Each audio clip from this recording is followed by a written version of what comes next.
All right, looks like everything is looking good.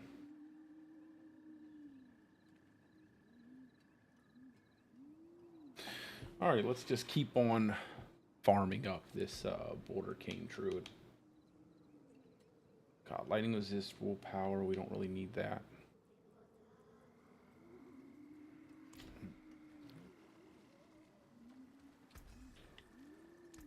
The forge is always hot. Let me put this stuff in the chest.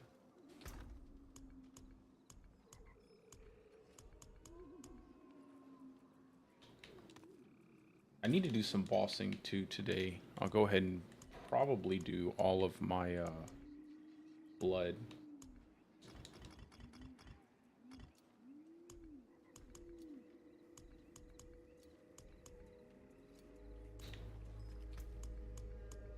Or on some root holds, I think. We'll just kind of alternate between root holds and witch tides. That's probably what we'll do.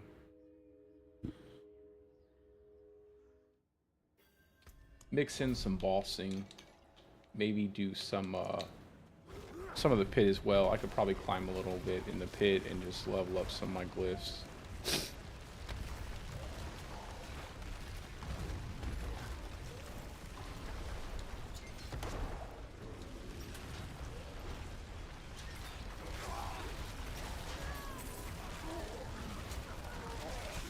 I just gotta find a good pair of boots with ranks to boulder on them, find a good pair of gloves with core skill ranks and all that good stuff.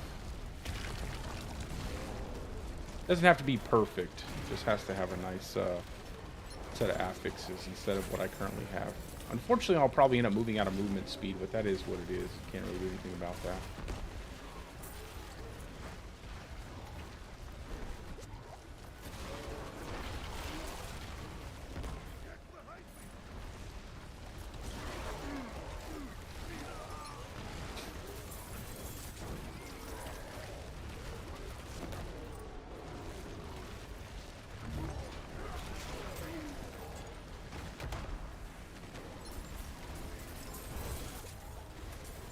I need to get like 4 more of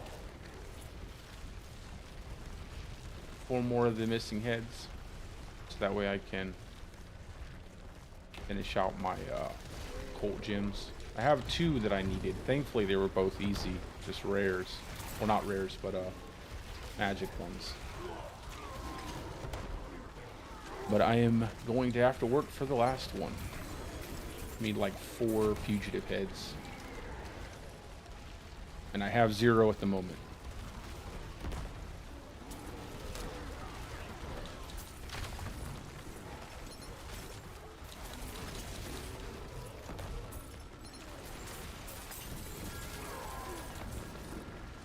I also finished up with my second character, leveling that character with my Tree of Whispers, so I have my character ready for my Cataclysm build. I just have to finish this one, which I'll probably do tonight.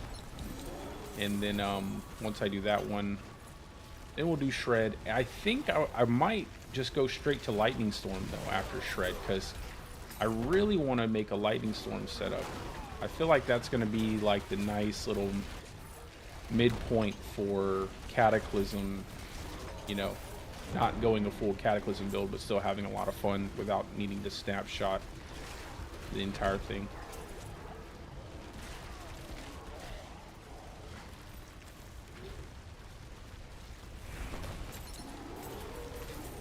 And then I still have to find the altars to unlock the aura specialization. Still haven't found. I've only found 1 altar so far.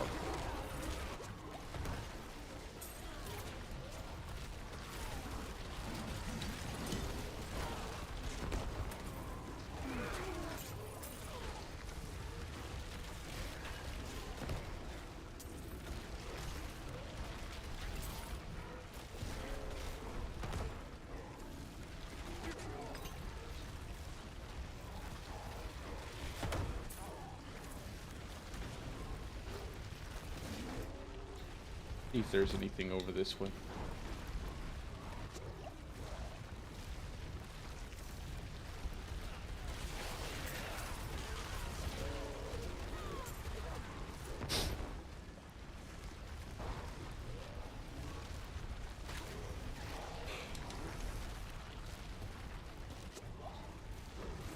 I kind of like the rarity on the fugitive heads, that it takes a little while to find them. Like, you actually have to put a little bit of time into grinding to find them.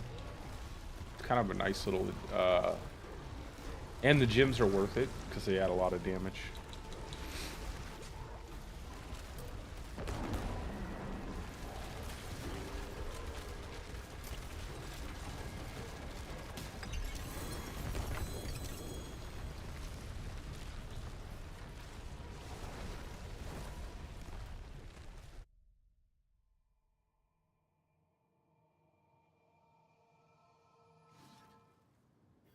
Like I said, guys, we'll be doing the giveaway for the keys at 2 p.m. So in about a half an hour from now.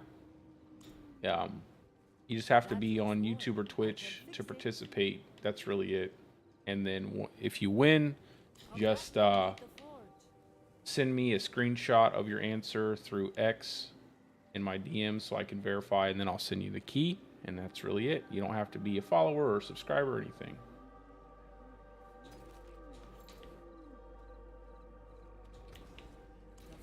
Is that a max? It's close enough. We'll just break it down. I can break that down.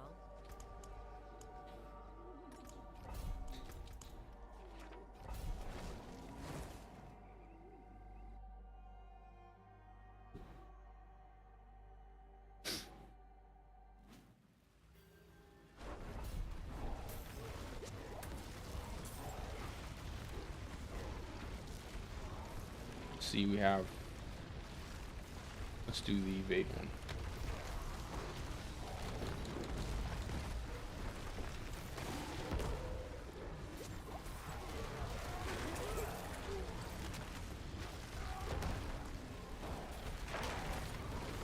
And I might go farm the Saint as well, just to see if I can get a better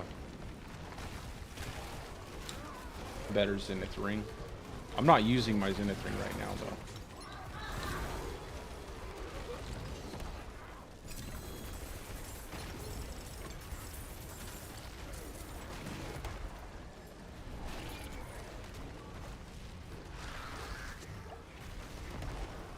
And I still have to get a good Mjolnir ring for my Kata build.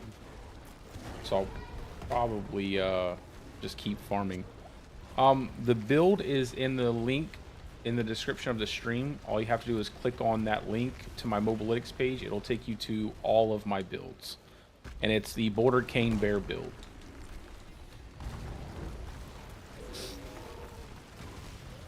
And currently I play hardcore solo self-found, so all of my gear... And I don't have like a ton of time to grind.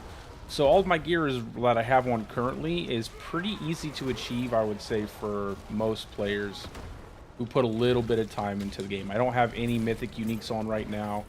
I did get lucky and get a really good helmet, but that's, you know, you don't really need a really good Vasili's Prayer for this setup. You just have to have a nice 1G8 Vasili's Prayer. And I don't have any... and I'm not using any rings that are unique either currently. So lots of potential for my build to grow.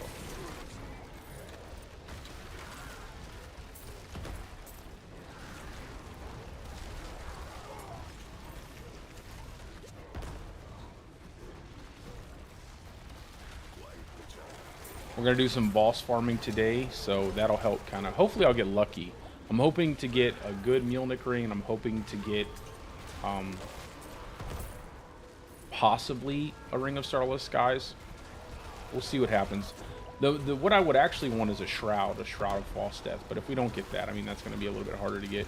Last season I ended up having to craft those, but I'd also like to get an Igni rune. If I could find an Igni rune, that'd be pretty cool.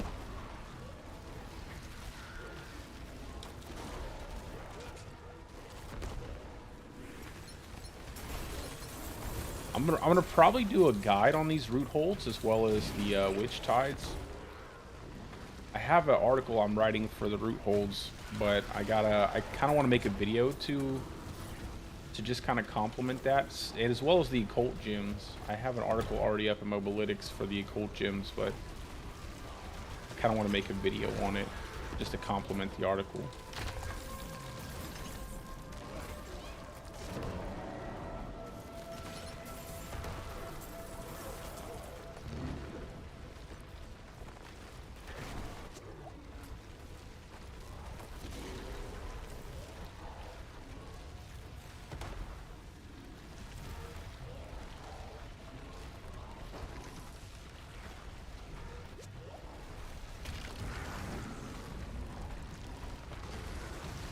Come on. It's always a cunning headless husk.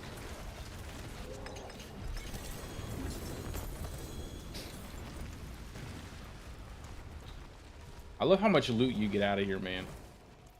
So nice.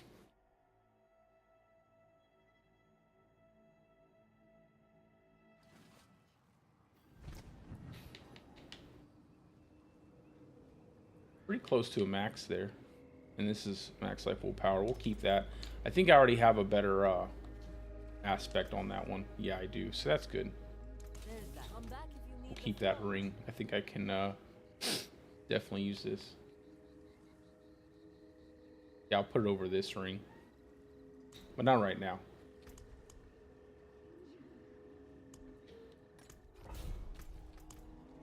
I'd really love to find the aura specialization.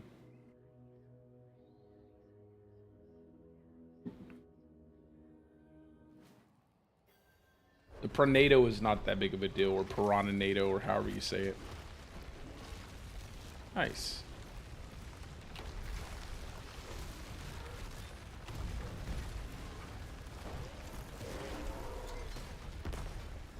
Open the doors.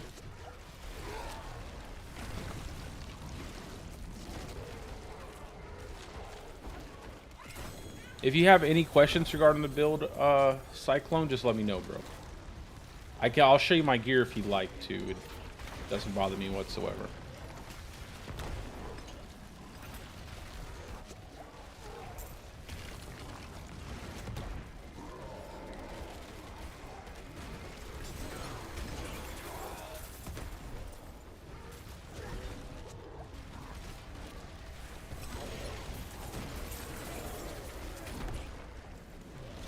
I love how we're already hitting for billions, and I'm pretty much using like not even mid-tier gear, I would say. Like maybe my helmet probably is the only thing that I would say is a bit closer to mid to high tier, but that's not really the biggest deal.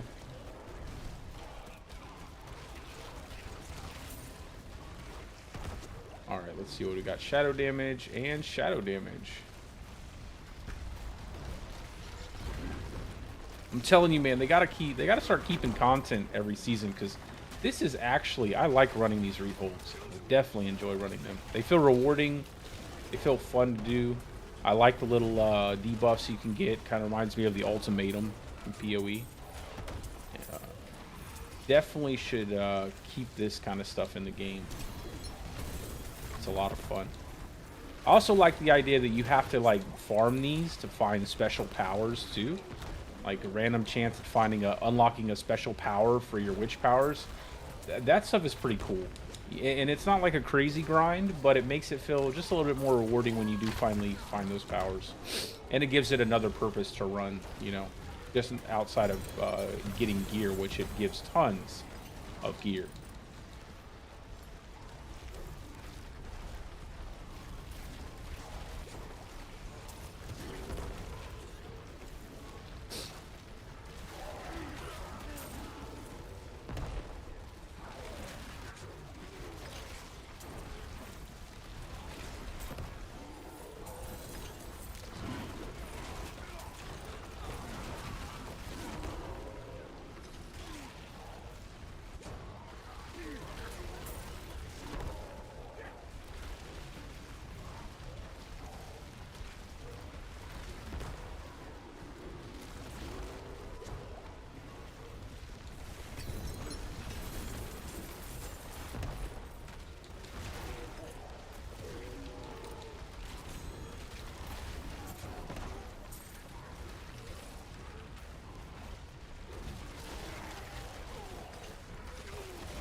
have to go back and empty out my bags.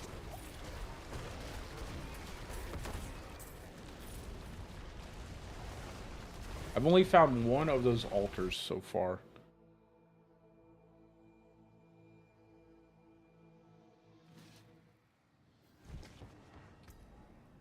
Let's see, anything? We don't really care for a G8 damage. It's not that big of a deal.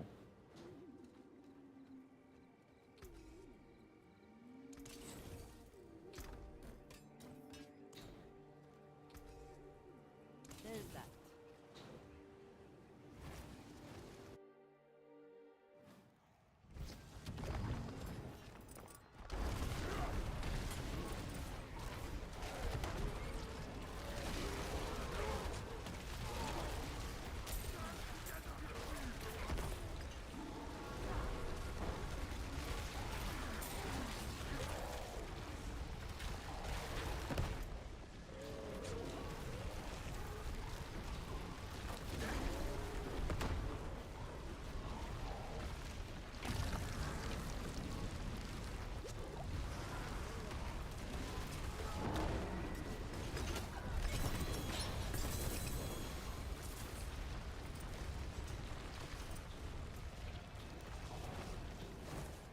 Man, that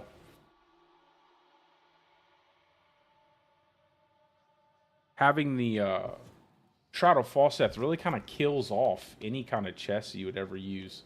It's kind of unfortunate just because it makes the endgame chest slot just feel completely useless until you get a Shroud of Falsteth. Even I mean, it's not too bad if you have like a good Insatiable Fury or Madable Glyph for your build or something like that, but it's not that it's a bad thing, but it does kind of suck that a lot of the other uniques and stuff have really no purpose when it comes to something like this Shroud of Falsteth comparatively.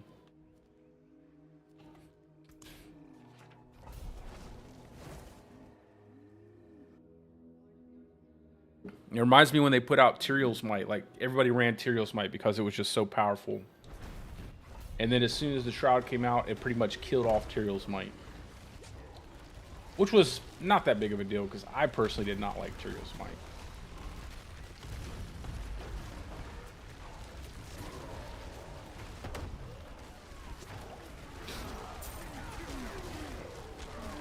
I feel like they should rework the passive of Tyrael's Might instead of being like this weird kind of almost really weak artillery shrine. Like, turn it into something else.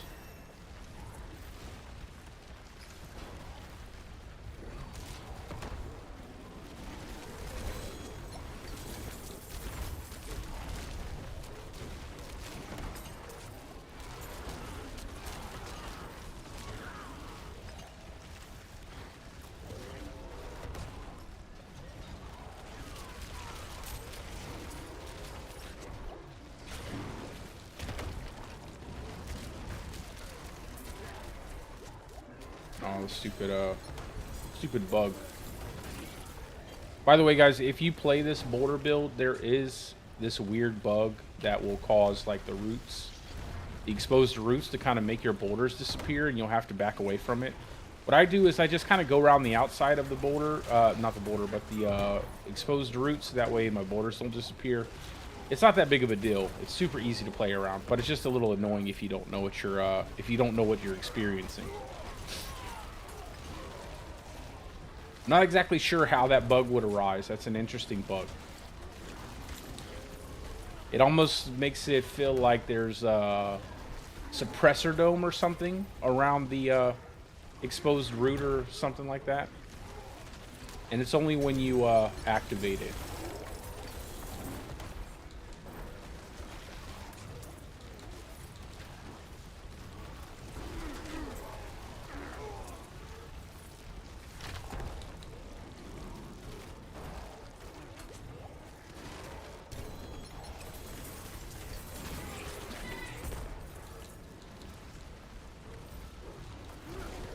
Really love to get that last witch power.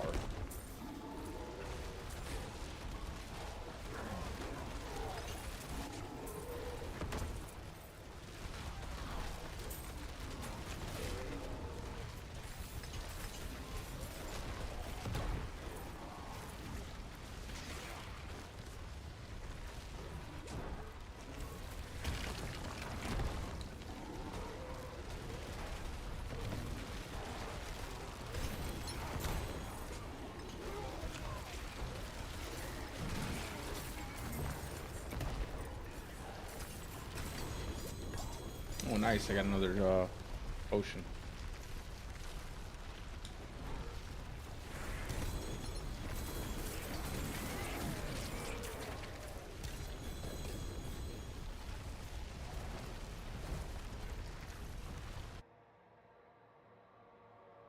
Hopefully we'll get a fugitive head on this one. And again, guys, for the giveaway for the keys, you don't have to follow my channel. You don't have to sub to my channel. We're going to do one key for YouTube viewers and one key for Twitch viewers.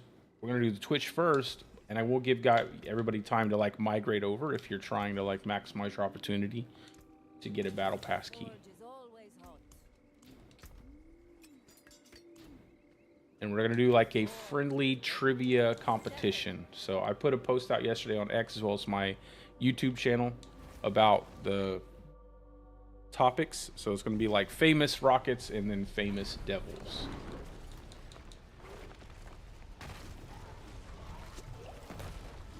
Be like 2 questions.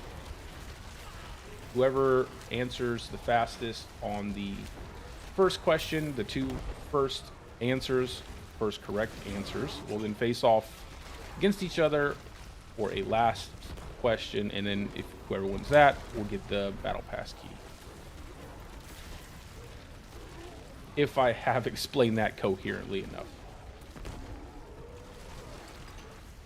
Had a pretty late night last night.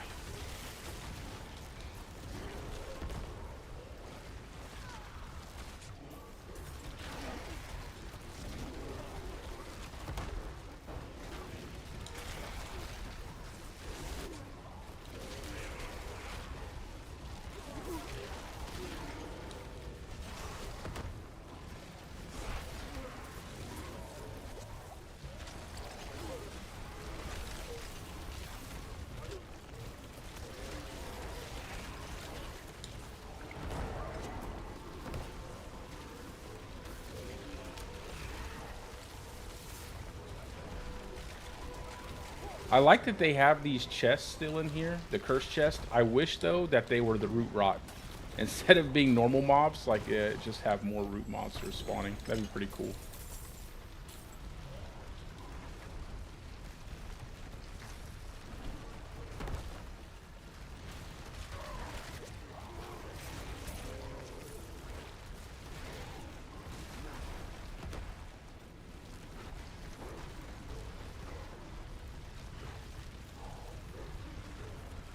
This kind of reminds me of, what's that Souls-like shooter?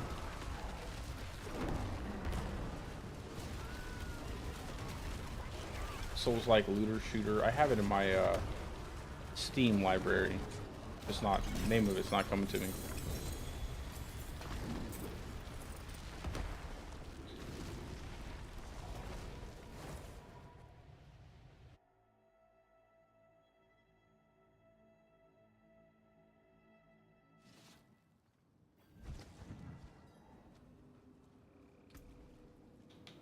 See, anything good? Basic skills. Probably won't make any basic skill build this season. What was that, a maxed? Nice, we got a max out. Oh, we already have that. Well, that's okay.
I like how all of these are really simple, but then there's one that just takes 20% of your resistances away.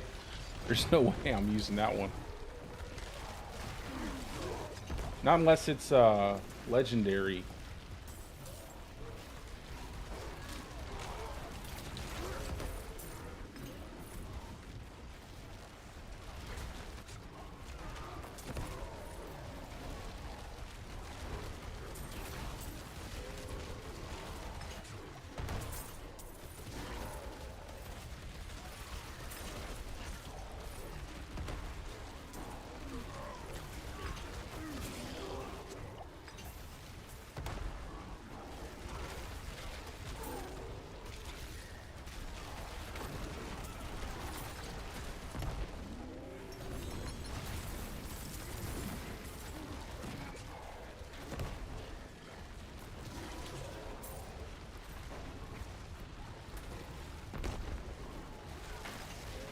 Come on. There we go. I'm like, why is it not activating?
No altar yet.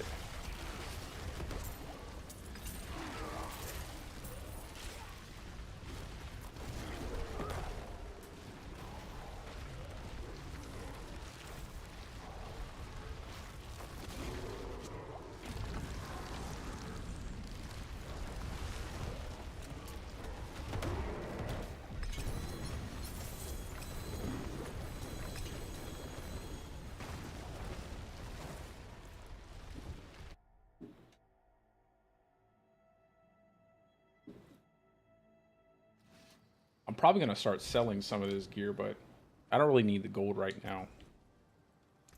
Come back if you need the forge. And I'm not exactly sure which build I'm going to min-max this season, even if I don't even know if I'll need to, just because I don't really feel like pushing the pit. Like, I could probably just use Cataclysm, barely min-max that thing, and then get to like 140 to 150, somewhere in there.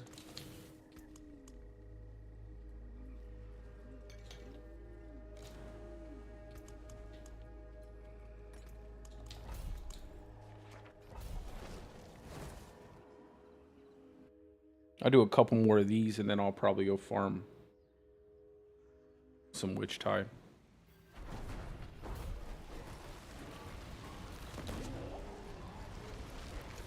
Let's see, 3-second potion, fire. We'll just do the potion.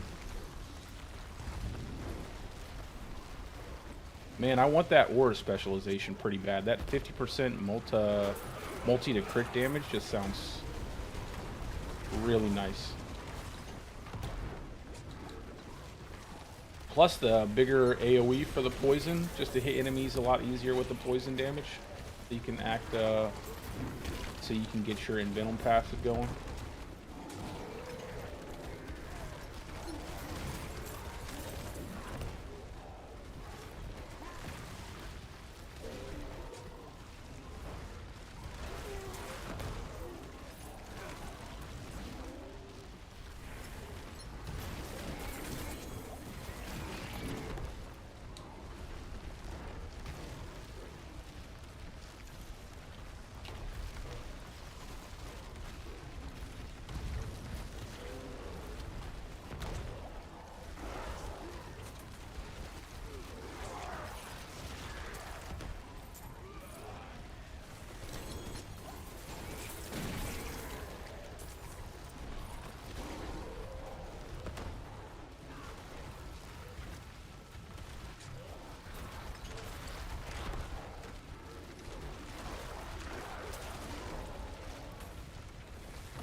go.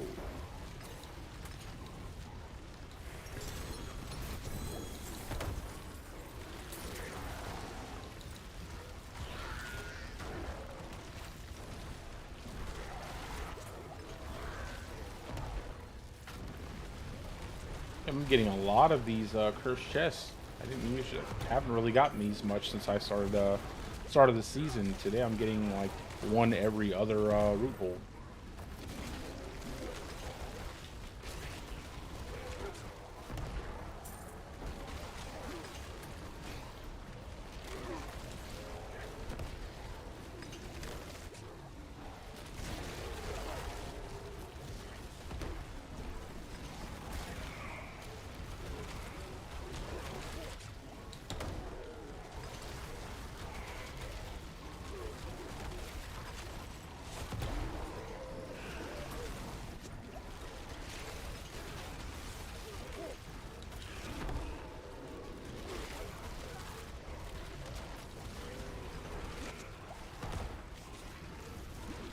I almost feel like with the way that you can cast this now, you shouldn't even use like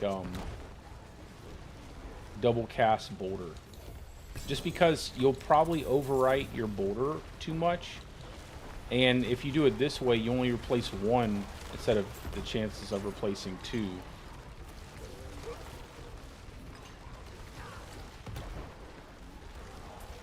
I might actually do that. I might actually take that tempering off.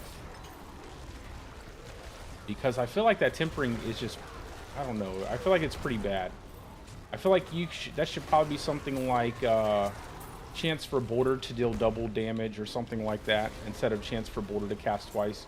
Because there's really no point for your boulder to cast twice. Like, once you get it up now, especially, I mean, you don't really need it to. I could be, you know, it could be much better later, like when you swap out of stuff, like when you don't have as much spirit restore that I have currently.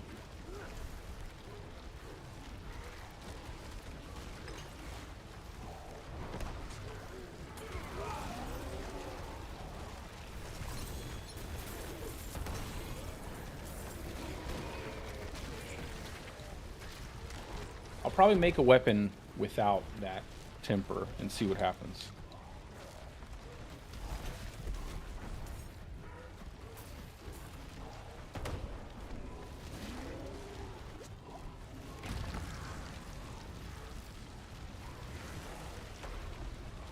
Is it Headless Husk again?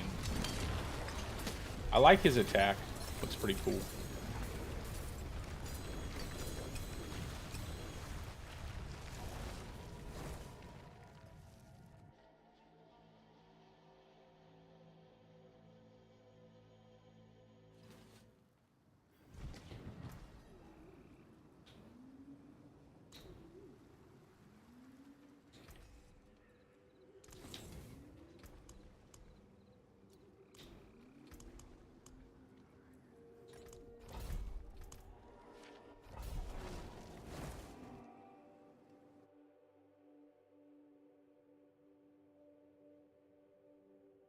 Also, guys, if you are watching on X, if you want to migrate over to like Twitch or YouTube for just a brief moment during the trivia competition to get the battle pass keys, you are more than welcome to. And then, just like I said, screenshot your winning answer and then send it to me in a DM, and I will send you the battle pass key.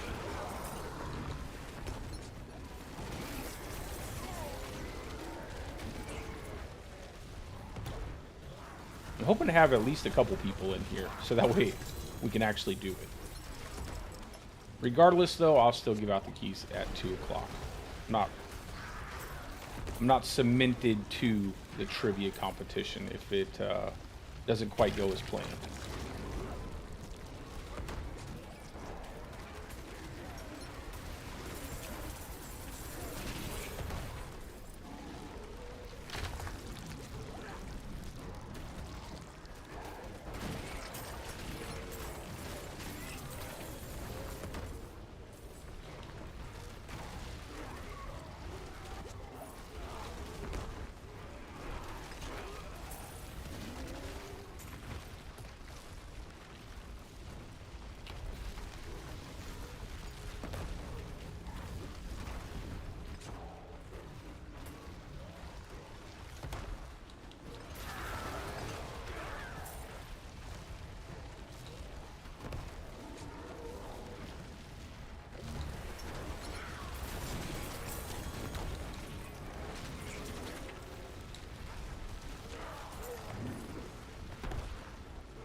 I wonder what the chances are of getting one of the altars in a dungeon.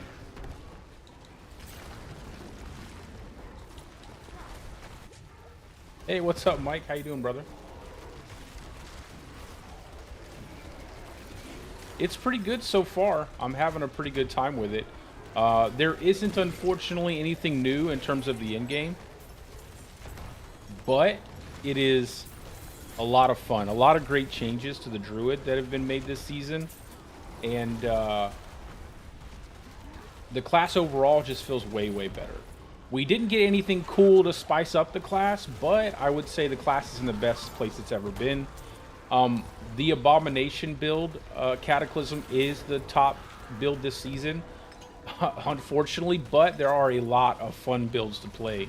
Shred is a lot better. Boulder, as you can see, I'm playing Bouldercane. I'm just moving around the map. I'm not having to stop to cast Boulder or anything. I'm just zooming around everything. And it is just a hell of a lot of fun to play. Like, I almost wish there was more in-game content to do, like more stuff like that scaled like the pit, so you could actually enjoy all of the powerful gear that you get. All of the gears, like this root hold stuff, is a lot of fun. Really, really cool. Lots of loot drops in here. It almost reminds me of the vault, but better. I mean, there's just a lot of nice changes to the season. Also, Mike, I'm giving, if you haven't played the season and you are here in 4 minutes, I am doing a giveaway that I got some free keys from Blizzard, courtesy of Blizz Neil, and I will be giving away 2 accelerated Battle Pass keys to anyone who is currently watching. I wanted to do a trivia type of competition, just a lighthearted, friendly competition. However, it doesn't matter if I can't do that. I'll still be giving away those keys. So we'll do one for YouTube and one for Twitch.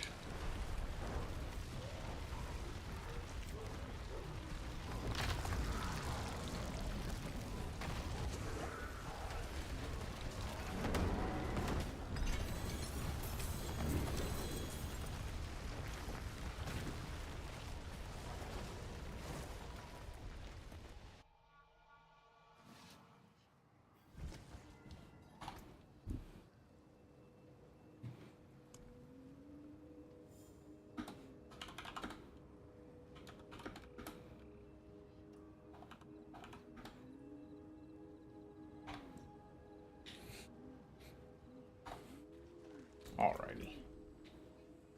I still have to get my dominate glyph slotted, so that's kind of funny that I'm already hitting. Yeah, either one. I'm gonna do both, but yeah. I'm doing the Twitch one first. I don't know if I'll have a ton of viewers, but that's okay. It's all right. Technically, I only need 2 people to do this, so.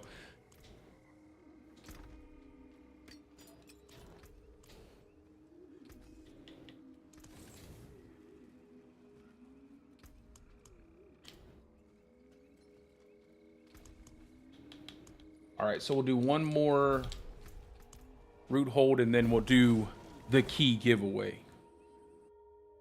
And if all else fails, I can always just post the key in chat, and whoever gets it first wins, you know?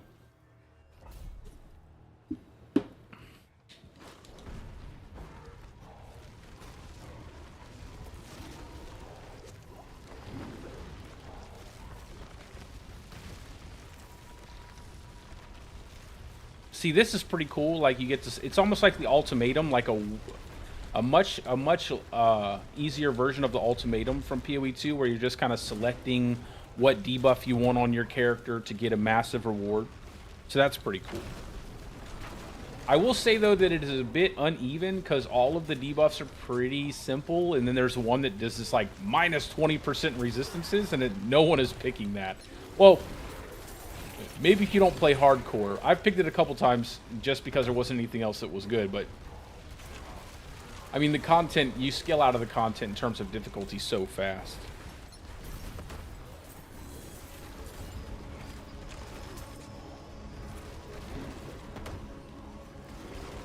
Hey, what's up, brother? Yeah, I mean, there isn't. It's still worth I would say it's still worth like a week of your time, if anything.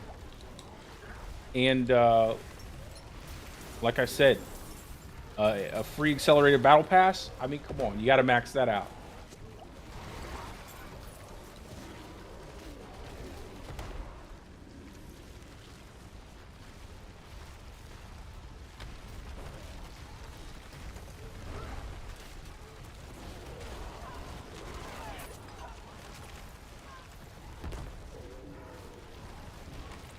And it won't even take you that long. I mean, if you think about how fast you progress. So it won't even take you. You could probably do it in a day if you didn't. But I think you'll probably enjoy it more than you think. There's a lot of cool changes, too, to the other classes. I will say that. There are quite a few changes to the other classes. Do you have... are you following me over on X as well? I can...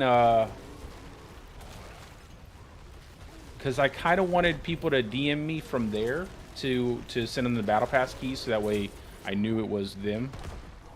But it doesn't appear like there is a ton of people in here, so... You don't use X? Yeah, just for that one thing. You don't have to use it. Yeah, you don't have to go crazy with it. I just want to make sure that the person that I'm sending it to is the person, you know, is the right person. And my DMs are open, so... And I'm just NikoWrex over there. Yeah, that's fine. You don't... Yeah, there's no requirement to use X. Just throw me a quick little, like, hey, this is me, and I'll send you the key.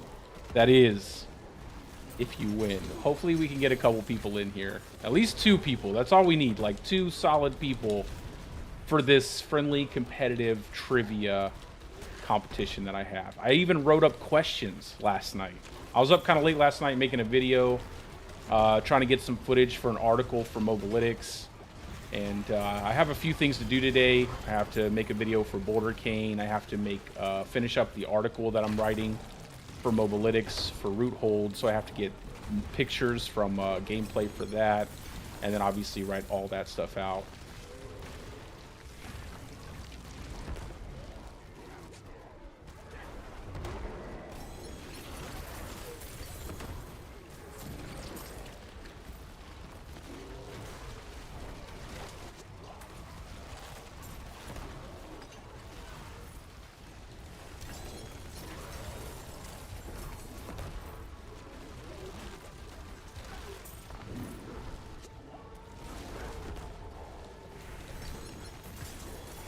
Yeah, I'm pretty happy to be able to do this giveaway, man. I was pretty excited for it. Regardless of what happens, I'm super excited. I love the idea of doing giveaways and giving stuff back to people like that support my channel. And even those who don't support my channel. I don't think I'll ever run too many giveaways that will just be exclusively for people who follow or subscribe to any of my stuff. I just like the idea of, you know, kind of keeping it, you know, as something that you just do for, you know, the kindness of it. I want to do a bunch of them, but that would require money. So maybe one day. I don't think it matters. Do you have a Battle.net account? You can redeem the code on your Battle.net account. Do you have a Battle.net account?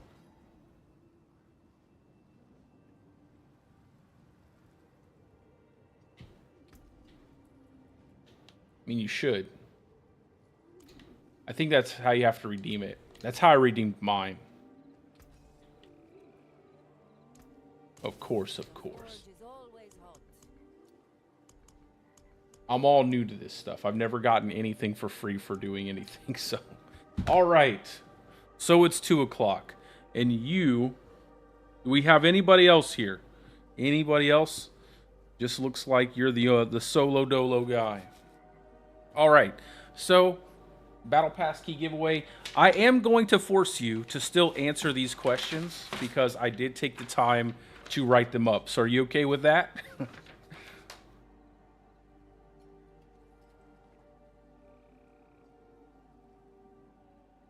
All right. So just in the spirit of the competition that was supposed to be.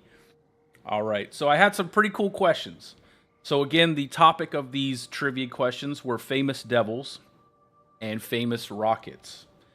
So for the first question regarding a famous devil, Al Pacino plays the devil disguised as this head of a major New York City law firm in the 1997 movie The Devil's Advocate. Now you must answer in Jeopardy fashion with a question like who is or what is. So for the Twitch people, again, I will say it again. Al Pacino plays the devil disguised as this head of a major New York City law firm in the 1997 movie The Devil's Advocate. What was the name of that character?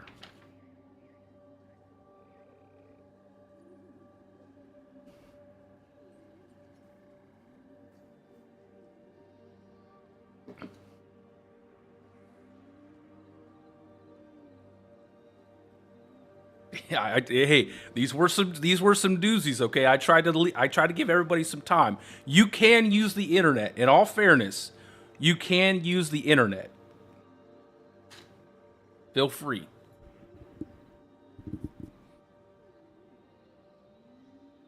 Again, if anybody's showing up, the first question over on Twitch.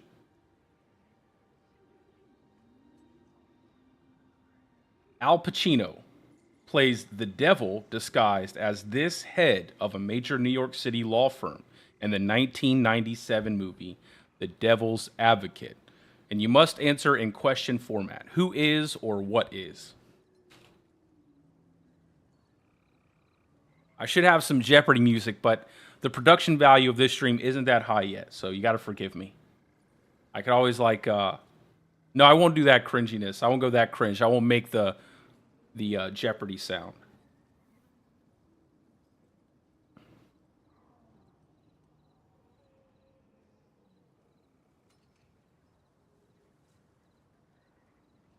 Hey, Gorbis, go over to Twitch or YouTube.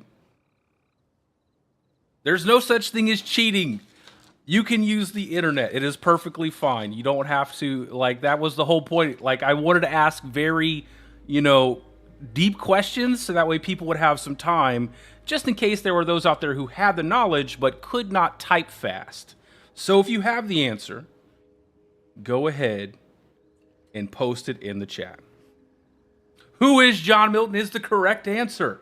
All right. So you have that. That is correct. And then the second question that I wrote out, and this one is even better. So you're going to have to really dig into your knowledge here. Oh, cool, brother. All right. So this is a famous, it's okay. This is a famous rocket, okay? This superhero made his comic book debut in 1982 and later took to the big screen in 1991. Together with his trusty rocket pack and signature helmet, he's always there to save the day from the forces of evil. And again, I'll just reread it. This superhero made his comic book debut in 1982 and later took to the big screen in 1991. Together with his trusty rocket pack and his signature helmet, he's always there to save the day from the forces of evil. Yes, you can, yes, you can use the internet for this one.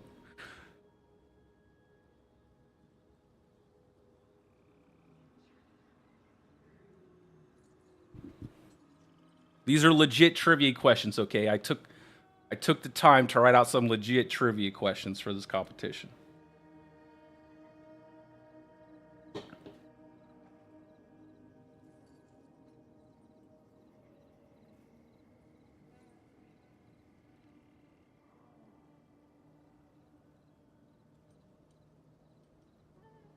I'll read it again if you need.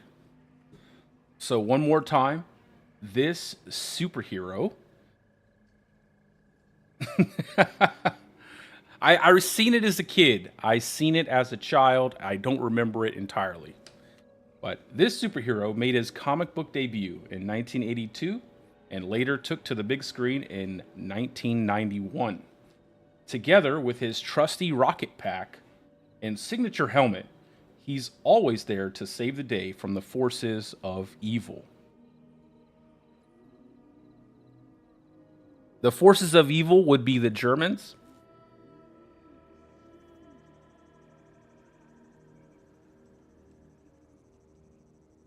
More specifically, the Germans in World War II.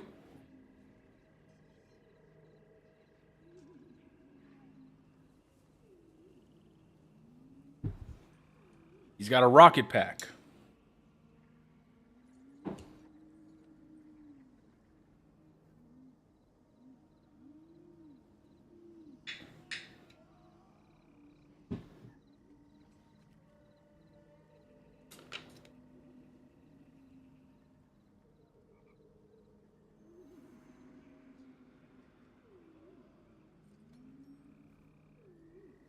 And then after this question, we'll do the YouTube questions.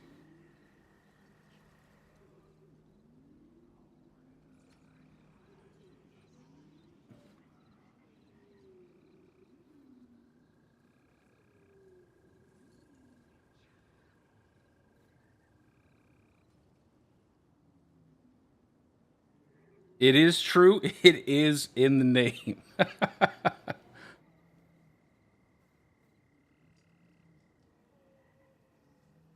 Hey, what's up, Downies? You missed the first question. You missed the first question. It was a famous devil. It was John Milton from Devil's Advocate. So.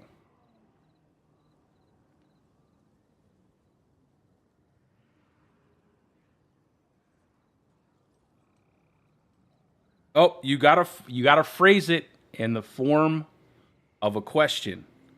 However, you missed the first question. So this one's kind of a give. This one's kind of a gimme.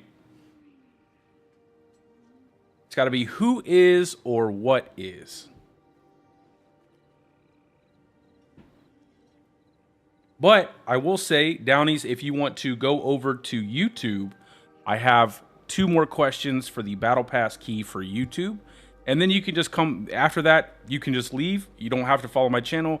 You don't have to sub my channel. The only thing that I ask is that you just send me a DM over X so I know it's you. And then I will send you the Battle Pass key.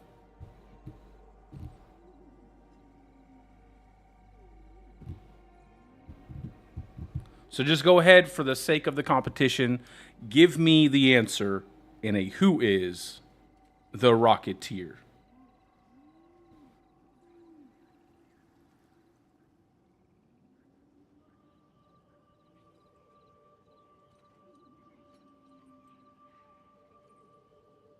Oh, you have the Battle Pass, so.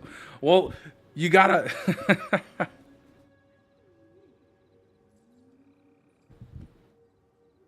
You there, Mike?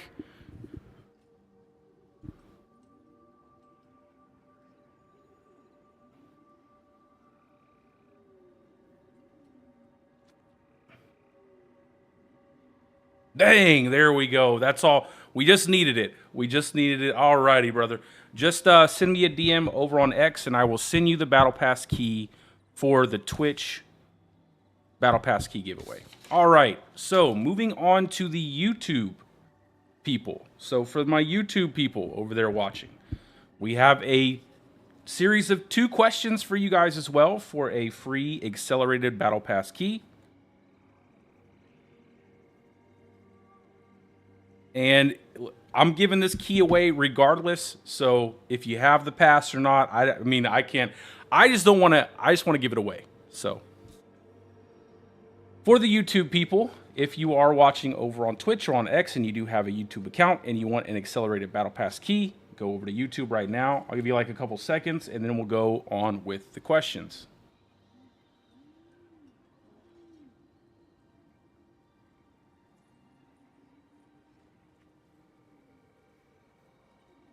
Oh, that's weird. I didn't know you had to be verified. I'll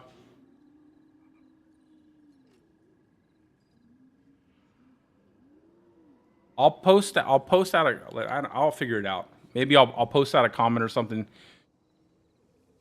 Just reply to one of my posts and I'll see if I can send it to you directly.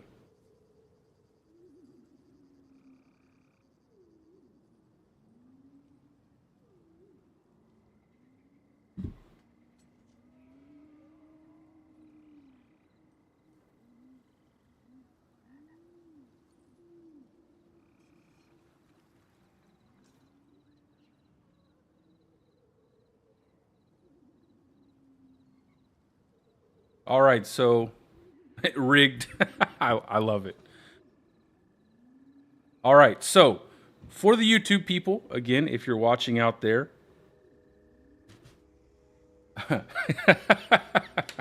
so for the YouTube people, we have two separate questions, and no matter what happens, I am going to give this key away regardless if I have to post it in the chat.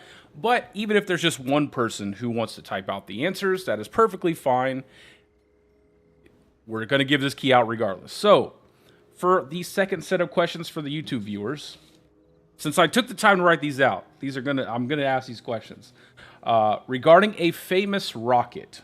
Okay, so making his first comic book appearance in 1979, this mutant Procyon loader is an expert marksman and an accomplished starship aviator.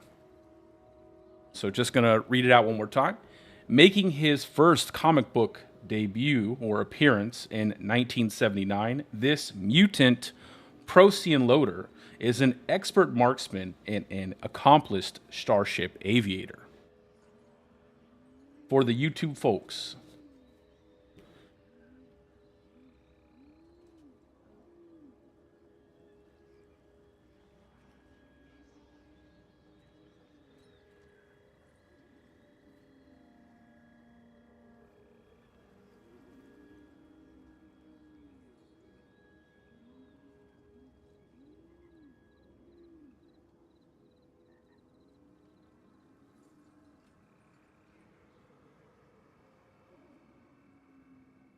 oh yeah, I can DM it to you.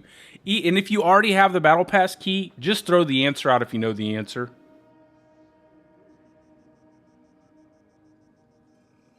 If you already have the battle pass, and yes, you can use the internet, just throw the answer out if you have the answer. I'm completely aware that I have a small YouTube channel, so it is completely okay. But for the YouTube people, once again, the first question to the trivia is making his first comic book appearance in 1979.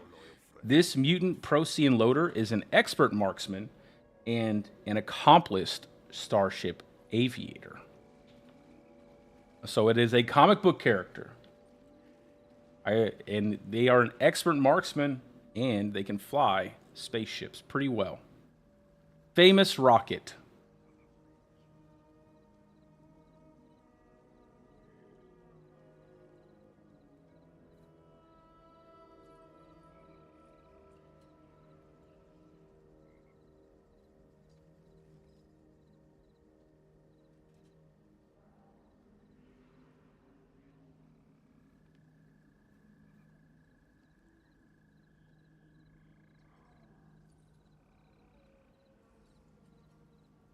These are some legit trivia questions, okay?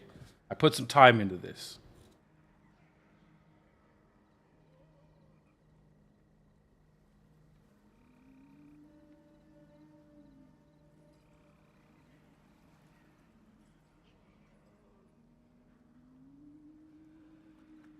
Well, use the internet. It's perfectly fine. Use the internet. The internet will save everybody here. So again, making his first comic book appearance. This is a famous rocket. Making his first comic book appearance in 1979. This mutant Procyon loader, Procyon space LOTOR, is an expert marksman and an accomplished starship aviator.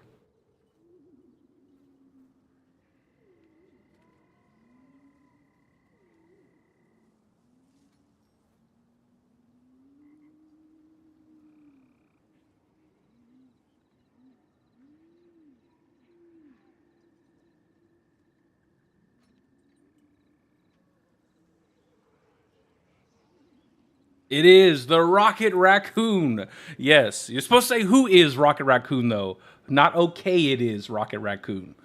All right, but I'll forgive you on this one since we've definitely. I think we've gotten through the normal set of time frame, and now we're bordering on awkward time frame on this one. So we'll move on to the next question, and this is the second one. Oh, no problem, brother. I hope you feel better. Second question. Famous devil. Okay, this one is actually, you might have to dig some. So before becoming famous for playing Pennywise the Dancing Clown, okay, and I'm not talking about the recent remake, I'm talking about the TV series back in the 90s. So before becoming famous for playing Pennywise the Dancing Clown, Tim Curry played this devil in the 1985 movie Legend. Legend was a movie that was directed by Ridley Scott. It's a pretty cool movie, too.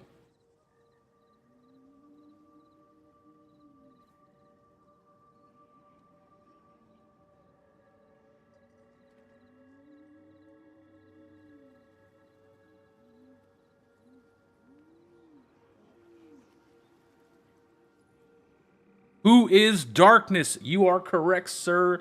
And with that answer, we have concluded the 2 accelerated battle pass key giveaways. So what do you want me to do with the key? You want me to post it in chat? Or do you want me to send it to you if you, I know you said you already purchased the key.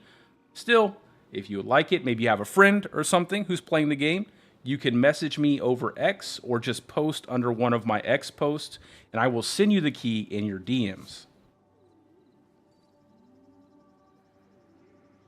Oh, you can absolutely use the key. You can use the key. It is your key. You participated. You won.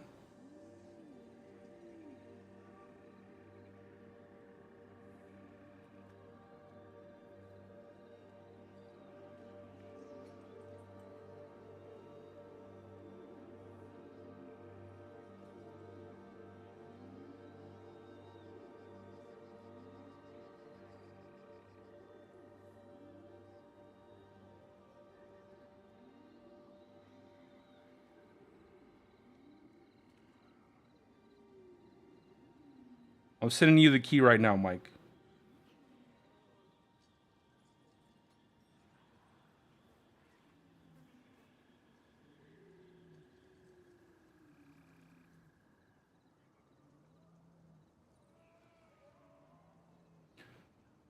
All right. I sent it to you, and just let me know that you activated it.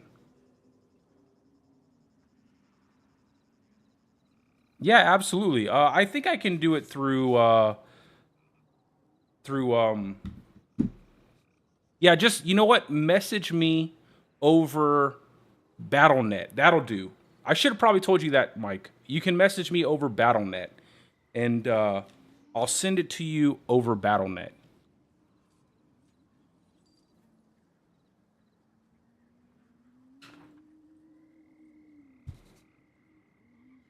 What's your just let me know what your character name is. Yeah, let me know what your character name is in the game. So if you're already on my friends list, I know it's you.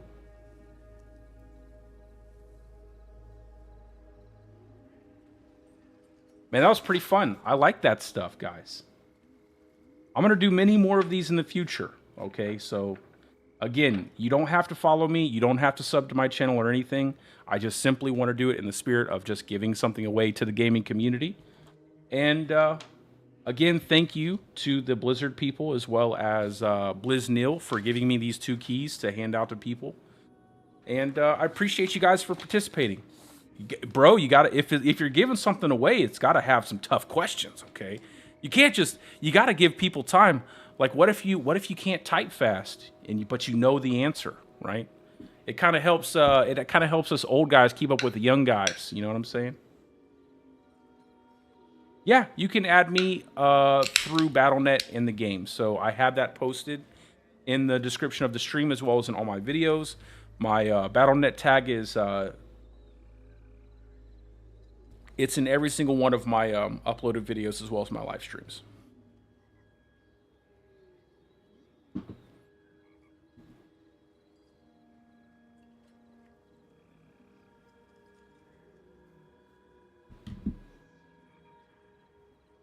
And then whenever you activate that Battle Pass, Mike, just send me a DM, say, hey, activated or something like that. So that way I know I sent you the correct sequence of letters and numbers. Hold on. Let me...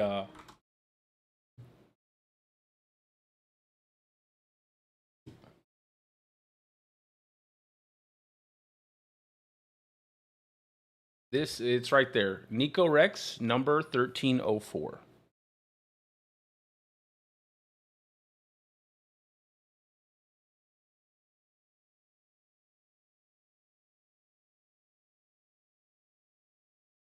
That's my awesome. No problem, brother. Absolutely. Anytime, my man. Anytime.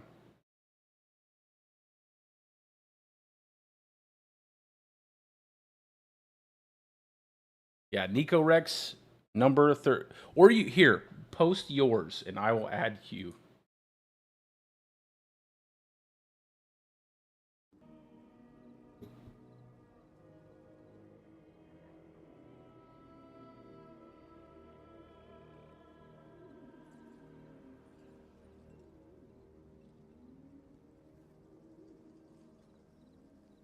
All right, I'm going to go ahead and add you real fast. Forgive me, guys. We're just going to get these keys set up for people, and then we will continue on with the Season 7 grind.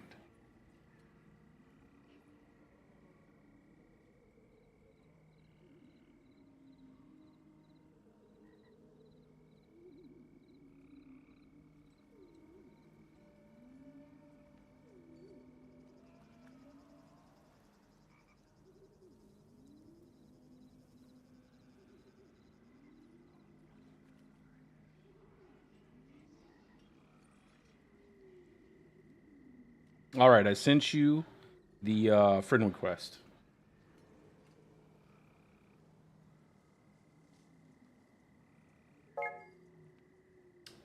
Cool, cool.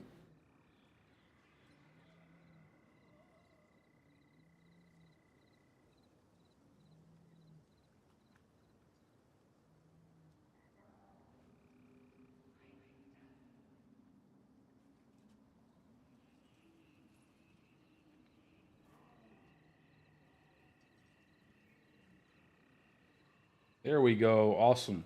Alrighty, let me just get this key typed out, and I will send it to you. And then just again, let me know that you've activated it and that it worked.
Alrighty, I sent it over to you through there, and then just like I said, throw it into your oopsie. Well, it's kind of obscured by the it popped up on my screen, but it's kind of obscured by the icons. I think. Hurry up and post that and put that in. Uh, um, exit. There we go.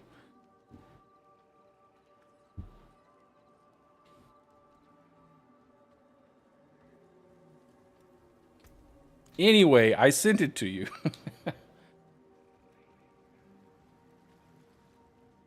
Just confirm that it worked. I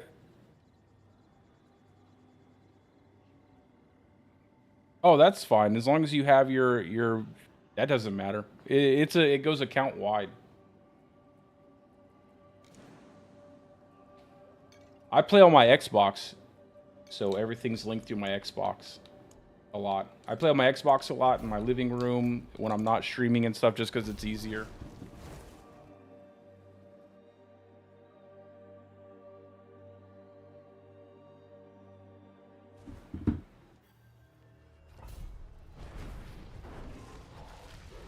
Exactly. See, and you know what that's gonna do, bro? It's gonna make you. It's not. It's gonna make you come back to the game. You're gonna be like, oh, this is actually pretty fun for a little while, and then it's gonna make you, you know, just like me. I miss a little PoE 2 myself right now, so when I get to hop back into PoE 2, it's gonna make it that much better.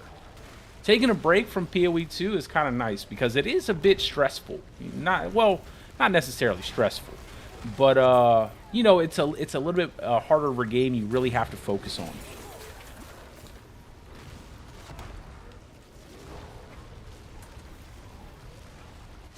Well, if you have a friend, or someone that you play with, feel free to send it to them.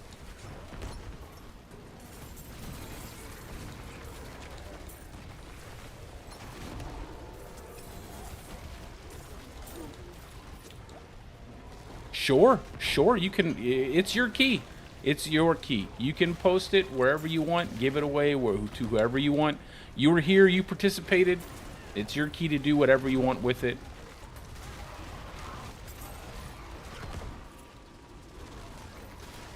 Exactly, yeah. Make someone happy who needs it. And hopefully in the future, I will at least have, I would say maybe 10 people to make this a little bit, to make it a little bit more exciting, but that's okay. I usually stream late at night, so probably most of the people that usually watch me are, are sleeping right now. Or at work or something.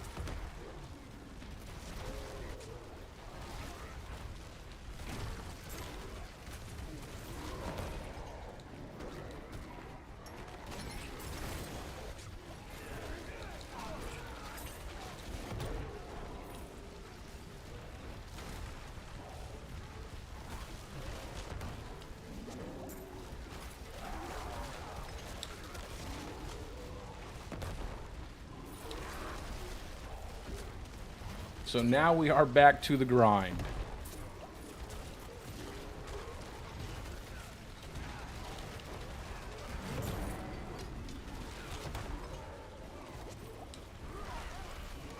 I did post it out on my X as well as my YouTube page, but you know, that only goes so far.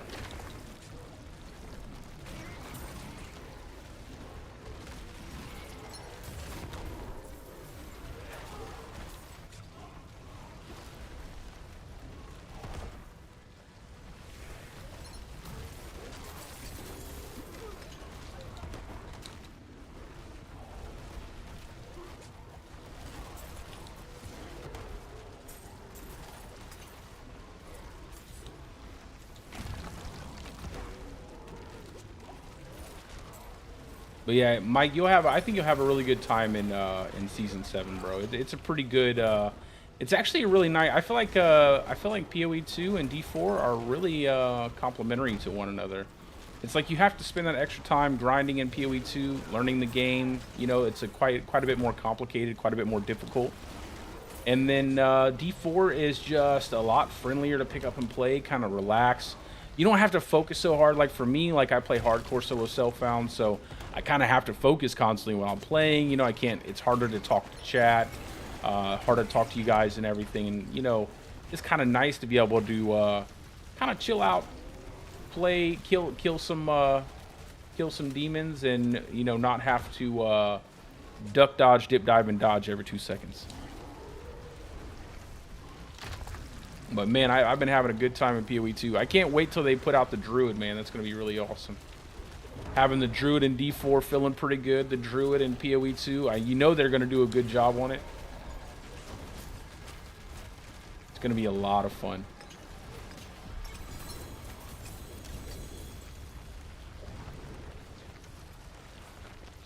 Ooh, got a fireball smack me.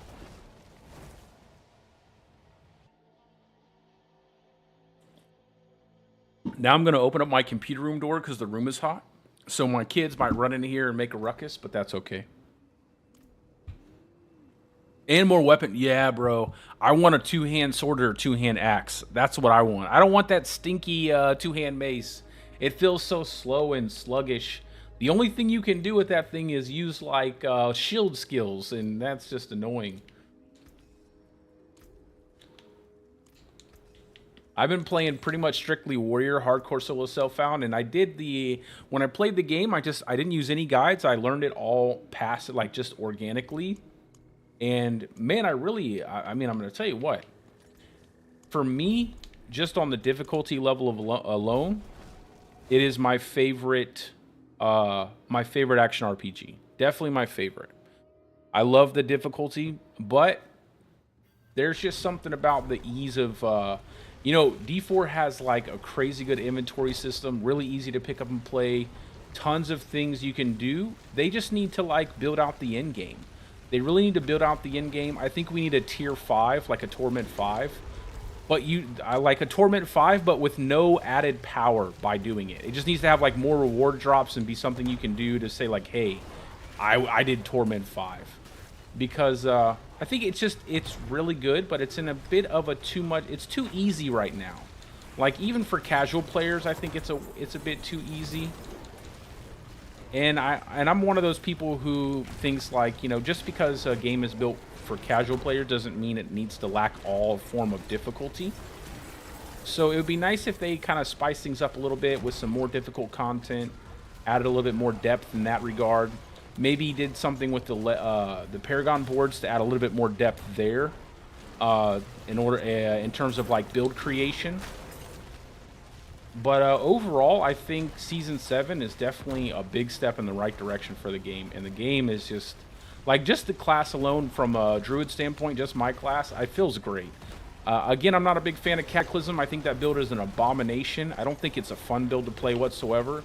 And it largely works off of bugs. Like, the ease of use of the build really is just bugs anyway. I wish they would invest more time into more popular builds like Landslide, Bouldercane, Lightning Storm, Shred, stuff like that. And then make builds and then probably rework the Stone Burst skill to actually be fun to play instead of like a channeling skill. But overall, I think they definitely did a good job with Season 7. I just wish they would leave more content in the game. Like, it's crazy to do all of these root holds and have all this cool stuff and these new enemy types that, you know, some of them are just reskins, but some of it's pretty cool, and then they just get rid of it, and it's kind of unfortunate. I wish they would do something like keep it, even some of the powers, like keep it in a separate UI system that we can add to our builds to just add a little bit more power. Instead of adding it to like an aspect or a unique item, just keep part of the witch power interface, and maybe we can only select 1 or 2 witch powers to add to our character. Stuff like that. I think that'd be a lot of fun.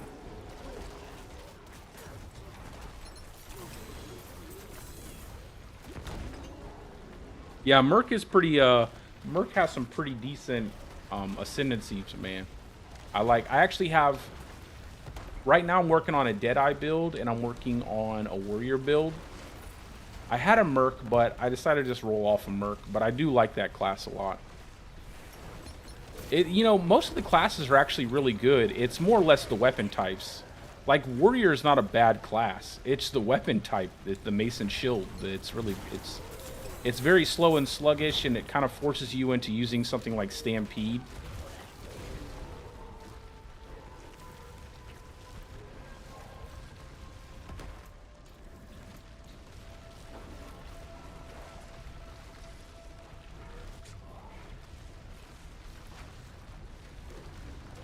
The tower system, yeah, I agree. Like it is pretty lame, but I think they're gonna try to improve the towers. I remember them saying they're gonna try to improve the towers because it is mandatory that you do the towers. So it's like, why do they suck so bad to actually do? And then obviously when they add more and more content, it'll get better and better.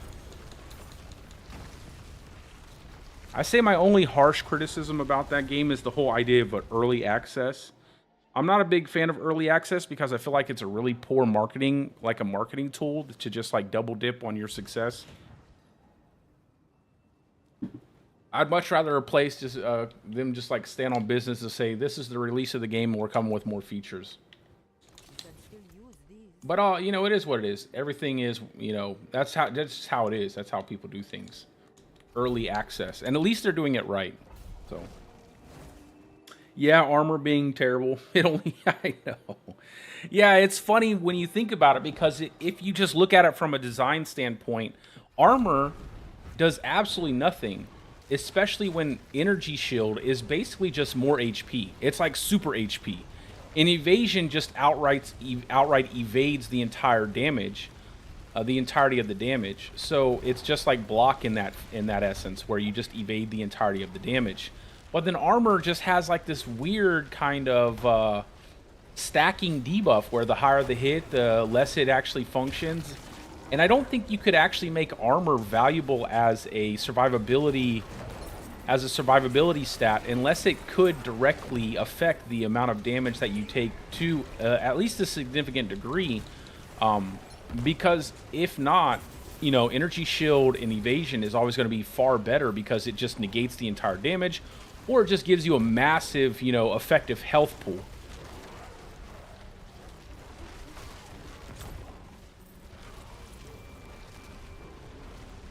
Yeah, but see, there would be people who complain that it's too hard. But there would also be people who I think that would be like a loud minority of people. And I think the majority of people can respect. I mean, here's my problem. Here's my problem overall, guys.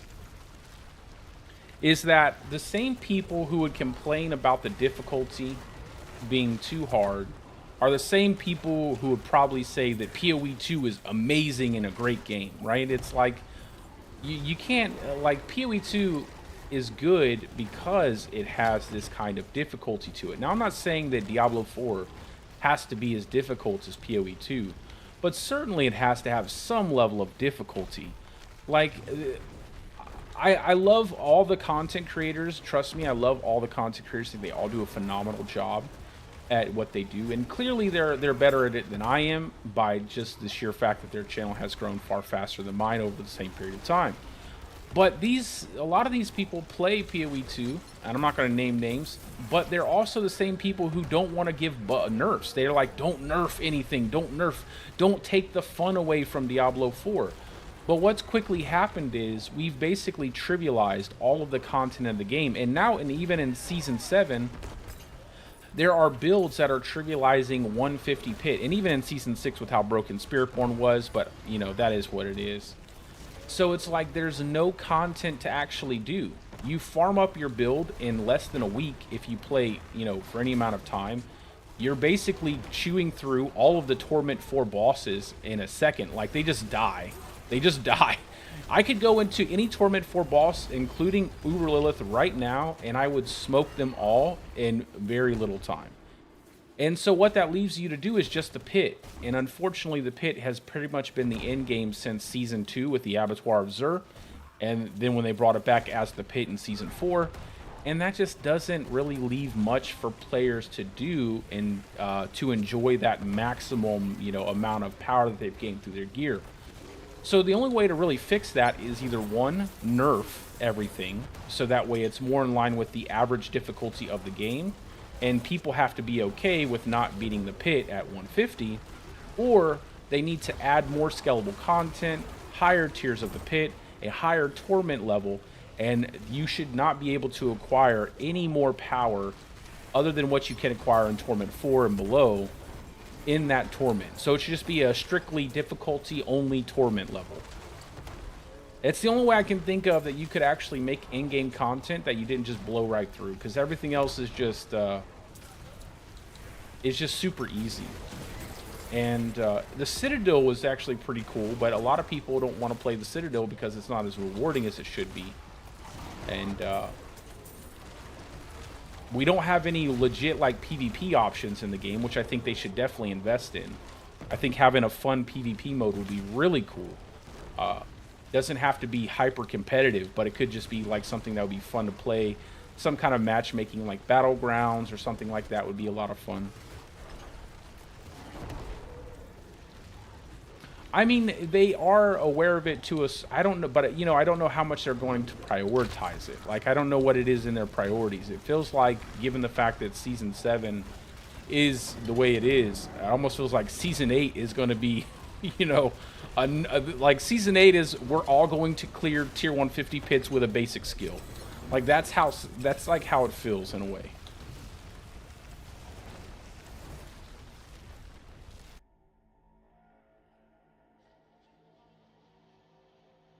Yeah, I know. I get the point of the early access, but I just don't think it's. I just really don't like the idea of early access, brother. That's all it is. I feel like it's a marketing gimmick. It's like we don't want to release our like we don't want to say we're releasing our game because it's not really where we want it to be, but we're going to release it anyway and we're going to charge people money for it. It's like, well, that's not really early access in my opinion. You're just purchasing a game at that point.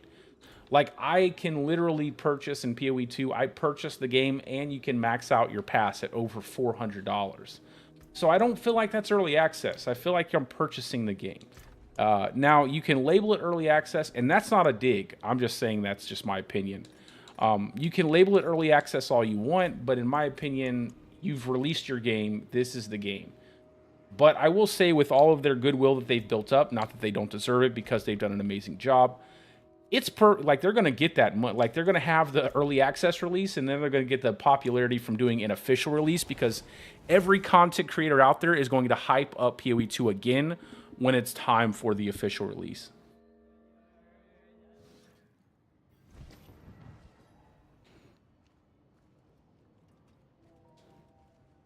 Awesome. Yeah, I hope he enjoys the season. I hope he gets some use out of that accelerated battle pass key. That's really good. I'm happy to hear that. And thank you for participating in the whole trivia thing. I'm super excited. Yeah, absolutely. God bless you too. Yeah, I'm super excited to do more giveaways in the future. Like, I love that stuff. Absolutely love that stuff. And if at any point in time I do get lucky enough that I can afford to come out of pocket for giveaways, I will absolutely do so. However, I will tell my wife, like, you know, I'll be like, hey, wifey, is this okay? She'll have to clear it first, because I ain't trying to get the stink eye. You know what I'm saying?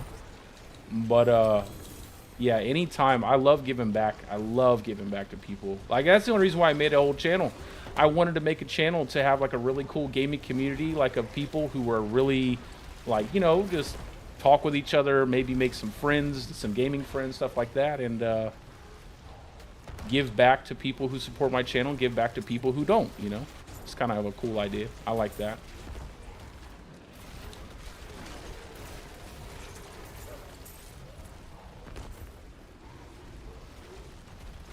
Yeah, that's awfully nice of you as well. So, I mean, I love that kind of stuff.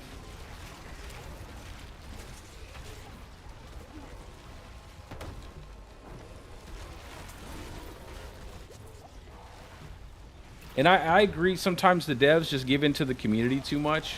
They got to kind of, and you know, see, that's what I love about GGG, is they're not like that. They will sit there and argue with you about what is going, like, what's the correct pathway forward. And I love that. I love that about them. Like, it's like, I know what's best for my game. You don't know what's best for my game. And it just kind of gives you a direct idea as to what they want it to be.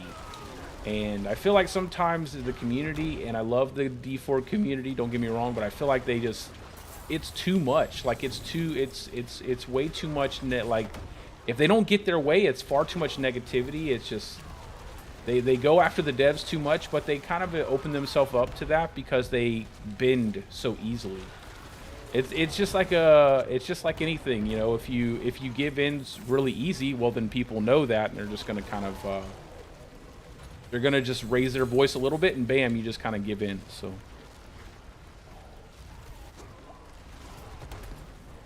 I wish we, like, I just don't think that a game has to be this easy for casual players to enjoy it. Like, I'm a dad gamer, okay? I love difficulty. I love Elden Ring. I love any kind of different, like, all Souls-like games, Bloodborne, love those games, love difficult games. Just because I don't have, like, just because I may not have the most time to play something, doesn't mean that when I do play it that I'm completely useless at it. Like, I'm running into the corners and stuff, or, you know, messing up simple combos, stuff like that. It just means, you know, you don't have time.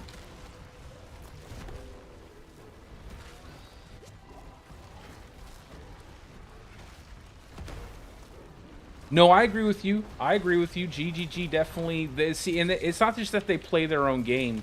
They play their own game at a high level. And that's really what matters. It's knowing every aspect of your game inside and out as a person who not just developed the game, but also loves to play the game. And I feel like that's a big thing for GGG. They're really passionate about PoE2, and they really enjoy playing the game, and they're really good at the game. So it kind of helps them understand what are the pain points. Now, they may not get it right every single time, but they're certainly going to get it right more often, and they're going to be more accurate about what the problem is and how to solve it than someone who just simply made some changes to their game, implemented it, and didn't really test it out for themselves to see if it functions appropriately. So yeah, I mean, you're at, and again, I'm not being toxic about it either. I mean, I'm not trying to be rude or hurt anybody's feelings when I say that. I just think it's you kind of have to love your game. You kind of have to enjoy playing it.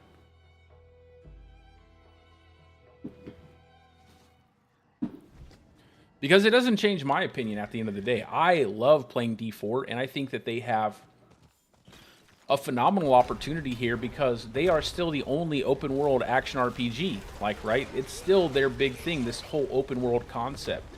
And I really wish that they would lean into a lot of the social features and a lot of the open world ideas and really buff up everything in the open world and just add a ton of events to do and bring people together. Even if you're playing solo, just playing next to people, even playing solo is really cool. And they're the only ones to have that. And I really wish that they would continue to implement more and more things outside of just simply Hell Tides and world bosses to really kind of enhance that experience, that open world experience. Because right now it feels like they have this entire map and they're not really using it to its full potential.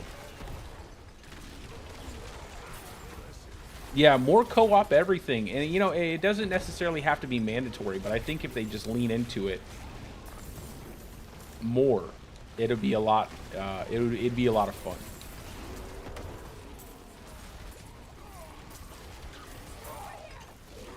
It's like when you're doing Hell Tides, right? You're just kind of, imagine if suddenly they just dropped a massive boss in the middle of the map, like a world boss. If they just drop a world boss in the middle of the map and everybody has to run to it. Or if there's like a massive event that will spawn if everybody in a Hell Tide works together to accomplish certain events. And then you accomplish these events or these activities, and then suddenly this massive thing spawns in the middle of the map and you all have to go to it, defeat it, and when you defeat it, it drops like a massive amount of Hell Tide cinders and equipment and crafting resources. Exactly. It's just a nice way of mixing up the gameplay and adding that randomness to it, where you run into these people and you don't necessarily know them, but you guys can sit there and play the game together separately or in a group for a small period of time. It adds just a lot of variety to the game.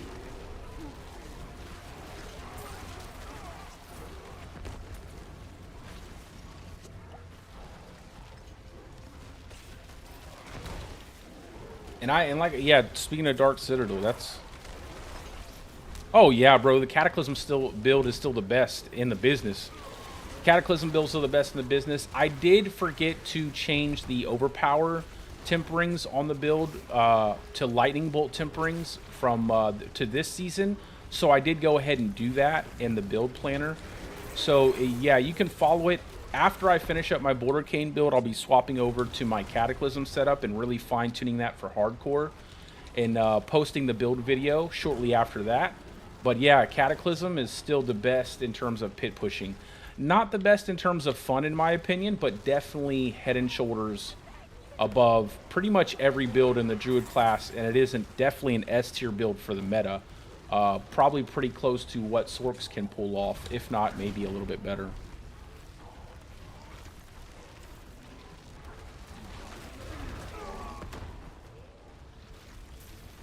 Oh yeah, I know. It's so funny to have people it is hard to find people who talk. It is. Yeah, well, it wasn't really a nerf to Cataclysm. It was a nerf to the Force of Will. And people are still clearing 140 and above on Cataclysm without the Force of Will bug.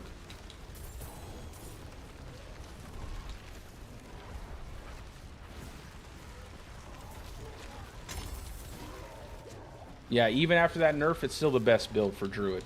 Like, in terms of pit pushing. Oh, I know, man. I miss... Bro, my favorite time in gaming was when I first got my Xbox and there was no party chat on Xbox. And every time you would get into a party of people, it would always be like these open mics. It was so fun and so... It was just so much fun. You met so many people. You made so many gaming friends. Sure, there was a lot of trash talk, but the trash talk was even fun. I loved the trash talk. And, man, I miss those days. I rue the day that they added party chat, man. I hated party chat. It just basically destroyed everything. I remember I was playing Gears of War, and we used to get real sweaty playing Gears. And then they added party chat, and then everybody would be in party chat just telling everybody what the other player was doing by players spectating. It was super annoying.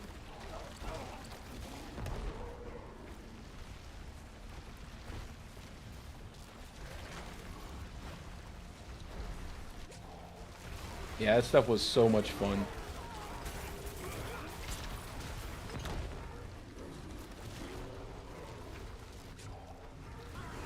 Oh, absolutely, brother. No problem. Any questions you have, feel free to ask. And like I said, after I finish up this boulder build, which I should have the video out, I'm trying to have it out today. After I finish this up, I'm going to start on my Cataclysm. I already have my character to 60, and I have the right gear pieces. I just have to get a better Mjolnir ring. I don't have a good Mjolnir ring for the build. So probably I'll farm up some Lord Zur, and then like I said, once I'm done with this, I'll swap over.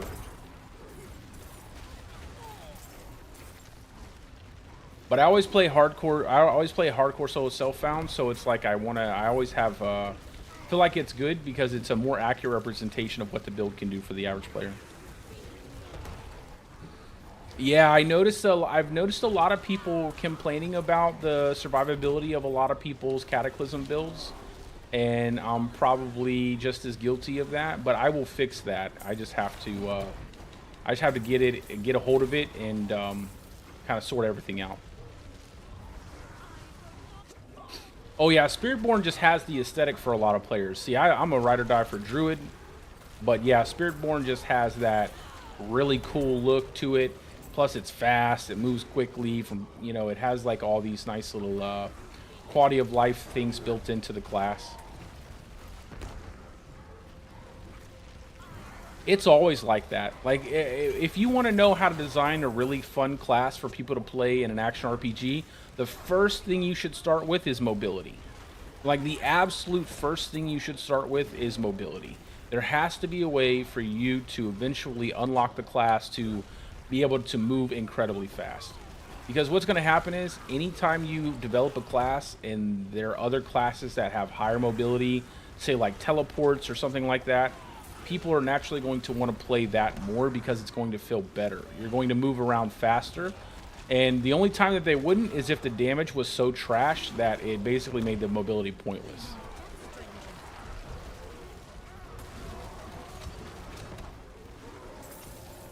But yeah, if you have a class with really good mobility and it has decent damage, people are going to always gravitate towards that. I'm the same way. Like, I love speed. I love movement speed. I want movement speed on everything. That's one of the things I didn't like about PoE 2 is like they're taking such a hard stance against movement speed.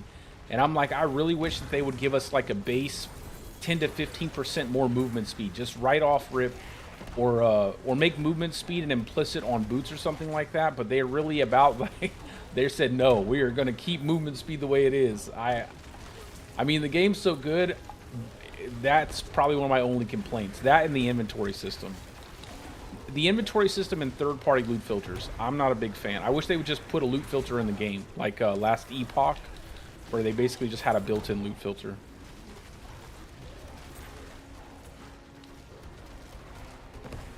Yeah, that's one of the characteristics that a lot of people like about it, is that it does require so much time investment to get your builds online and stuff. But it does get easier. I will say it does get easier. So it's not like it lasts forever, this difficulty of of getting your characters builds online. The only thing that really still takes a lot of time is leveling. But I think that's going to get better and better over time when they add more content to the game. But it will still take a decent amount of time compared to Diablo 4. Oh, I agree. Yeah, they definitely need to have some kind of auction house, but they need that in D4 too. I feel like they need auction houses nowadays in every single online action RPG or any game that has a dedicated trade system. There should be an auction house. Needing to use like third-party resources or having an economy that's entirely player-driven in terms of how you engage with it, like trading, it just makes it a hassle. Like, it just makes it such a hassle. And trading just needs to be something that is fun to engage with, but you only have to do it momentarily to set your items up to sell and stuff, and then you just bounce out and start going back into the action. You know, it shouldn't be something that you have to spend a serious amount of time doing.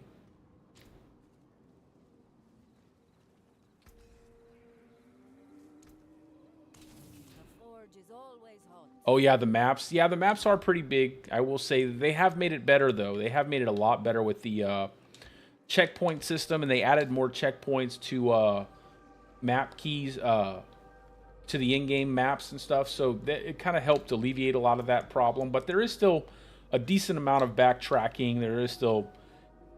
And like I said, there is still that issue where you're not really moving that fast. That causes like this feeling of like a slower gameplay that maybe you may not enjoy if you're more interested in games like D4 that always have like a much faster style of gameplay. And that again is why I really wish that they would take the difficulty a little bit more serious in D4, because they really do have a solid game here. And I just feel like they're missing that in-game content, man. They're missing that in-game content for people to really sink their teeth into for when they build out that perfect character. And then again, I also think that there needs to be a lot more creativity with the Paragon boards. But other than that, like, they have a really good thing. It's just really easy. Like, everything is just super easy. Hey, what's up, brother? How you doing, my man?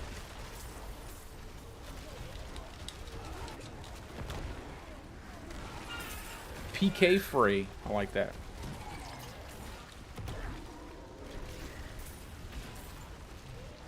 Oh, absolutely, brother. Enjoy this snowboarding shop. Have a good day, man.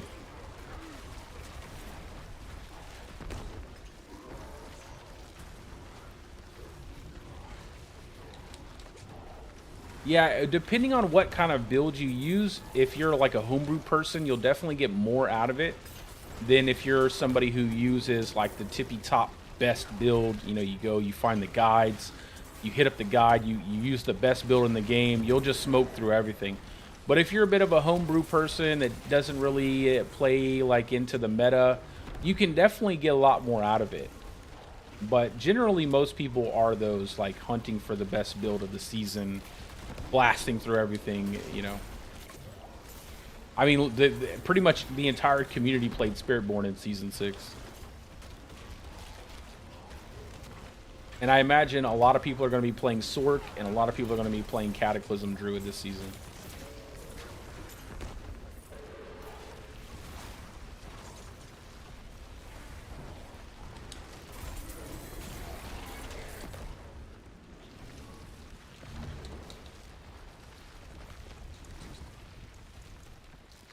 Probably should have went gauntlets there.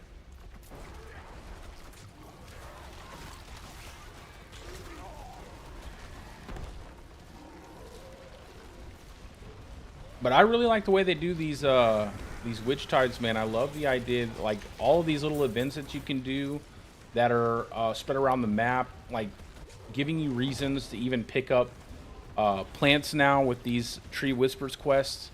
It's like everything has a purpose and everything is so close together that there's always an activity to do. It's definitely, in my opinion, a much better version of where Helltide should be at, where there's all of these little events you can interact with if you choose to, tons of things for you to do, and the Tree of Whispers being right there for you to basically just turn it in right there with the Raven That is insanely good. You can just fill up your inventory. You don't have to worry about going back to the Tree of Whispers to turn it in. You can just go to that little crow.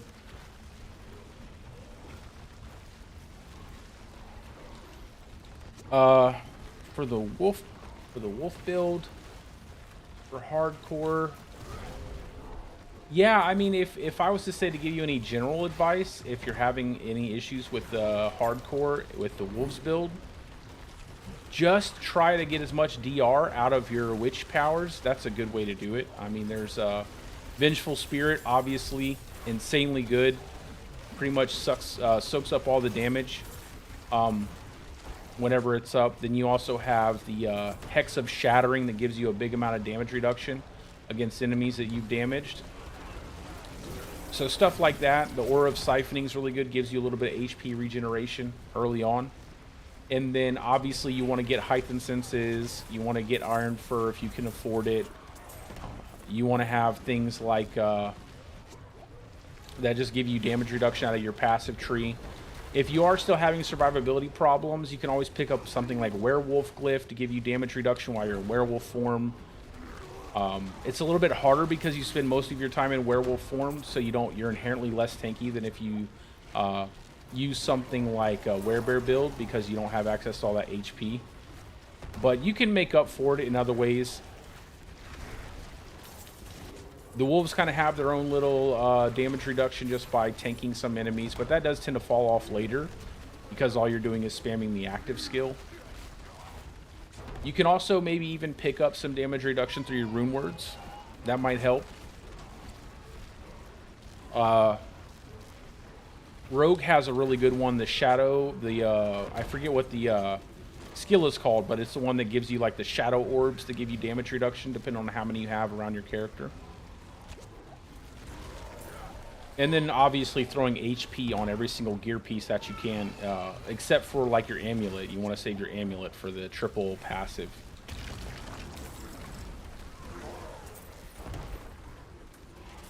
And then once you get lucky enough to get a Shroud of False Death, that's going to be your bread and butter right there. Like +1 to all passives, and then all you do is just max out the HP on that. Like if you get lucky, get a GA to HP on that, and then max out the HP. That's going to be really useful for your build. Oh yeah, I will say the loot spam, it is a lot. There is a lot, and I don't think that's a bad thing. But I can definitely see why it might be a little bit overwhelming. However, like as you get more and more, crafting resources, you could probably just start focusing on the GA items and not really picking up too many normal legendaries. Just picking up the ancestral gear pieces. I think this season allows you to kind of do that a lot more. But I always try to pick up everything because, when you get to the end game and you're trying to craft out a really good gear piece for like, with like 2 masterwork crits and the right affix, it can be a bit difficult to do that, and it costs quite a bit of resources.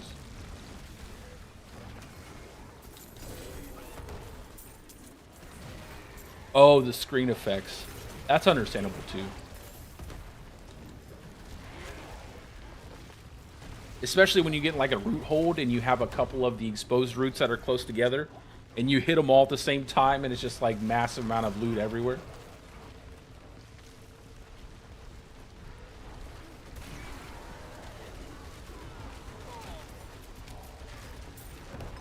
I think I like the fact that it is difficult to find fugitive heads, but I'm not sure what the drop rate is. It does feel like it's pretty, it feels like it's pretty low.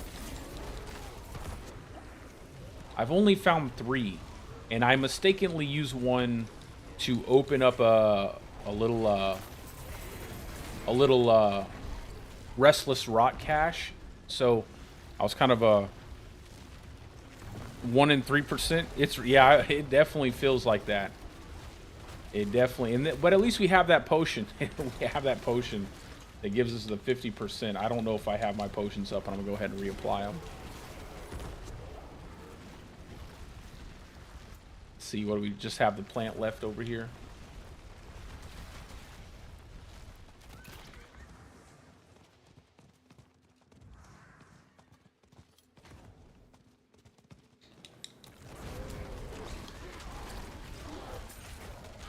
But thankfully, like my build has 2 magic occult gems, so the only real one that has to you really have to farm a lot for is going to be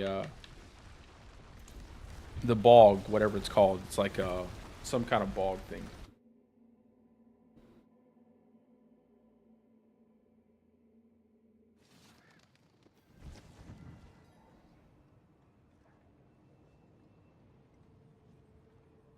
No, that's not slow. You're playing the game at your own speed. That's all that matters. Play the game at your own pace. Who cares about what everybody else is doing?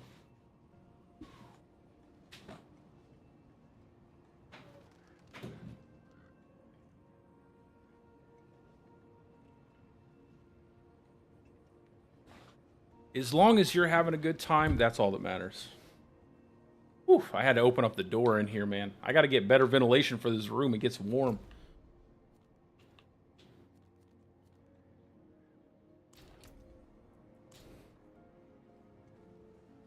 Add a couple, like a fan in here, something. Keep my PC from getting too hot. I remember when there was a hanging only once in a while. How? Father bless. What do you need?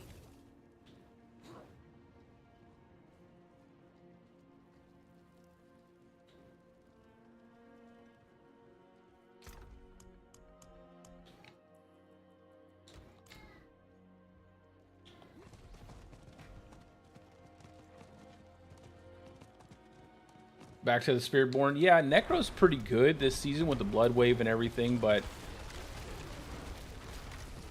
I don't know, man. I've always said, I'm going to do this class, I'm going to do that class, I'm going to try this class out. I always end up just playing the Druid. It's kind of, I promised Buddy that I was like, I'm going to play the Rogue. I'm going to play the Rogue this season. I'm going to try it out. I'm going to try. Never tried the Rogue. And I even have cosmetics for the Rogue that I really like, but I've never really played the Rogue.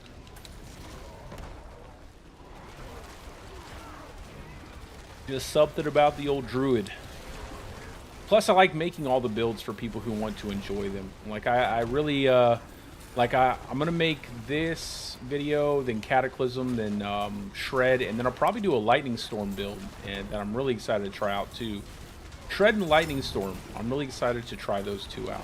I'm really happy with where Bouldercane is at, and I think Shred and Lightning Storm are probably my second and third most anticipated setups. I already know Wolves is going to be really good, but I'm not too sure about Lightning Storm. So I'm kind of, it's still going to be good, but I don't know how good. And that's the question I really want to answer for myself. It's like, how good is Lightning Storm this season?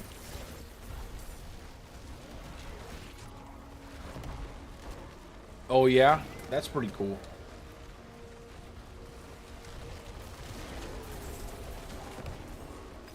Yeah, I like when people get into the RP side of things. It really creates like a lot of interesting little builds. Stuff like that is pretty neat.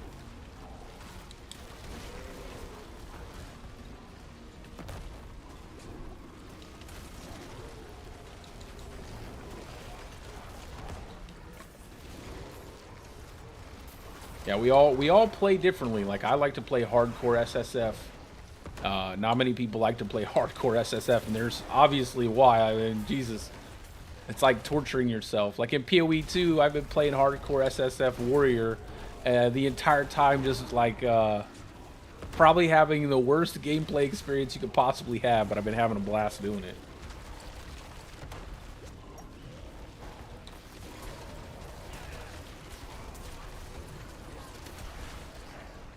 Yeah, I think hardcore is pretty friendly here, other than the fact that when you die, you lose your character. I actually think PoE 2 has a better hardcore setup, where if you die, your character just goes to your normal leagues. I think that's really nice. Although, I will say the idea that you lose your character in D4, it is kind of cool, but ultimately, I think it keeps people from trying out hardcore. So maybe I wish in the future that they would change that. Like, increase the difficulty, but let you keep your character if you die in softcore. Oh, you're joking. Hey, listen, it's not a joke. Come to hardcore. I will teach you I'll show you the ropes. That's true. Why do that when you can play the Elden Ring DLC? That's true.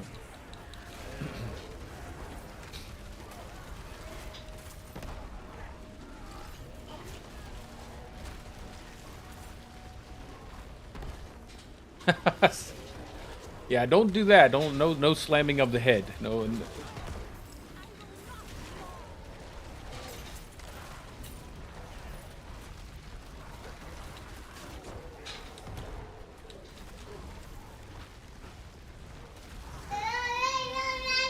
Uh-oh.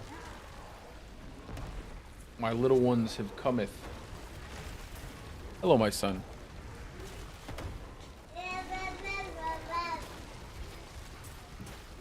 You gonna take my drink? I'm gonna get dehydrated in here.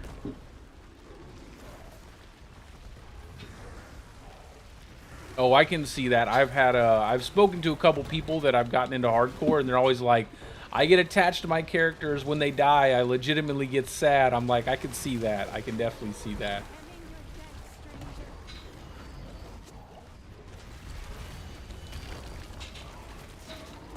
You go through like a bout of depression, you lose your character. That poor, you're like, this was the best character. It had the greatest name. I had all the good gear pieces. Everything was going so well.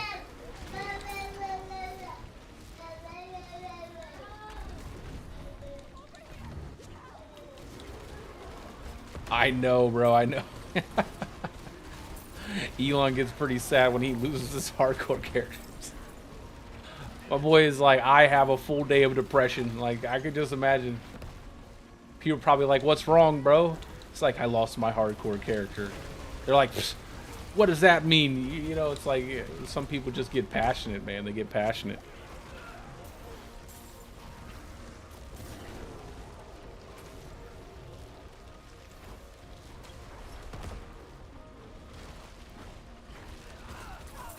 Oh, yeah, the clearing out process where you have to delete all of those characters you worked so hard on.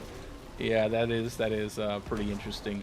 I thought it would be, I've always had this idea for like a system for your previous characters.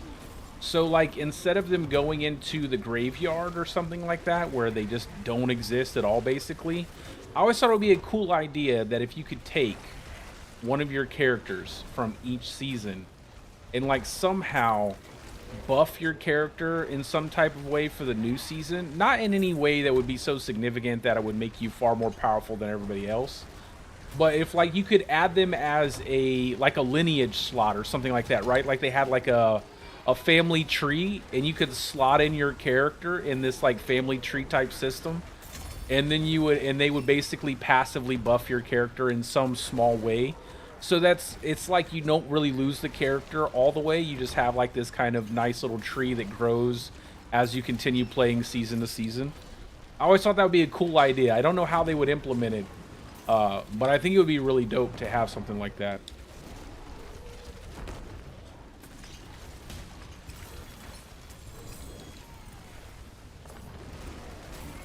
Yeah, Storm Companion, all of the tags should be working for Storm Companion. So lightning damage, thunderstruck node, all of that stuff should be working perfectly for your companion builds. So yeah, you should be able to go into Lust for Carnage. You should be able to go into thunderstruck. You should get nature magic. Whatever, all the tags should be working. Yeah, I always thought it would be a cool idea, right? Just like so that way you have like a kind of a track as to what you've done every season. And you can kind of look back on those characters and be like, oh man, that was a good season. That was one of my favorite characters I made that season. And then it also still kind of provides you some kind of interesting little buff. Like I said, nothing that would make you too overpowered, but maybe just something like maybe a little extra stats here, a little more movement speed. Nothing to any significant degree that it would be like, okay, now I don't even have to use an item. But just something cool. Something cool like that, I think would be pretty dope.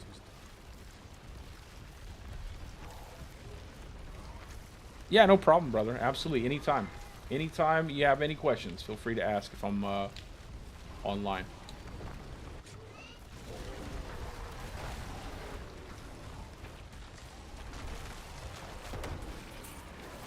Yeah, I feel like if I could ever make a video game, I would just want to be like the creative side. I don't want to do any programming or anything. I'm not good at that.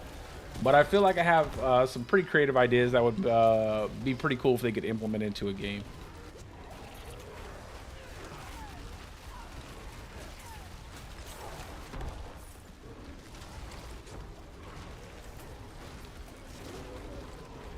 Oh yeah, definitely. You could definitely lean into that system, like have emotes or something like that. Maybe like an emote that calls them up, like calls your characters up to like stand beside you. Like it would be kind of interesting. Or like spiritually or something, like your ancestors or something, where they kind of appear in like an ethereal form around your character. Like force ghosts or something like that. I think that'd be pretty dope. Oh yeah, I remember that. Like I never played it to that degree, but they had like a rebirth system where you could bring a character from import a character from a previous season. Yeah, anything like that I think would be pretty cool. Just to carry that character over, just to have something to say like, "Hey, I did." I mean, that would actually be pretty dope. Could you imagine if you could carry the same character over in hardcore every single season, and it would like mark your character somehow to say like this character has survived X amount of seasons?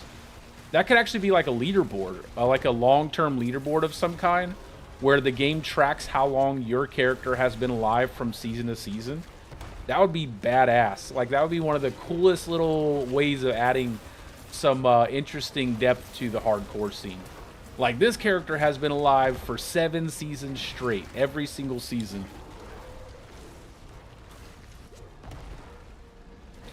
Oh yeah, man, I'm not Cataclysm is not listen, I made the build is there. I'm gonna play the build and I'm gonna make a video for the build. But that build is an abomination, bro. Cataclysm is an abomination. That thing should never exist. And it is the most powerful build currently for the Druid and generally in the meta as well. It's incredibly powerful. But it is not fun to play in my opinion. So I had to go with Bouldercane first, and then I'll go back to Cataclysm. But that is not where I want to. That is not my passion as a Druid player. I like fun builds.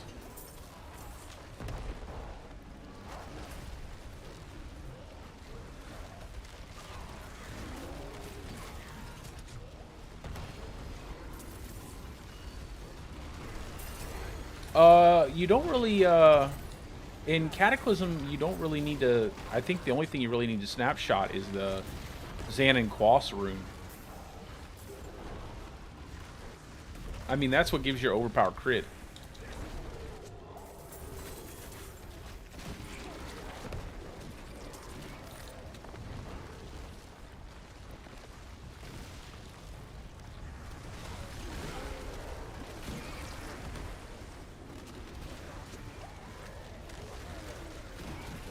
But yeah, generally you should get up all your buffs. You should get up all of your buffs, and then you should use your, you should snapshot the overpower crit. Then you definitely shouldn't do it without your buffs up. But I mean, it's not like unless you're pushing high tier pit, like, and you're pushing to max everything out. Yeah, you probably don't need to do all that. You just snapshot the overpower crit. It's much more friendly that way if you're not always focused on doing every single thing.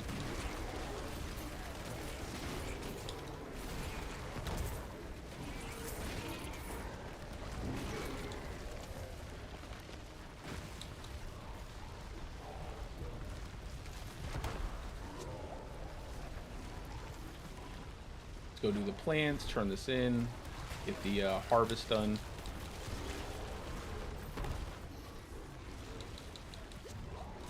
I don't know, do you guys think they should, yeah, no problem, brother. Do you guys think they should increase the drop rate for the fugitive heads? Like to, well, not the drop rate, but the spawn rate for the fugitive heads? I feel like they might be a bit too low.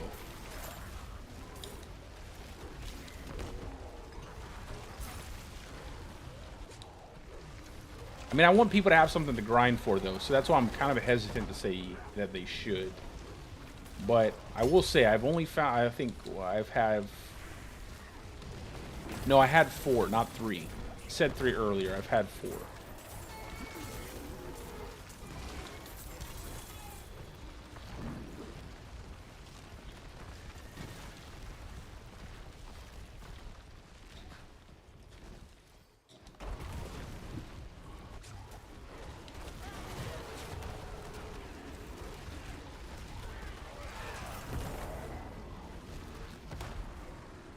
What's this? This is such a weird little thing that happens with Earth skills. It's like enemies that get stuck up on walls or something like that. It's like they're not registering that they're getting hit, or they're like underneath the hitbox of your skill.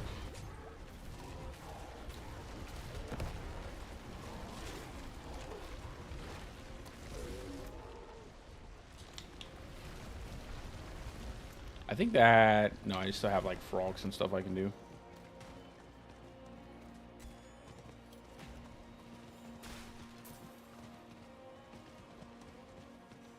Oh, so if you do, just so you know, I don't know if you know this, but just so you know, the Raging Shred passive with Shred is bugged.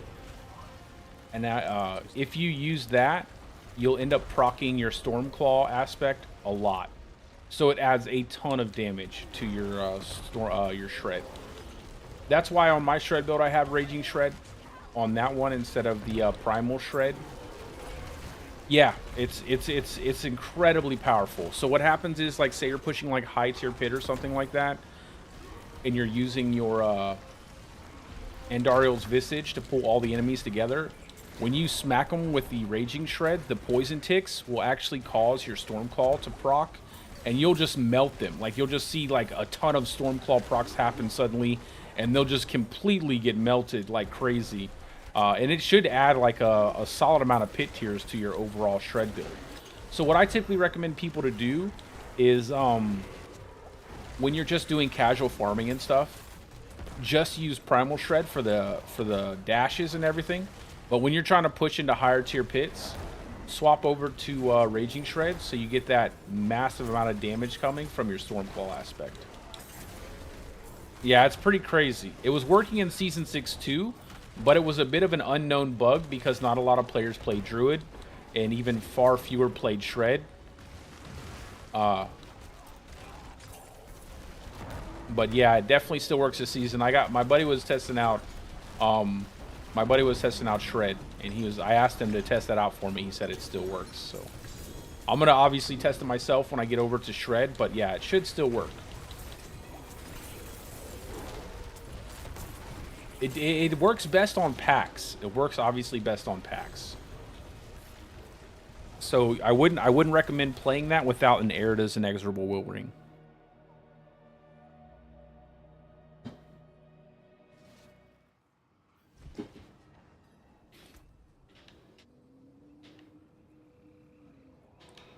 Damn, I'm just getting so many resistances and movement speed on my amulets. Like, I'm getting that, like, every single GA is resistances and movement speed. The forge is ready for whatever. The forge is always hot.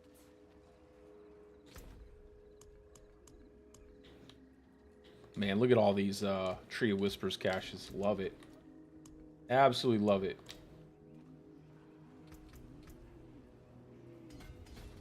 Alright, finally we get to slot in my last glyph. So this is what my skill tree, kind of my Paragon board looks like. As you can see, I'm not going too crazy in each section. I'm just kind of getting the glyphs unlocked all the way, and then moving on to the next one, picking up the appropriate legendary nodes. And then obviously survivability is a big one for me because of hardcore. And then I always go with survival instincts for the third board. Earth and Sky, all these HP nodes. That's why Earth and Sky is so good over here, because this is one of the only places to pick up a decent amount of flat HP. And this really adds up.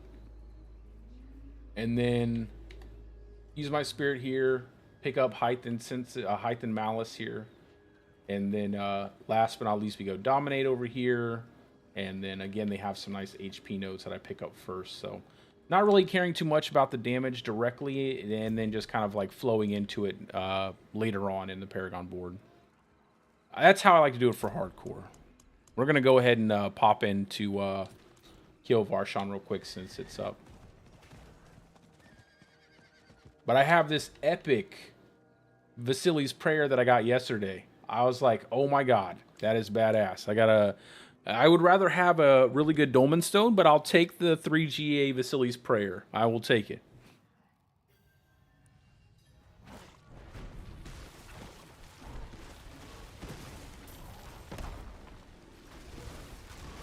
I got a lot of stuff to do today, man. I gotta, right after this stream, I'm gonna start working on my article from Mobalytics. I'll probably end up making videos to match those articles, but I gotta write an article from Mobalytics, and then I have to do the build video for this setup. I also need to start working on a lot of my other build planners. They're finished. I have them done, updated for Season 7, but I have a lot of writing to do.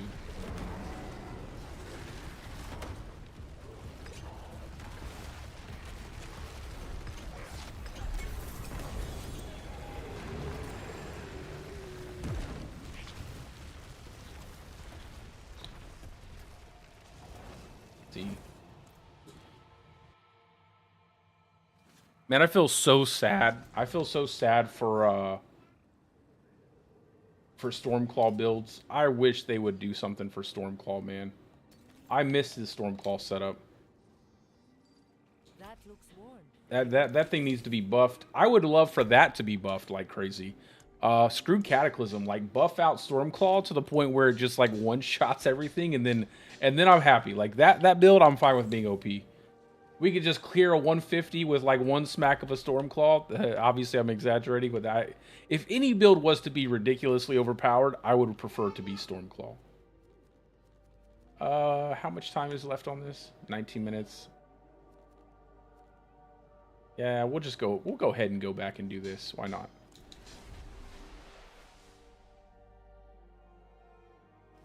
Yeah, my opinion overall is that it doesn't work, man. It is not going to work. Not that you can't do the content, right? You can obviously get into tier 4 with it.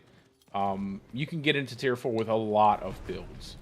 But what you're going to end up doing with Stormclaw is you're going to end up using a lot of other things to deal your damage, right? To the point where it's really not even Stormclaw dealing the damage.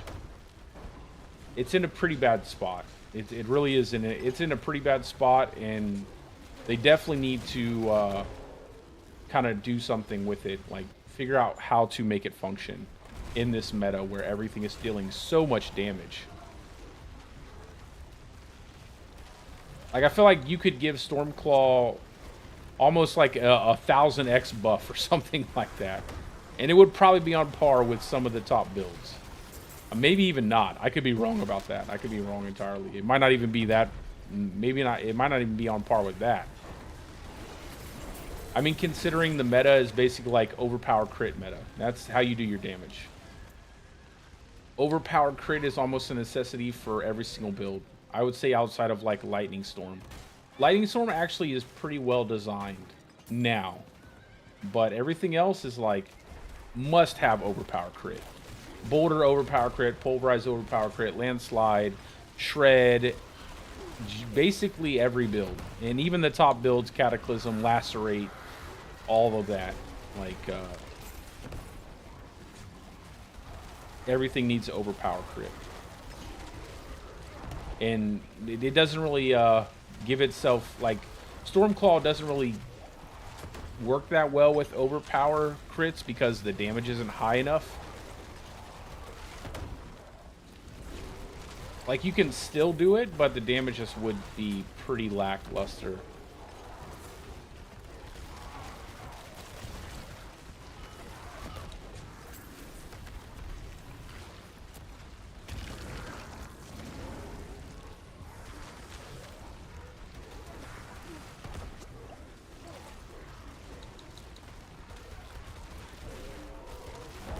And unless there's some kind of bug that we don't know about yet, I don't really foresee it really ever being viable unless they do dramatic changes to it.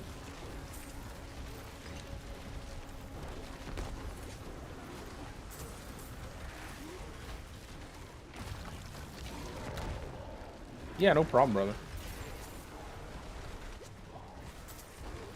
So this is one of the only issues, I don't know if you guys know, but one of the only issues with Bouldercane is that these root exposures will make your borders disappear for some reason. It's a weird bug, and I'm sure they'll fix it. But the best way to play it is to kind of like just go around the outside of these root exposures, so that way you don't lose your borders, and then you're good, and like everything else is fine.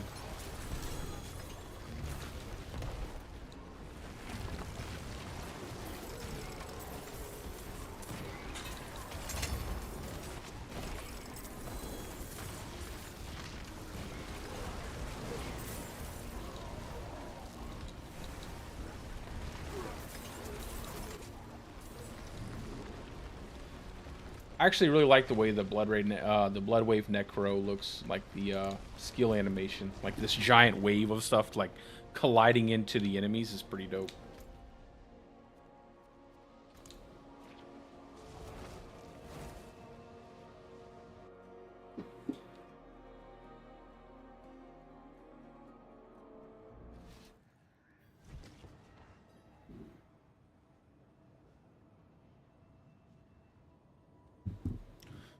All right.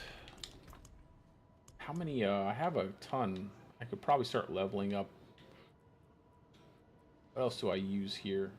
We'll just do like grow and stuff. Because I'm going to use that for Wolves build. Grow and then Poison Frog Servant. I really want to get this Aura specialization. I need to do a lot more dungeons. And I need to get Piranado or whatever. Not Lifelink. I don't have any builds with Hex of Flame. I don't have any builds with Purging Touch. Do I have Wave of Woe? I can't remember if I have Wave of Woe.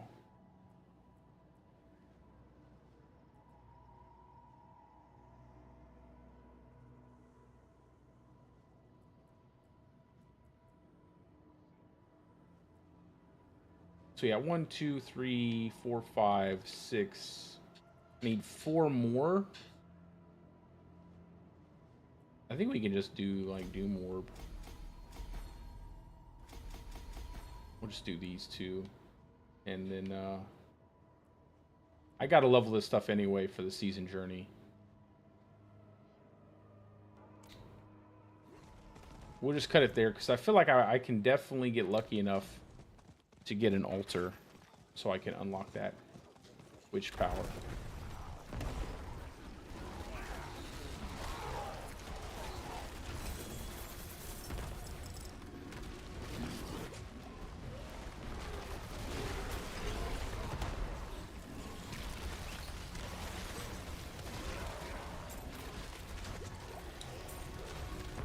We'll probably do some what I'm gonna do is I'm gonna swap to my other character real quick, use my Tree of Whispers, and then we'll probably run some more root holds. And then maybe I'll dabble in some dungeons too, just because I really do want to find those altars.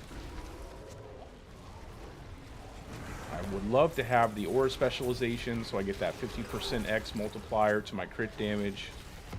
And then I'd also like to have that expansive, the increase to the AoE of my siphoning aura. I don't know what I was trying to say there. I was trying to watch the screen and talk at the same time.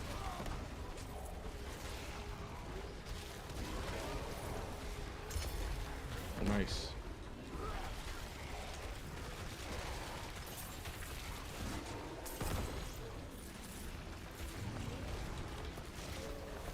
Is anybody even having issues with these treasure goblins? Like, I feel like I've had a couple of them bug out and like appear on my map and not be able to be killed, and they just disappear. I've seen that happen a couple times now.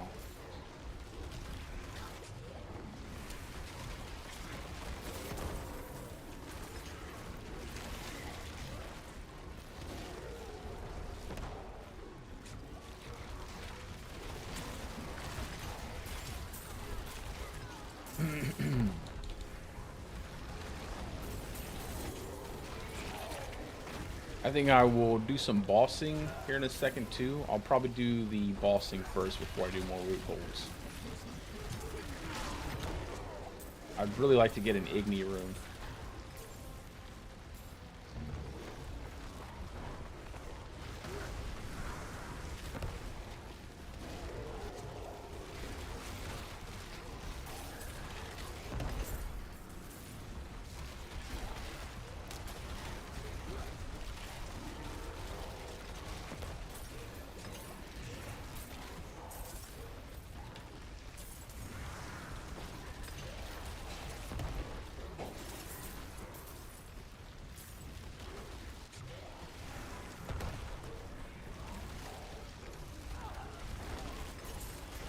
Now if we can just get these two to stay together, that's what we need.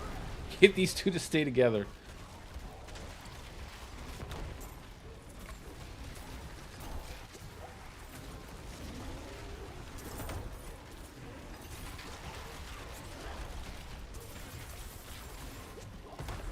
I heard some gold drop. That sounded nice.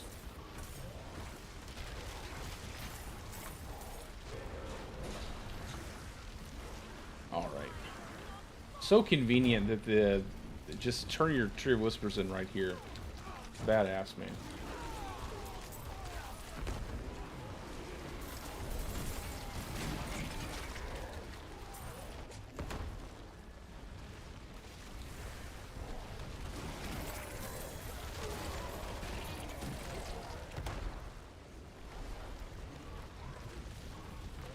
I was watching. Damn, what just happened to my brain right there? I was watching Quinn play hardcore Druid. I thought it was pretty entertaining. I can't believe that Joker actually got a D4 bad tattoo on his arm. That's some dedication right there, man.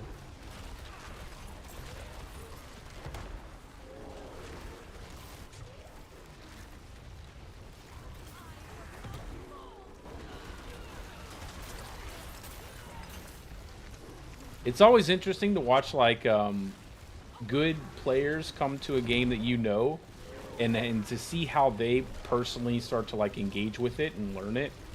I always find that to be the most interesting thing to watch.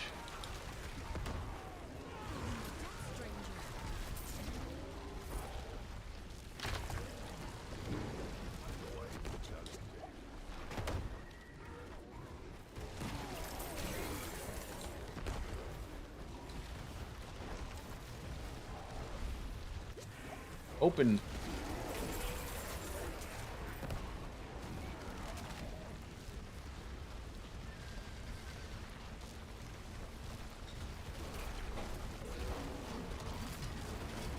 Pulverize is in a Pulverize is better than last season, but so is every Earth skill build.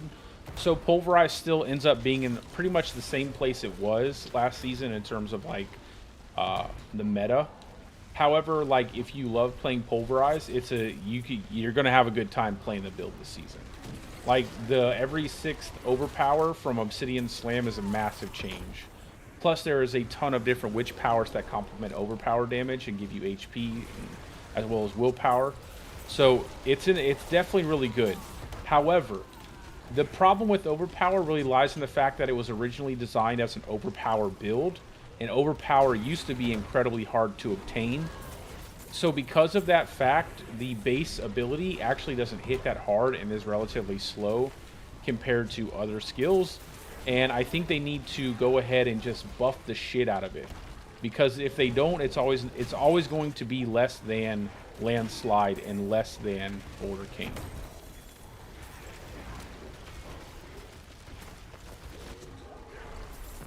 It seems like that's the case with a lot of stuff though. Like their original design has basically been overwritten by a lot of the changes they've made now, and because they haven't actually updated it, the skills themselves don't feel that good.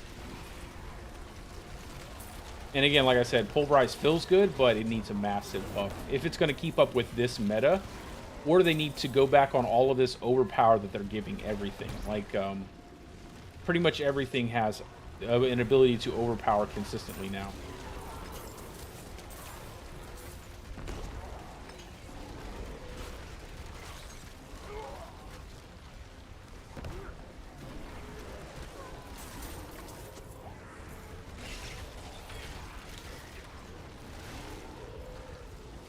Oh, this guy's got the NATO.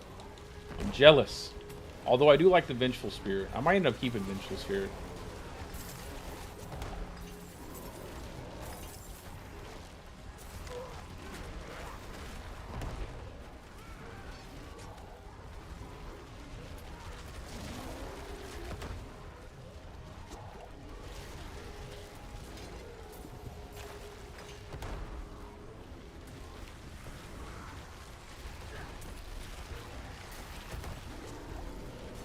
Yeah, again, for an in-game system, in my opinion, I think just anything that would scale infinitely like the pit does. I think them actually see where they failed. In my opinion, where they failed with the pit is by telling people that there was a cap to it. I think if they had told people that the pit was infinitely scaling, then people wouldn't be so fixated on completing 150 every season, right? So if they decided to nerf something or buff something, the overall goal would not be to reach 150. I think the best thing that they could do is make content like that. Like Pit should be uncapped and infinitely scaling, and then they should, if that's even possible, or they need to add so many pit levels that there's no possible way you could ever complete it.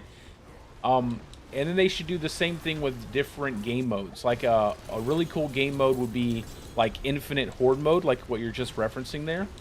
Like something where you could just have tons and tons of waves of monsters coming in over and over again until eventually you got to tap out. Like there is no end to it. It's just what limit can you push your build to.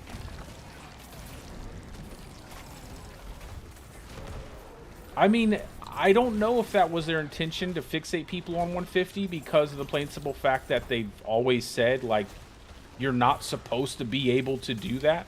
Like, you were never supposed to be able to do tier 200 when it was 200 tiers. You were never supposed to be able to do the Abattoir of Zur to tier 25. Their intention was to not allow players to do that. They just have always had so many bugs and issues with, like, player power balancing that eventually people find a way. No one ever really did tier 200 though, so that was always they actually had like a pretty decent system there. It's only when they bumped it down to 100 tiers that people have hit the max on the pit.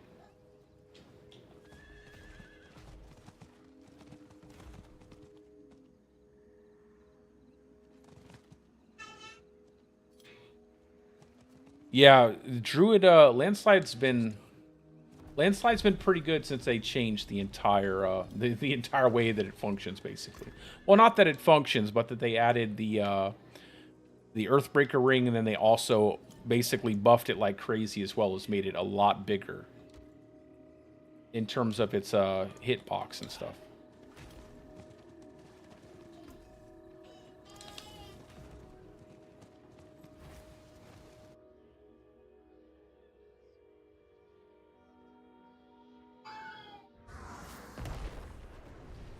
Is slow, yeah, and you know they made improvements to the slow leveling this season by adding some passive spirit restore with your boons. So your Gift of the Stag now has that passive spirit restore, and also Energize is really good. You get that lucky hit; it gives you a complete bar, it refills your spirit completely, which is really nice.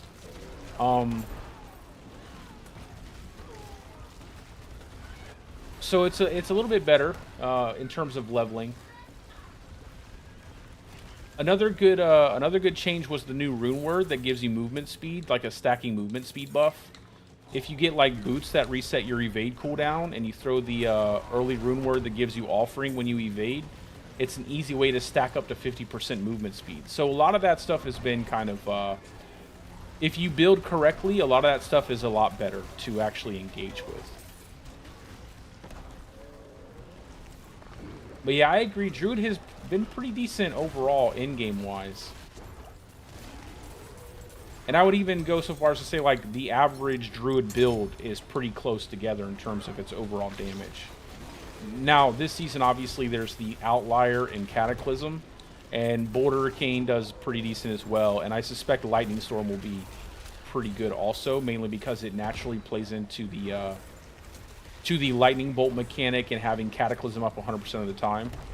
So lightning storm will probably be like a hybrid lightning storm slash Cataclysm build. But overall, I think most of the builds that you can play with the Druid are pretty close together, or at least most of the popular builds. There are some off-meta builds that are really bad that people like to play, that they definitely should like look into buffing.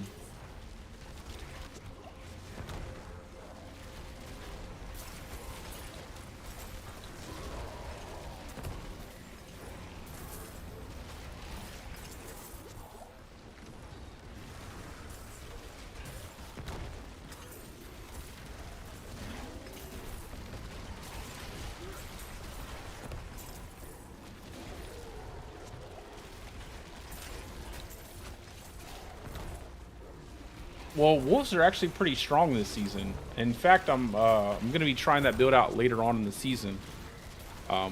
Wolves are actually pretty powerful. I would say in the Druid meta, they easily are an A tier build.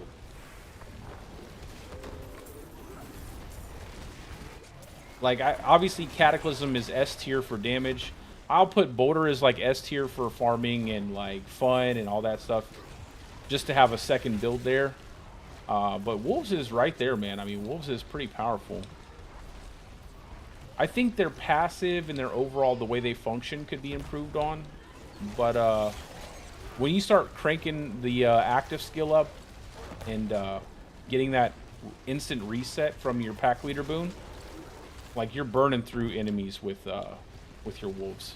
Crazy amount of burst damage, especially like single target burst damage. AoE you have to kind of build around, you know, pick up certain rune words, things like the Kree rune word to give you that pull to pull enemies together, but for the most part it's pretty good.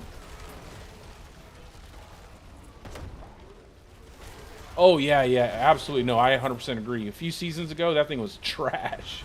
Like, Wolves was absolutely trash. Companion builds in general, like, were pretty bad.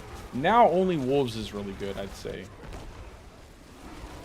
It would be nice to have a companion build where all of your companions are useful in the end game, and not just Wolves. But I will say that at least the Wolves look pretty cool. They turn into werewolves.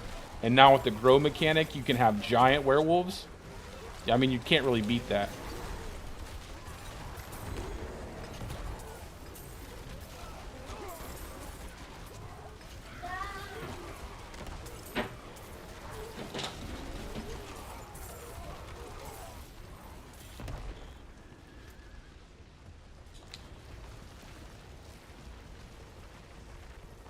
Alright, we'll finish this up, and then we'll do some bossing.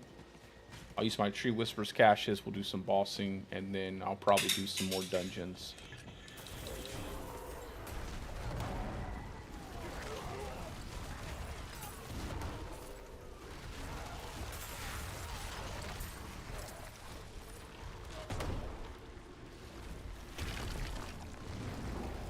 Yeah, I think it's always been a little bit harder to reset it with companion builds. Uh-oh. Uh-oh. What was he doing? Playing with a toilet?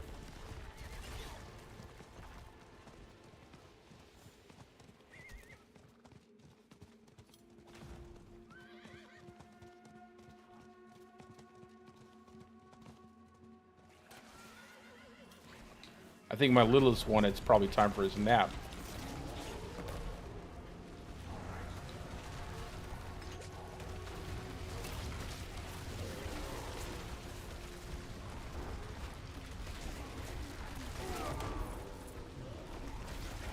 Oh, nice. I'll have to head over there in just a second. Get these, shepherd these poor little defenseless animals into the tree for whatever purpose.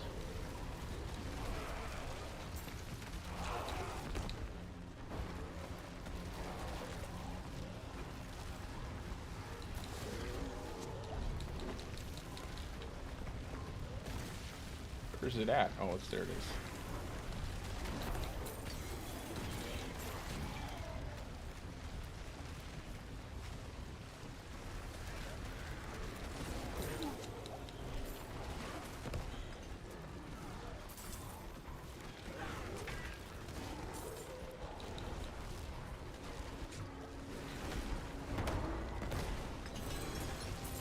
Another headless.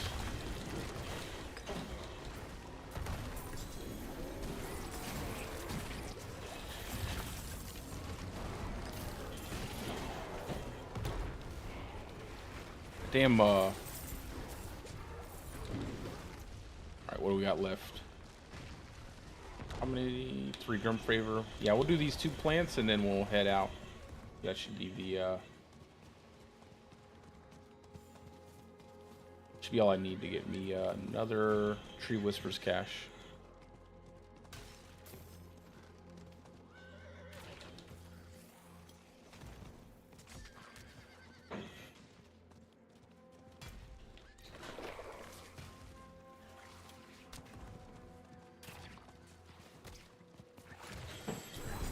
I like the changes they made to these mystery chests too. You can actually get a decent amount of stuff out of them now.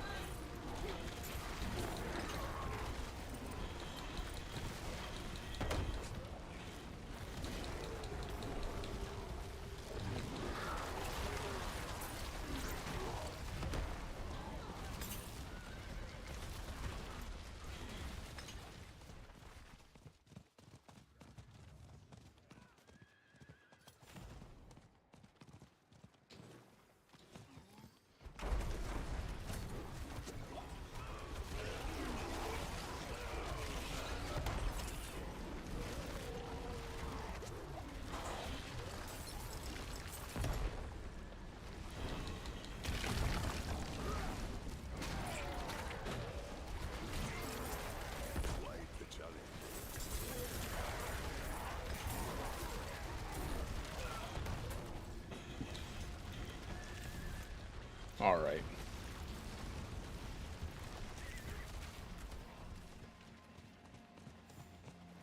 It is done. We're gonna do some Zur, and then we'll probably I might just do all my boss mats that I have. I could definitely use a better Zenith ring, so.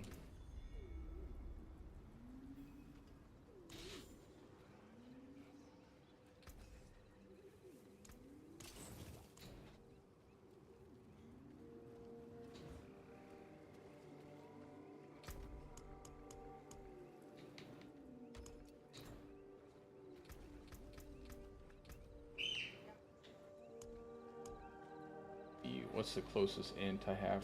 That one right there. Then we'll go here. Need one more.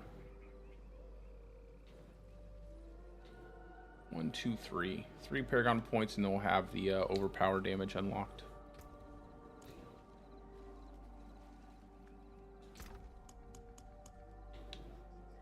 Alright, I'm just gonna pull out all this stuff.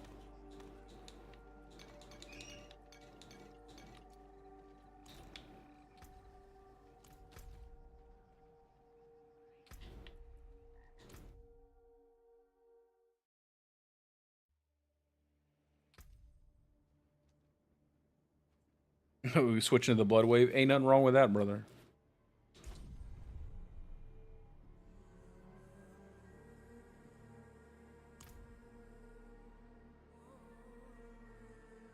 Blood wave necro looks pretty dope. If I wasn't a diehard druid, I would definitely try some blood wave necro.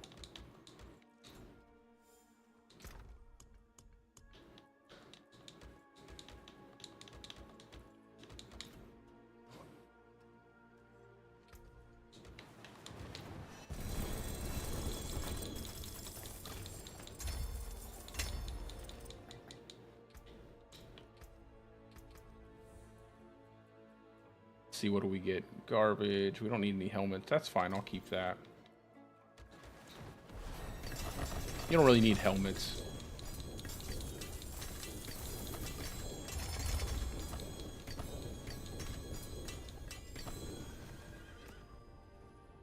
Check out these wind shear. Nope. I don't think I'm gonna build a. I don't think I'm gonna build a stone burst build this season. It just doesn't feel appealing to me to make a stone burst build.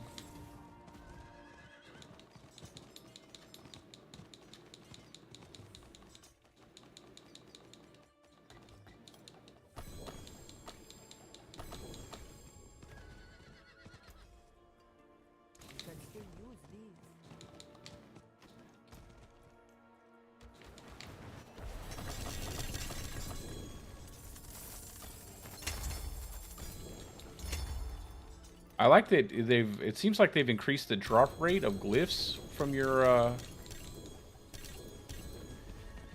Tree of Whispers cache. I don't remember getting that many glyphs from those.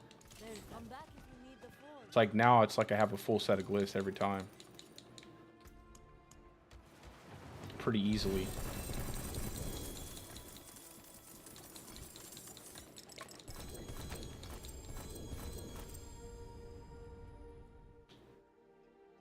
Man, that basic skills. I keep getting basic skills. I'll put it in the chest. If I see anybody who's like calling out for a basic skill, pair of pants, I'll just give it to them. Who knows? Someone out there is using it. Probably a Spiritborn.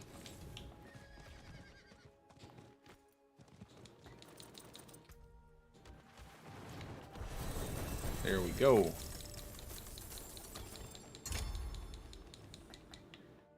We'll just go ahead and put this back in the chest for the next character.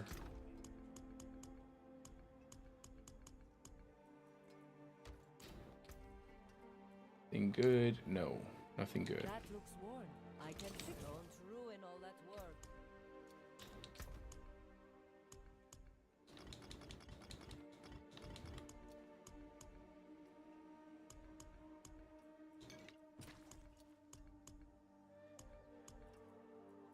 Let's see. Dang, I didn't get any root holds.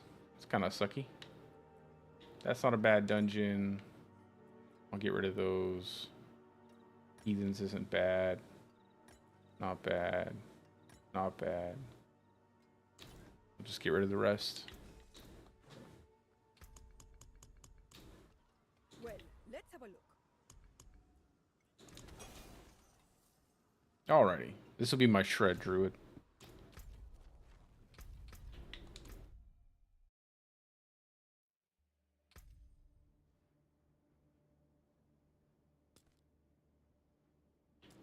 Yeah, definitely, I agree. Definitely the best season by far.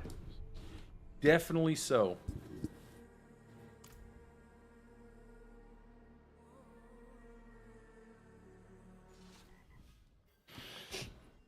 And some of the uniques they added to the other classes are really cool. Like, I've seen some videos of people using different, their different abilities, their different uniques and stuff. The different builds they can make out of them. Looks pretty dope.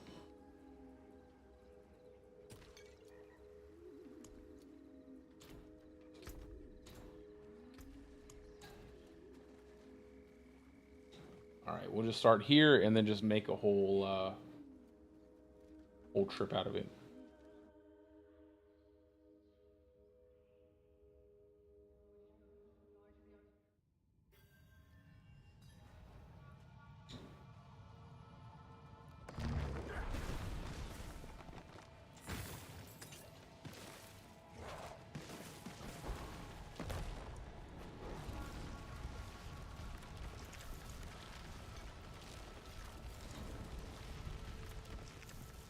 No, we're going to be here for a little while.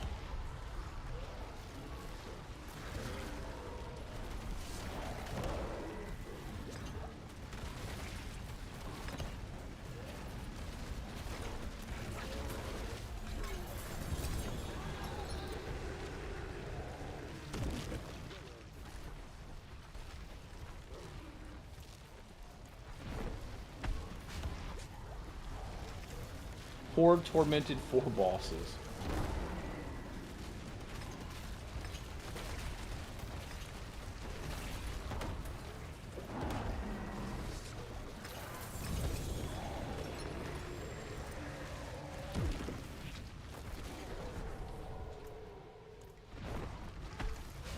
Yeah, the cosmetics, they are really cool.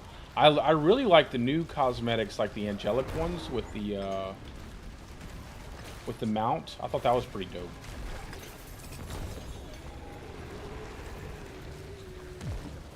And then all the battle pass stuff looks really good too. I'm happy the Druid did not get fruit this season as a cosmetic. Holy Jesus.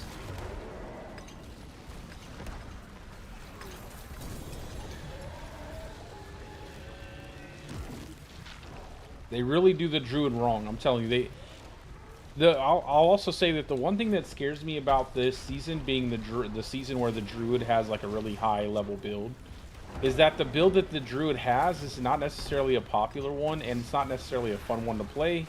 And I feel like they're just going to neglect my poor Druid now. Like, they're like, oh yeah, you had Cataclysm.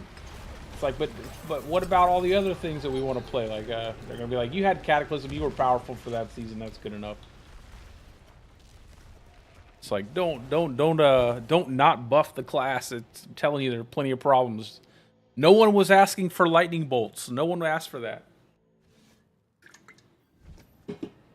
I'm still not sure why they didn't just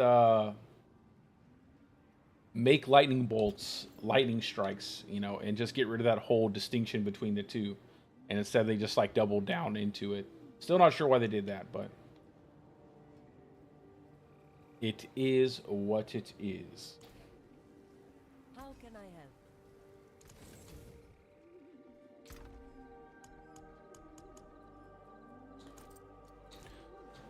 I'll be a little bit more choosy with my with the items that I pick.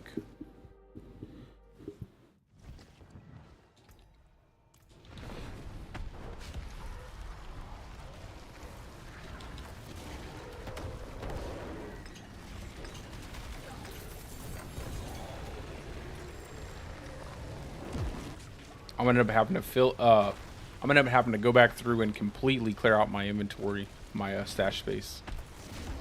I'm keeping way too many things.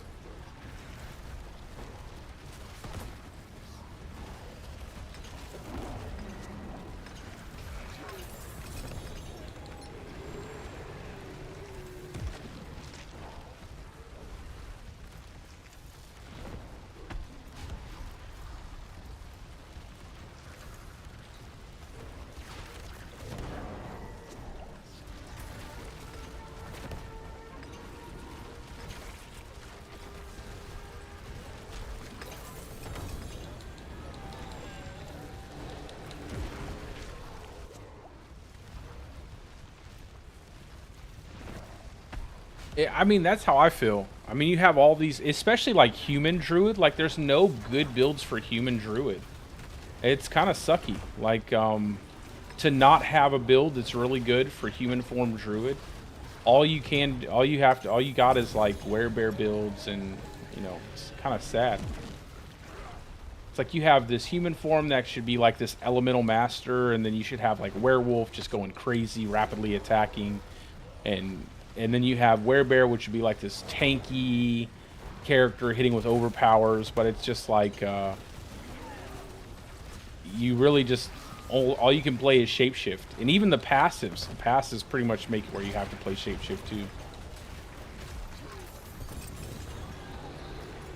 It's like quick shift is so powerful. Heightened senses, even after the nerf, is one of the best damage reduction passes we have. Obviously, you have things like Iron Fur, Provocation, stuff like that function off of being in werebear form. There just really isn't enough stuff for human form druid, both damage and survivability. Like, both of those things need to be buffed up.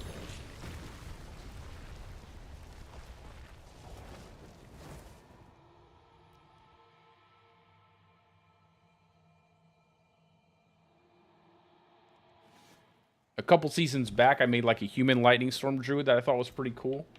Like the first build I made for that. So I think it was like season 3. Damn. I wish I was ultimate cooldown.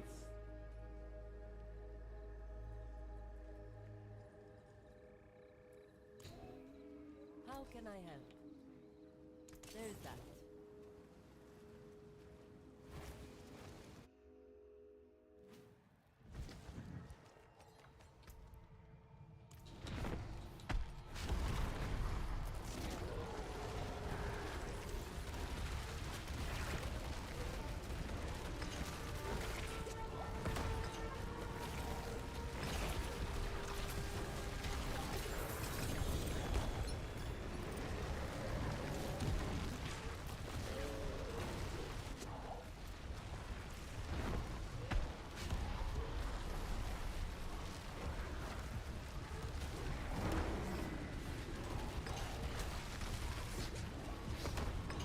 I gotta start building on my crit chance. That way my borders always crit.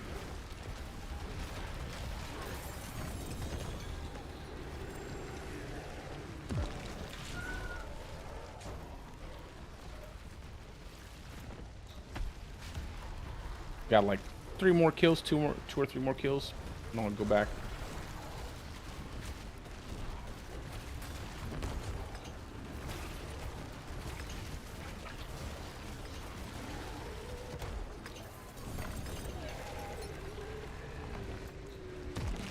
One more kill.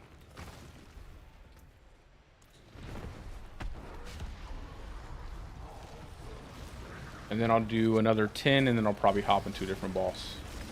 I like to keep a little bit of my boss summoning materials just in case there's like a tree whisper up or something like that.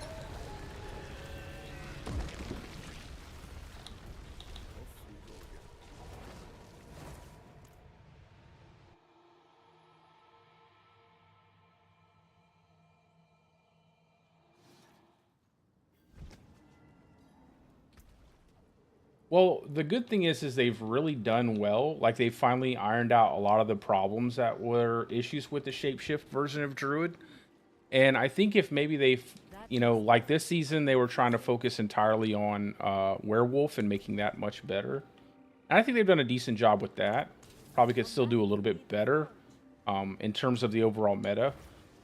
But maybe next season they can just like focus on human Druid and trying to find really interesting builds that you can create for human Druid. I'd also like them to add cosmetics for the Werebear and Werewolf forms. That'd be kind of nice to have.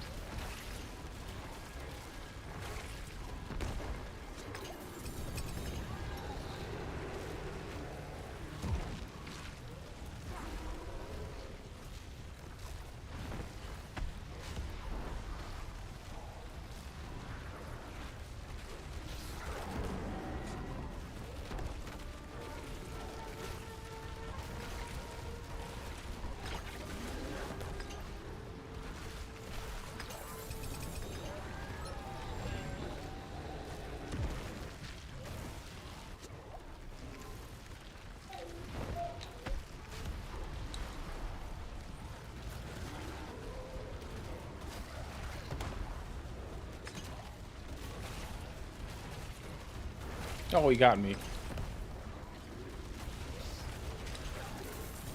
I zigged when I should have zagged.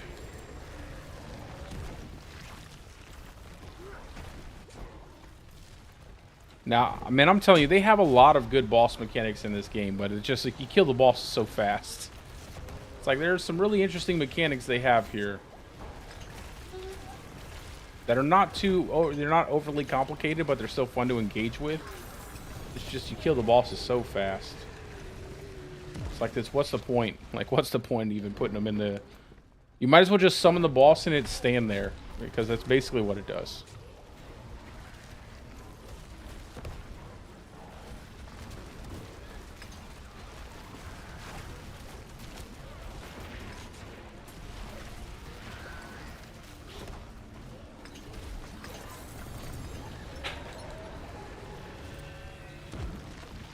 How many do I have left? 38.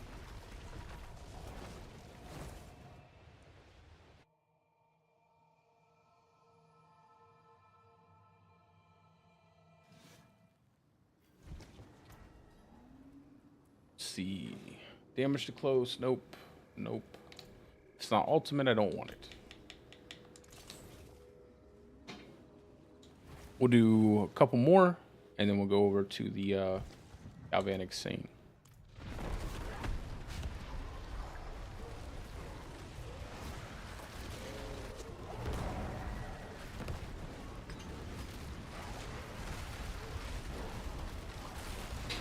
Yo, last season when his shield was bugged out, that was actually a lot of fun, believe it or not. I enjoyed that. The whole shield being ridiculous. And it's like you had to really wear his shield down in order to actually get damage on him. I thought that was actually an interesting way to make him a tougher boss on accident. Because then it's like I had to engage with all the mechanics of the fight. Kind of cool. I know a lot of players didn't think so, though. I'm sure they were unpleasantly surprised. We'll keep that. Werewolf attack speed +7. Definitely keep that one.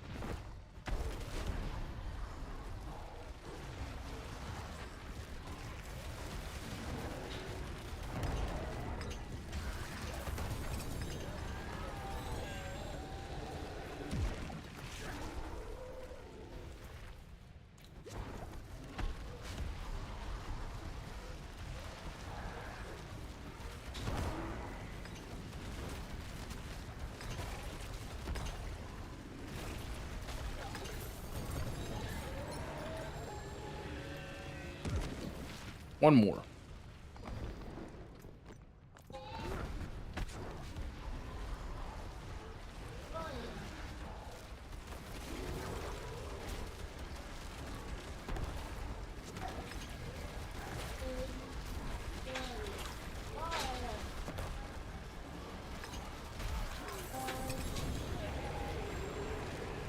Okay.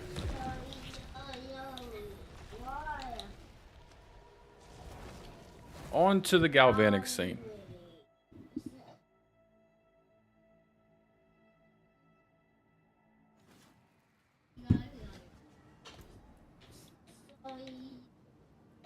Garbage.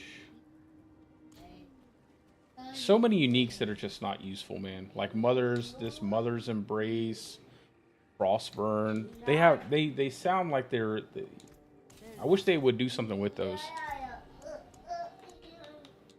It's like they don't even have a purpose. All right. Let's hit up the Saint.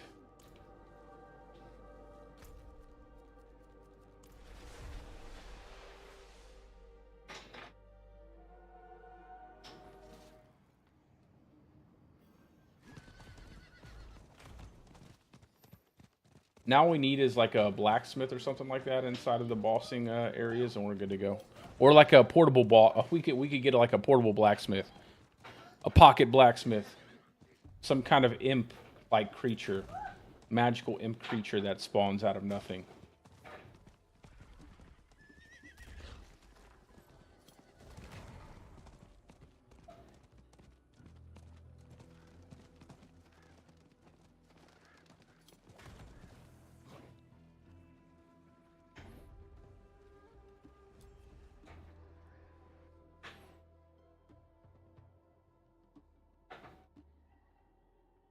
I will say one thing. Their cosmetics are definitely the best cosmetics out of any game I've ever played.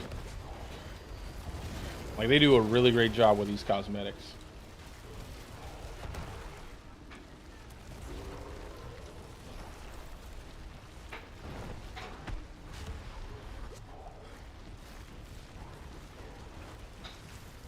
I'm sure they will in the future have some kind of cosmetic wing set that you can pick up in the Battle Pass.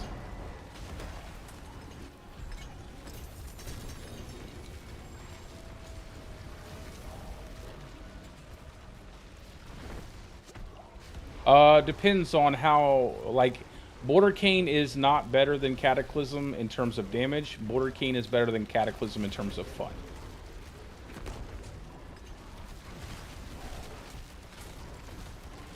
I mean, Cataclysm is just just crazy this season. They buffed it, like, to extraordinary degrees for no reason whatsoever. And it also has, like, several bugs that make it even stronger.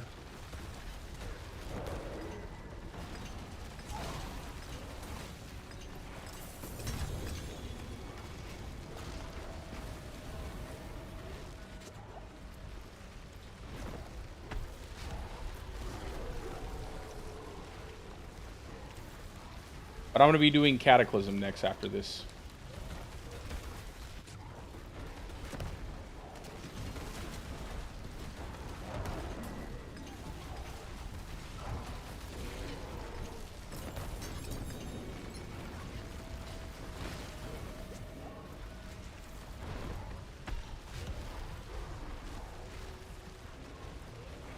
Well, one of the major bugs is the ability that once you snapshot your overpowered crit from your rune words into Cataclysm, as long as you refresh your Cataclysm and it doesn't land on, like, your provocation proc when you have a Shroud of False Death, that snapshot overpower crit will persist, which isn't supposed to happen. Like, that's clearly not supposed to happen. So it makes it where all you have to do is proc your snapshot overpower crit with all your buffs one time, and then you just keep casting Cataclysm over and over and over again, and you never have to worry about actually snapshotting it perfectly again. And like I said, clearly not intended. Like, that's obviously not intended. Of course, it would give me a quick shift, but then it would give me 38%. Damn, that sucks. It's nice too. It's got 2 height and senses, 4 predatory instinct. Like, I have a pretty decent one here that's not bad. It's 50 out of 60.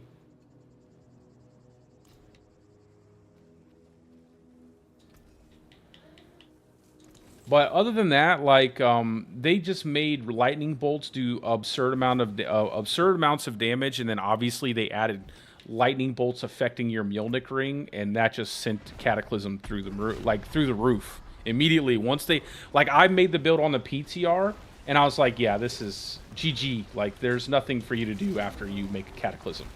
Like, it's just, the damage is crazy. It's pretty clear what they're trying to push you into. I think it's a poor design choice, in my opinion. Mainly because, one, no one was asking for a Cataclysm build to be popular. Like, no one really liked lightning bolts either. And, 2, like, it's absurdly overpowered.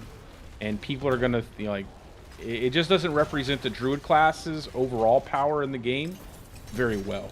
Like, people are going to have a false idea as to how powerful the Druid is. Much like they did in Season 2 when Blurred Beast was bugged and doing insane amounts of, like, damage. And that's just not simple. That's simply not the case. And I'm just hoping the devs don't, like, pass up the Druid class because, you know, oh, well, Cataclysm was good for 1 season. It's like, that's... Oh, yeah, I like that Bulwark builds. You know, I actually thought they were going to do something with that when they made all the changes going into Season 6 with Willpower, and Debilitating Roar was going to be, like, a really strong defensive ability with the mace. But then they kind of went back on that. I think there should be room for some kind of crazy defensive skill build to be in the meta to a substantial degree, but definitely not like it was. You know what, Woody? I do agree. I've been loving me some PoE 2, and I am impatiently anticipating the Druid class, whatever GG has cooked up. I am super excited. Of course, it would be a 3 of 5 with 2 GAs that are pretty good. I'll get rid of that. Yeah, I am super excited to see what GGG has in store for the Druid, man. That is going to be one epic class. Well, at least I hope it will be. I hope it will be one epic class.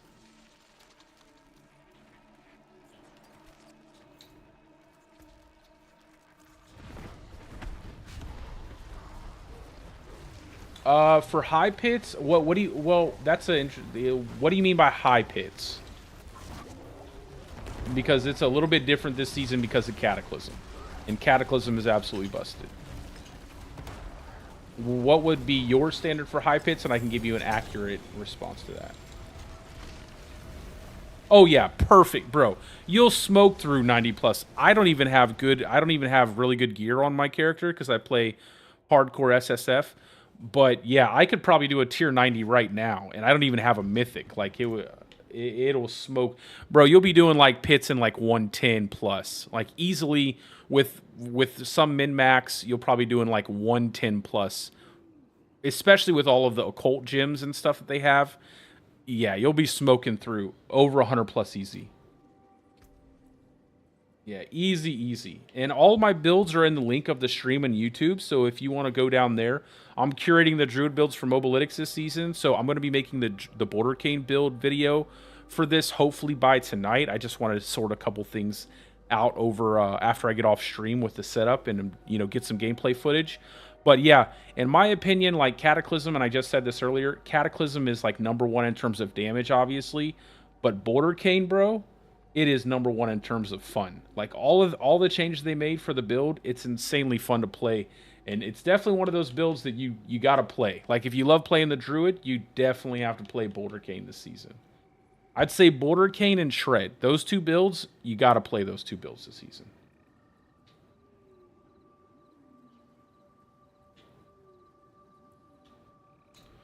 Like, I am really excited to try out Shred. So what I'm going to do is I'm going to do Bouldercane, jump back to playing Cataclysm just to get that video out, and then I'm going to go on to Shred.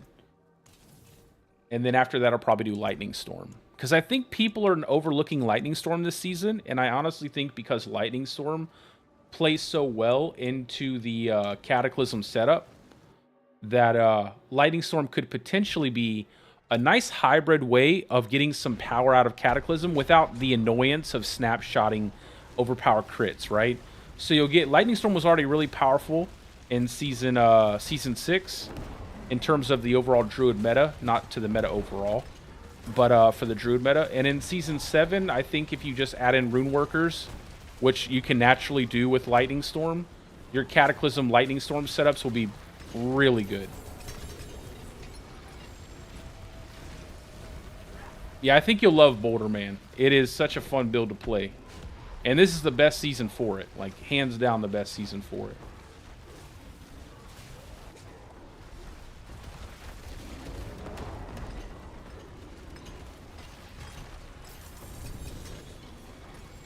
And there is a way to push into much higher tiers with the Bouldercane build setup, but it requires you to like line up your overpower with your overpower, like your double damage from your Quas rune, and it's a bit annoying to actually do that. Like, it takes a lot of practice.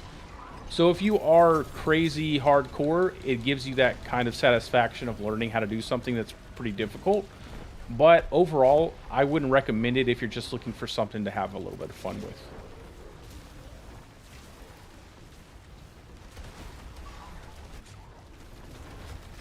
Yeah, I was gonna go ahead and try to build that out. I will probably stop back by Pulverize and go ahead and make that video of doing a tier 100 and everything.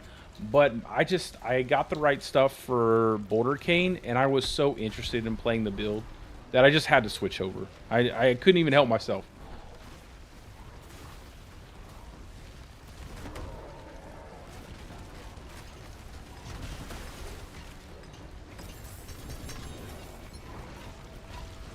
Yeah, definitely. When you lose those great characters, I always lose my characters when I have the best gear. Like, when I'm leveling my character, I'm finding all the best gear. I have the 2-3 GA perfect unique item that I'm looking for, and then bang, something happens, I lose that character. Usually it's something like that. So for Shred managing AoE situations, it still has the same general problems like that it would normally have, but because you have things like Erida's Inexorable Will, then you also have Kree Rune Word that kind of pulls all the enemies together and condenses them in one location. It kind of makes that AoE not feel as bad.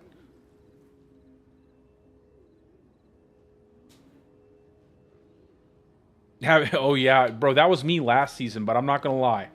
I got lucky and got this bad boy the day before yesterday. So my actual season right now is looking pretty good. Like, I even got a pair of Flicker Step boots. I think they were 4 seconds, and they had a GA to the ultimate skill damage. I've been pretty lucky so far. So, well, let me knock on some wood here. I don't want to jinx myself. That's not too bad.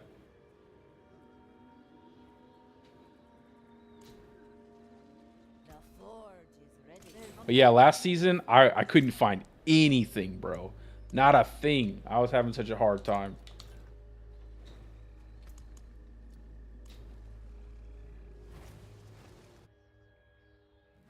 You know what? I won't lie though. You know what I did find? I found three 4GA Tempest Roars. I have no idea what happened in the game.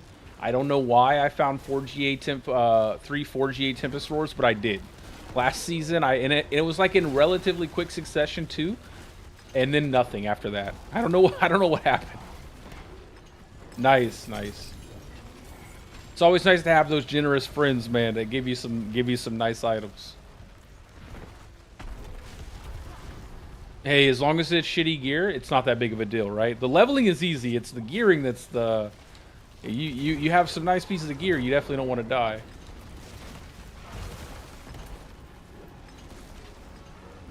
Yeah, bro, it was super random. I'm like, I think I was doing just some Duriel, man, and then it's like I had one drop, and then the next day I had another one drop, and then sometime later I had another one drop pretty close to when those first two dropped. I ended up giving one to a friend, and then I just had an extra one just hanging out that I didn't really even use. What is this? Well, we have an extra Tam rune. I don't want to do any more. I'm going to keep these just in case. We'll go do some Zur.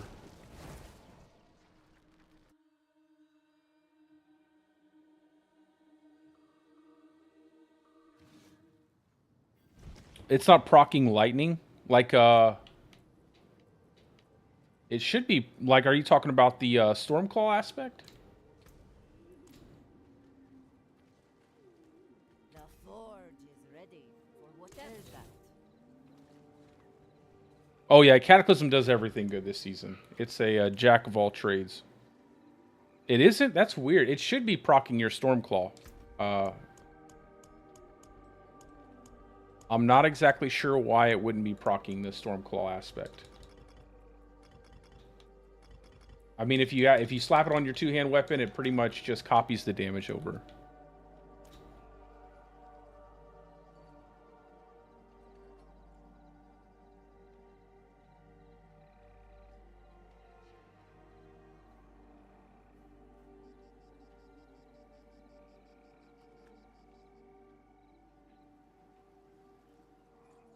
Yeah, Torment 2, however you got to do it, man. Oh yeah, Bloodwave Necro, bro. You're a meta chaser. My boy said I'm getting the Bloodwave Necro and I'm getting the Cataclysm, and then you're just missing the Sork now. You're just missing the Sork. Oh yeah, the Occult Gems, bro. I'm still trying to get my Occult Gems too. I have 2, but then I got to get a couple more Fugitive Heads for the last one. At T3. Nice. Zur is a bit surprising sometimes. Zur can give you the business.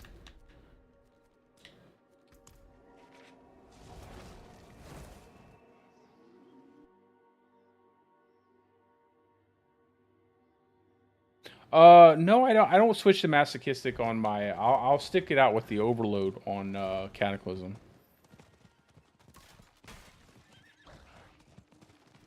Yeah, that's weird. I'm not exactly sure what could be causing it not to proc. I haven't seen any bugs posted on any of the Reddit or anything. And my buddy, like I said earlier, my buddy was running Shred, and he is having no issue with it. He was melting everything.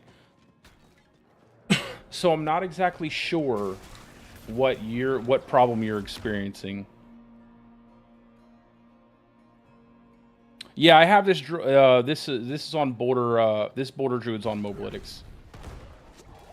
Yeah, it is definitely on Mobalytics. All of my I put out 5 builds, well, technically 6 with a leveling build, but I have Pulverize, Bouldercane, Cataclysm, and Shred right now.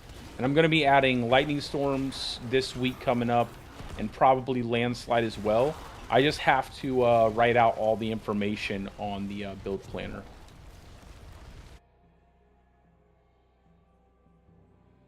Yeah, res is a little bit harder to manage this season, especially because the Occult Gems only come with like 8% res. So you might have to do a little bit more investment for resistances to cap them out. I always recommend that, you know, when you're leveling your character and you're not finding your in-game gear pieces, but you're just getting your gear together, to get as much all resistance and armor rolls on each piece of gear, no matter what. And then as you start to, you know, scale into tier 4, you start to pull back on your armor and resistances. And that way you're just meeting the cap and you're not overdoing it.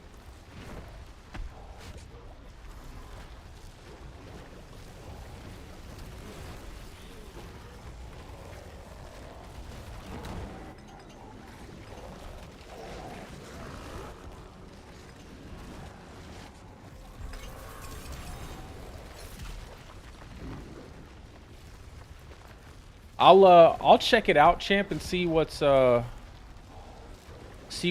on with it. I don't know if that's something that maybe it's something after the hot fix. I don't know if it's something I could personally tell you how to fix that.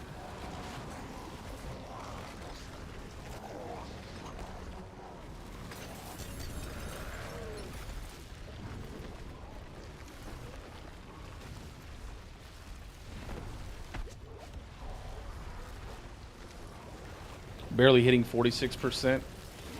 You know, a really good early on unique that you can use is Tacits of the Dawning Sky.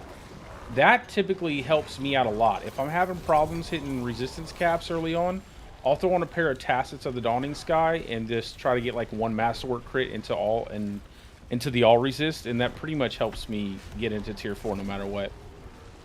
It's a nice little placeholder unique until you find the good pair of pants or whatever you're looking for.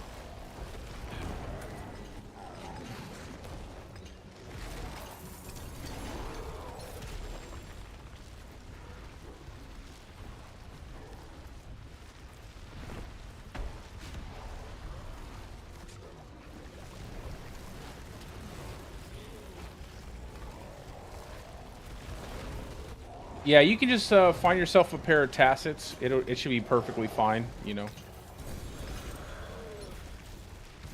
And you should have no issue after that.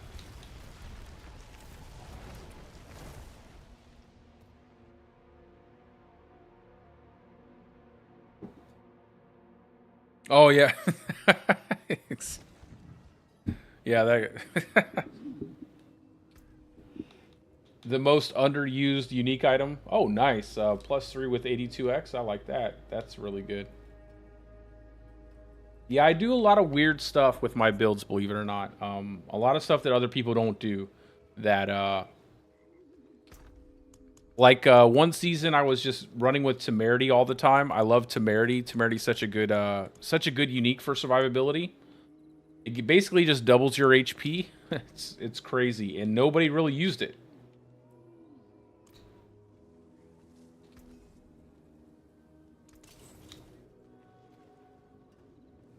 Mother's Embrace, I don't really get much use out of. I will say that. Mother's Embrace, I can't honestly think of a single thing that I would use it for.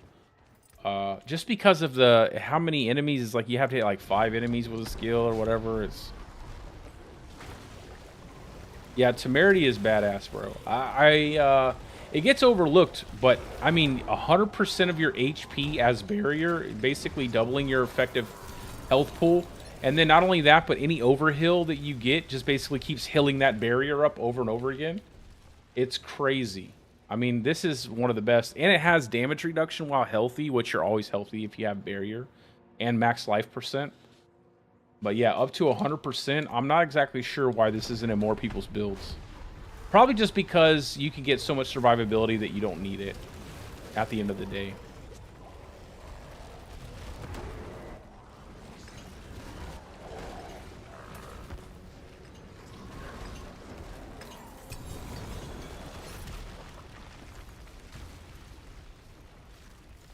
Oh, and Yin's Blessing. If you can find yourself a pair of Yin's Blessing, that's also a good way to cap out your resistances. It's probably a little bit better than Tacits because it's a pair of boots. You get some movement speed, you get resistance, all resist there, and then all stats is good, you know, no matter what. Plus resource generation. So if you have a good pair of Tacits or you have a good pair of Yin's Blessing, that can really solve a lot of your resistance issues until you get the appropriate gear pieces for tier 4.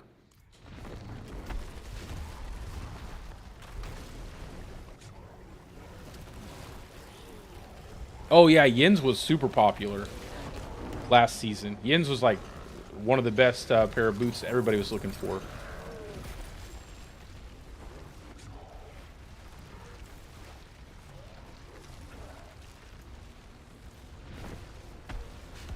Oh, you had that 4GA Shroud, bro? That's badass. I have not gotten ever a 4GA Mythic Unique. So, that would be pretty cool if I was able to get one. I'm waiting for my first Mythic drop out of these bosses. I need Rob's luck, man. Where's Rob at? I need his luck, whatever that is.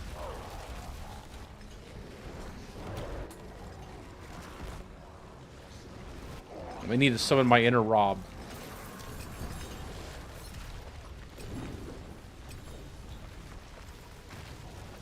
Yeah, the followers. Well, unfortunately, I do tend to like to play solo self-found, so... Yes, Rob has a very dedicated audience. That man is, But I can see why. He has very, good personality. That looks worn. Or at least an online persona. I don't know him personally, so I couldn't make a judgment on his personality.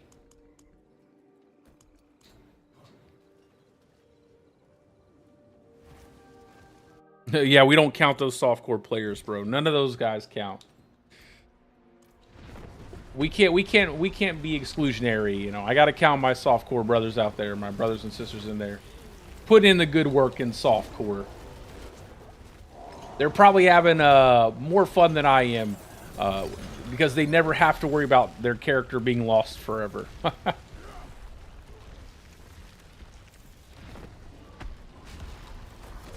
Oh, dude, I'm gonna tell you, Woody is like my favorite ARPG streamer. I don't know why more people aren't subbed to him, man. He has a great channel, and I know he had, 200,000+ subs and all that. That's really good. Tons of people on Twitch watch him, and he's really respected, but I'm so shocked that he doesn't have even more than that. He's such a phenomenal player, man. One of the biggest reasons why I even play hardcore is just because I've always had a enjoyment watching him play hardcore, and a big influence too as to how I personally play action RPGs. I'm like the less efficient version. I'm like the American less efficient version of Wadijo.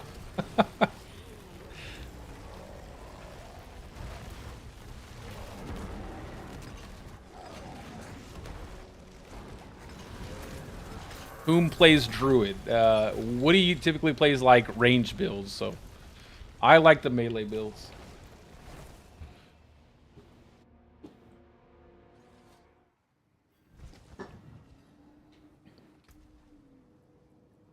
Let's see, what do we get?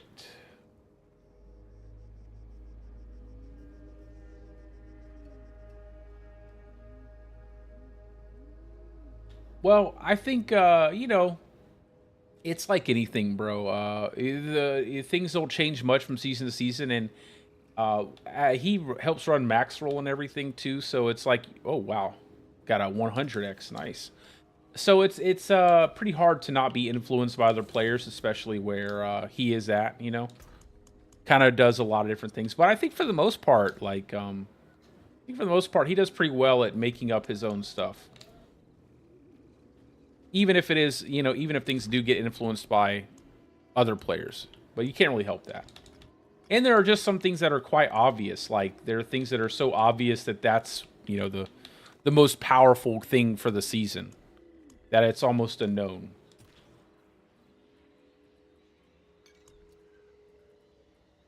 What did I put? The 82 here? I'm not sure. I think I might keep this one. The 82 is not bad. The +3 to Endless Tempest is probably better. And just having a little bit more multiplier. All right, now for the ugly beast in the ice. And the only one that I won't do with Boulder is Andariel. Because of her suppressor domes. That shit is so annoying. They need to take out those suppressor domes.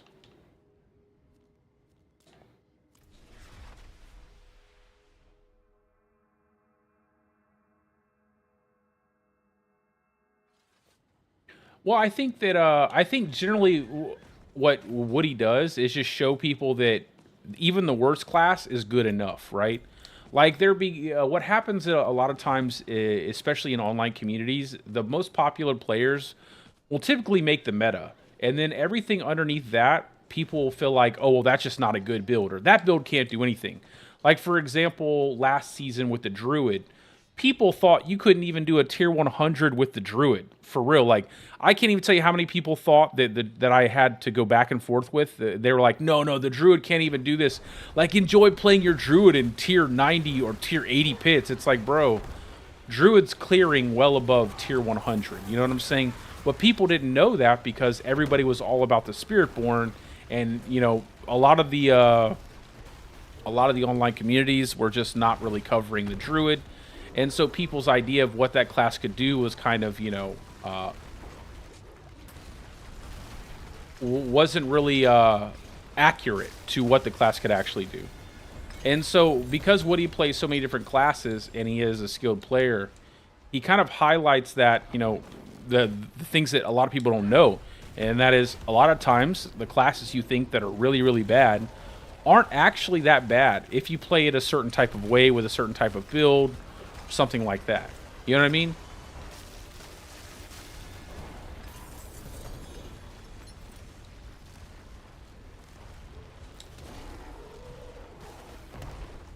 Like, a lot of the issues I see too here in D4 is like, if a build can't clear 150, then the build is just trash. Like, it's just not how that works. Like, there's so many builds that can do all of the content. Oh, now I actually have to do... Oh, never mind. I was like, do I have to do mechanics?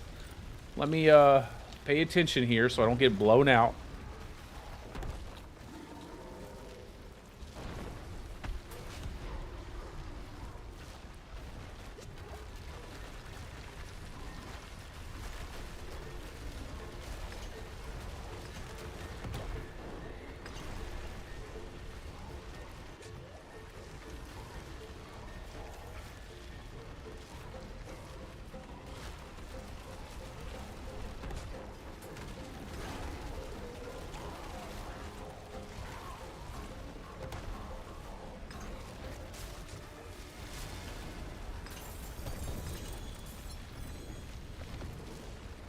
All right, I think hopefully that 2 GA pants was a pair of Storm Companion pants.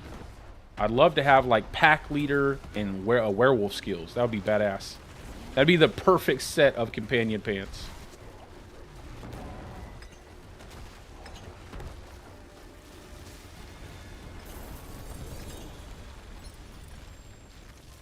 Let's see. Well, there's your tacits. Got that max resist to all elements. That's not bad. We'll keep it. We'll keep a hold of it just in case someone needs it. And we'll get rid of that. See, do we got lucky hit? Nope, no lucky hit. I do have a really good pair of pain gorgers. And that's not a bad pair of ascetic wraps. Yeah, those aren't too bad. Those tacits aren't too bad. I would prefer a GA to all resist if I was to use it, but I don't really need it. I'll keep it though, just in case someone needs it.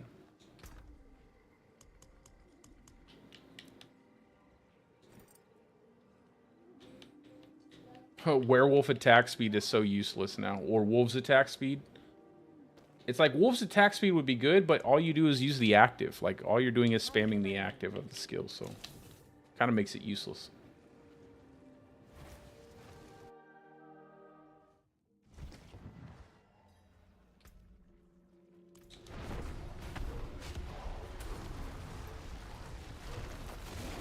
Also, I do play solo self-found, but if I have a piece of gear that you need, you see me have on stream, you're like, wait a second, hey bro, or if you want to hit me up in game, if I have any pieces of gear that you need, well, just let me know and I'll definitely have no problem like giving you a set of pants or something like that.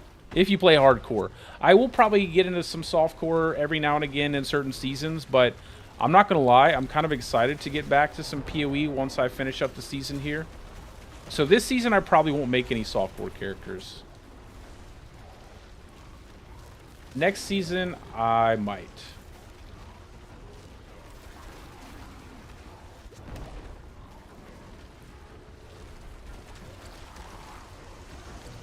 This reminds me of the Arbiter of Ash mechanic. Oh, yeah, I like to go softcore sometimes just to play with people, like, just to play with people who watch my stream and stuff. Just to have a little bit of fun there. But I'm not gonna lie. I play like shit when I'm playing softcore because I don't care if I die. That's the only unfortunate thing. It's like, I play like trash because I'm like, I don't even care. Like, I just die, whatever, I'll respawn.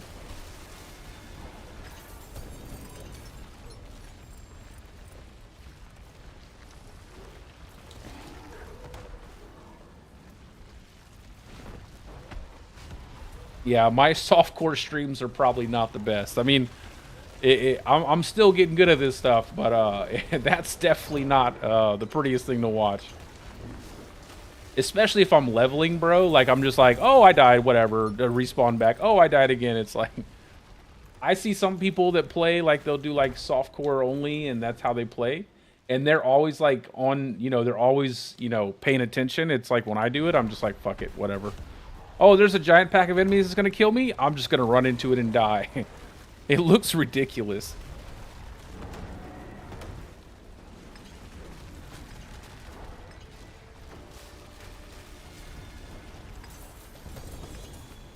All right, I think that's going to about wrap it up for that, because I don't want to use everything. I'm pretty happy with the Mjolnir ring. I really do need a better pair of ascetic wraps, but I'll get that eventually. Let's see if we got lucky. Pack leader +6. That's pretty good. But that's even better. And not a bad roll on the pack leader boon. So 2 GA. Wolves the attack speeds, whatever. Those are really good. Fists of Fate. I'll keep that. I'll keep that just in case. Movement speed. No. And then not too good on this one either. Well, this isn't so bad. I'll hold on to this one too, just in case. The forge is ready for whatever you need. If you add me, you can my BattleNet is in the description of the video. You can add me. If I'm playing offline or online, I'm more than willing to group up. But I'm trying to focus on doing some just kind of focus on doing some different things, like grinding out these boss mats real fast and then jumping back into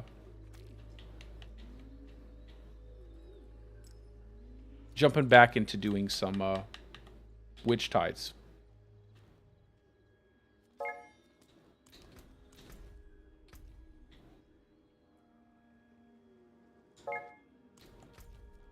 Yeah, I always add anybody. Like that goes for anybody. If you guys are always wanting to play, like I said, I typically play solo self-found, so I probably won't. I'm not a big fan of taking gear, so I don't take gear from people. But if you need some gear or something like that, just let me know.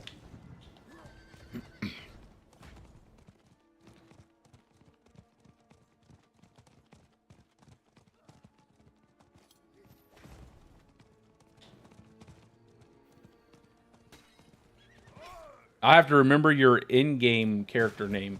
As long as it's similar to what your name is on YouTube, it's a lot easier to remember those things. I can't tell you. I'm always adding people, and then I have to remember both their name in the chat and then also their name in the in-game. So it's like people have to remind me, like, "Hey, I'm this person. I'm that person." I don't think Beaten Cheeks is a bad name.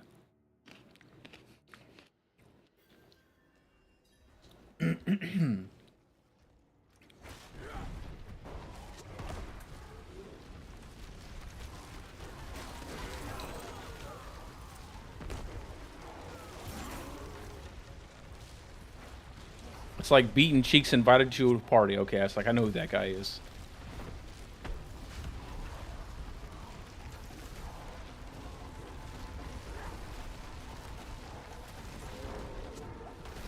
Come on, get out of the ground, bro. Oh, let me tell you something. Fight Endurial, bro, with the new way Bouldercane works, because you can move while casting, it's like when he does his charge attack, you can literally run next to him while your boulders are going, like casting your boulders at the same time. It's actually one of the coolest, like, one of the coolest highlights of how they changed it, like how you play the build. It's like being able to move while casting your boulders is so good. And it's funny because, I'm not going to lie, it could be a coincidence, but I'll show you guys the feedback real quick. Let me just show you guys the feedback. So this was the feedback I actually gave them. It'd be funny if an enemy came up and killed me while I was out of... Let me see, where do I have it at? Do I still have it? I think I still have it. Yeah, here we go. So this was the actual... Sorry if I blind you with this. So this was the feedback I gave them for the season. The exact feedback I gave them for the season for Boulder. I said, make skill move to cast, needs an indicator for number of boulders in Hurricane. And I had just gotten the partnership. Bloodshed had messaged me like Friday, right before it closed. So I didn't have a lot of time to give them everything that I wanted. But I was like, make boulder move to cast, needs an indicator for number of boulders in the Hurricane. And that is almost exactly verbatim of how they fixed boulder. Let me go to the patch notes real quick. Let's go to the patch notes. Let's go to Season of Witchcraft. I'm bad at this. Let's go to news. This has to be it, right? Ah, yes. Here we go. Let's go down to the Druid. Past this, I think it's base.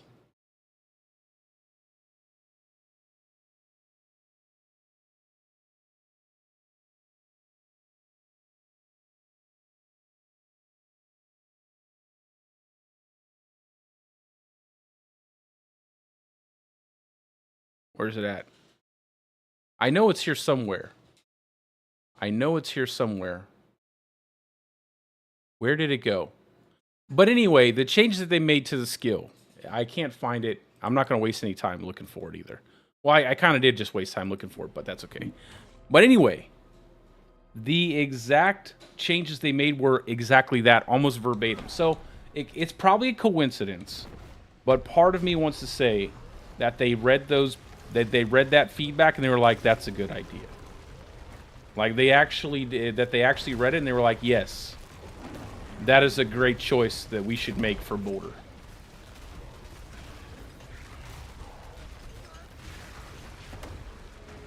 Now, I had a few other things that I think they should have done too, but they didn't do it. But I'm going to give them a pass on that. Like, for instance, they should have changed the Malfic Crescent Amulet, the new unique. They should have made that a pair of gloves. Without it being a pair of gloves, it's pretty much useless. It's like DOA, dead on arrival, just like that Basilisk staff was.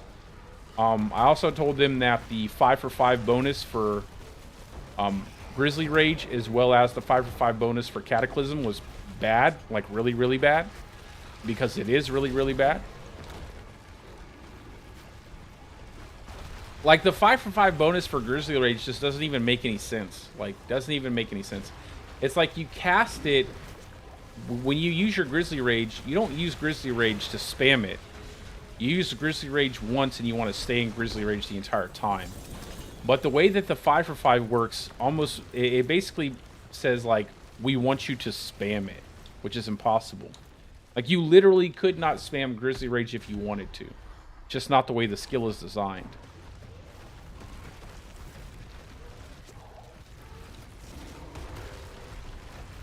So I hope maybe in the mid-season they'll have some really interesting things, but they definitely need to change that amulet. Like, it would be a really good werewolf skill amulet too. Like, if they changed feral aptitude ranks to werewolf skill ranks, turned it into a pair of gloves, like the ascetic wraps for Lightning Storm. It would make it really useful for shred builds as well as lacerate builds. You know, you have a guaranteed pair of gloves there. But them making an amulet, it's like there's no way you're going to switch out that for a GA and Venom amulet with quick shift and willpower. Plus you have a nice little free aspect slot. Like, the amulet slot on Druid is so important. It's one of the worst. It's one of the worst slots to actually make a unique for. It's so important that in order to make a unique for that slot, it would have to be something like Dolmen Stone, which is actually incredibly well designed. Like, this is probably one of the best unique items in the game. Like, the way they've designed it here, probably one of the best in the game.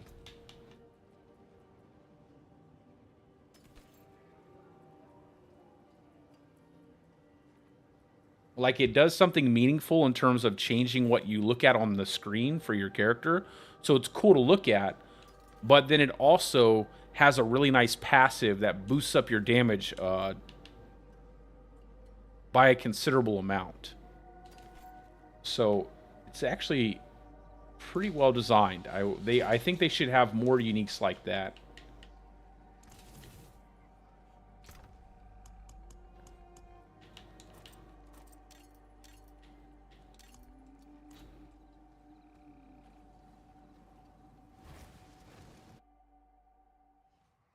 I might run some pit after this. That's what I might do. I need to open up some pit levels.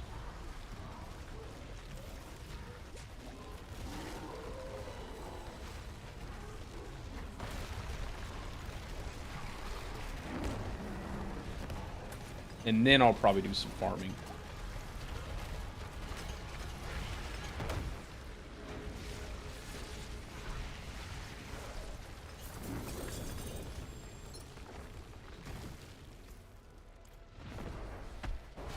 Not one mythic unique yet. Oh yeah, the earthquake build. I was seeing Rob had showcased that. He posted that on X. And I was like, that thing looked badass, bro. Like massive earthquakes exploding out of the ground. Like, that's the type of stuff we need in the game. Like, we need exciting stuff in the game. Like, no more of these stupid, like, damage multipliers that just give you more damage and don't do shit. Like, we need exciting stuff to look at. We need cool-ass abilities. You know, really awesome-looking, like, mechanically driven damage mechanics that... You know, they don't just give you like a flat multiplier. They actually do something cool on screen to increase your damage. Just like Bouldercane, like Dolmenstone. That's exactly what Dolmenstone does. It gives you the damage, but it changes how you know, how your character uses a skill. Out of 300? Wow, bro. Maybe they did something to the numbers there. I'll have to look it up and see if anybody else is having issues with... I mean, last season it felt like we were getting a lot of mythics. Well, I mean, I didn't get a crazy amount of mythics, but I felt like I was getting a decent amount. Like, I would have already had a mythic drop by now.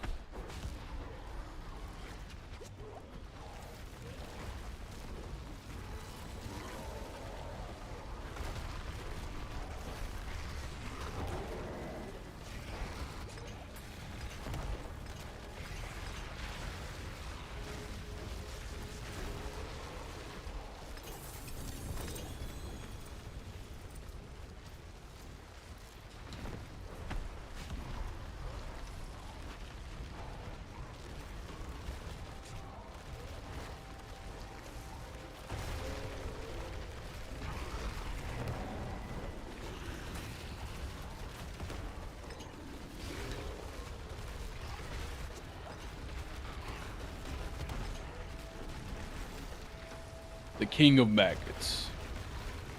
Yeah, I definitely felt like there was a pretty generous amount of mythics uniques last season. But it's pretty early on. We'll see. Maybe it's just bad luck or something. Could just be some bad luck. Like, these aren't the only bosses I've done.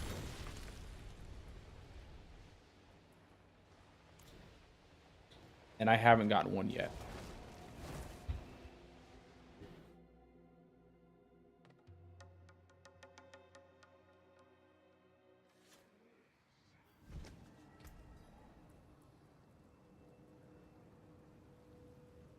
Yeah, they might have done something. Might have changed it up a little bit. Maybe they felt like the people were getting too many too easily. Got a 60 again.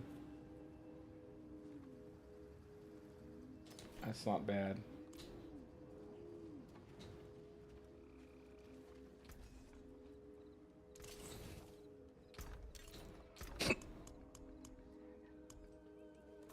All right, there, and then we'll do a couple more. How many eggs? I have like 18. We'll do like one more set.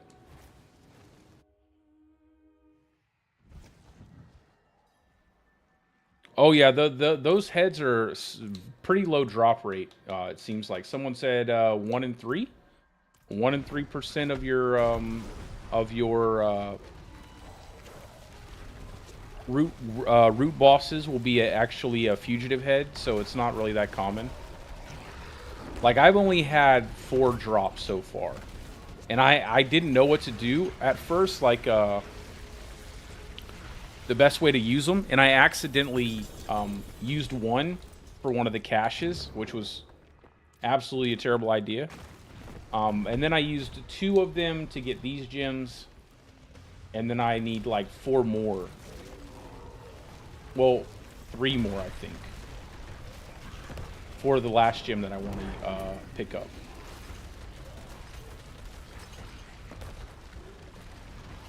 Yeah, it seems like you have to farm that stuff like crazy. That seems like it's going to be the big, like, farming. If you make multiple builds. If you just make one character, you probably, you know, you won't have that issue. But if you make multiple builds, seems like that's going to be where most of your time is spent farming up those occult gems.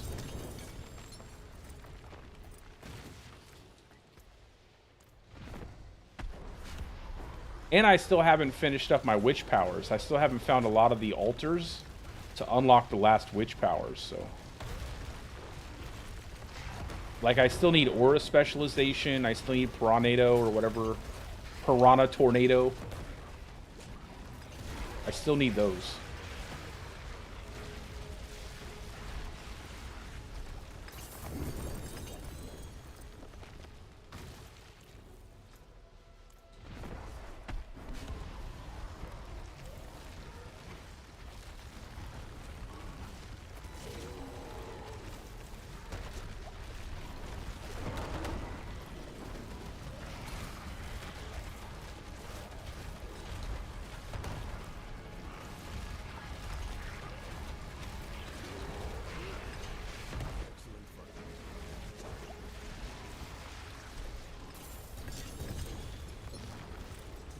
If I end up getting a mythic, it's probably going to be one that I don't even want to have.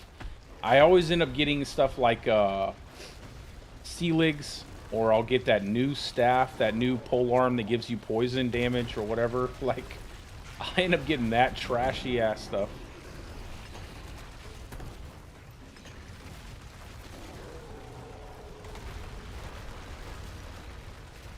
Yeah, you definitely should. It's a lot of power to be had there for your builds. Like an absurd amount of power to be had.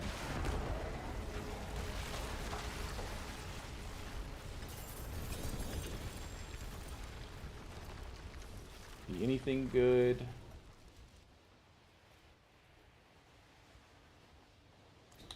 Nothing really.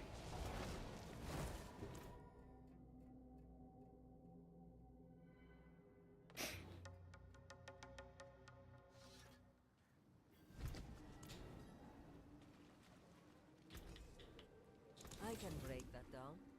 Let's see.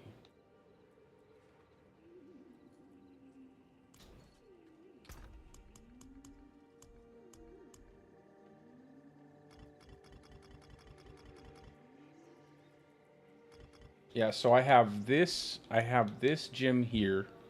I have the 2 that I need. This one gives me, where's it at? This one gives me a bunch of damage towards my wrath skills when I hex an enemy. And this one just gives me more overpowered damage towards hexed enemies. And the last one I need is a legendary one. And it's going to cost quite a bit. So it's Friend of the Bog to give more HP and primary core stats. And you need like Wicked Pack, Vulture Talon, and then Vile Phylic Theory. I think that's how you say that. I'm not sure. But Friend of the Bog. And in order to make that tier 2 one, you need like 2 other gems. Pointed Finger and Toadling's Wish. So 4 in total. And then you craft this, and then you'll have the 3 that you need to craft this. And then obviously you need like the fragments and stuff like that. Not too complicated, but whatever you do, anybody out there watching, whatever you do, for the love of God, do not buy these. Okay? Don't get this. This, well, maybe this is fine, but not this. Don't touch this. Do not touch that. That was definitely lost me a lot of progress there. Buying just one of those.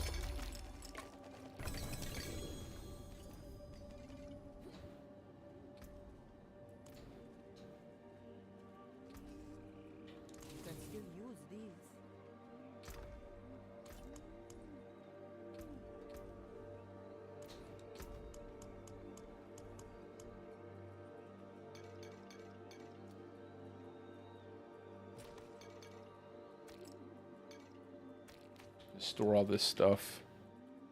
And I'll take these. And then we'll go do some pit.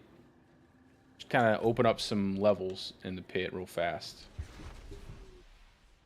Because all of my gyms are still like less than halfway. Like all of my glyphs, I should say, are less than halfway leveled up.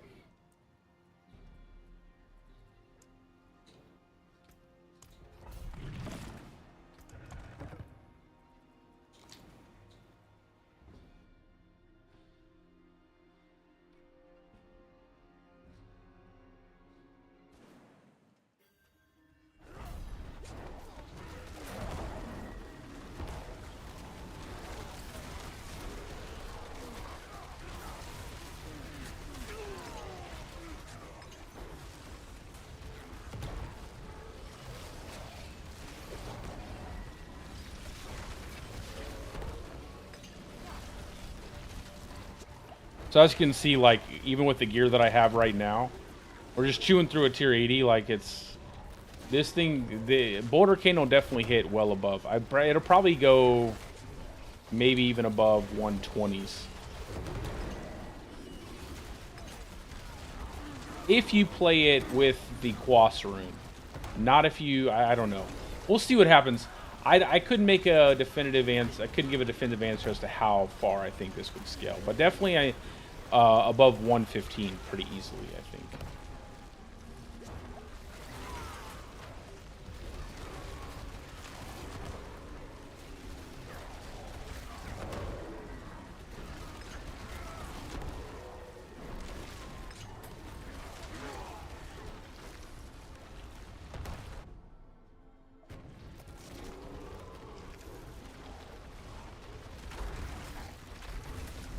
I'd have to min-max a lot of my gear, get all the right pieces set up and everything. Like, I still don't have ranks to core skills on my gloves. I still don't have ranks to boulder on my boots. So there's a ton of stuff that I don't have for this setup. But I don't mind that, though, because I kind of like making builds like this and making build videos without all the best stuff. Because like I said earlier, it just gives people a better understanding as to how the build will function. And then also it lets them like have a little bit of a surprise whenever they do finally get everything set up right and they start really scaling into higher tier content.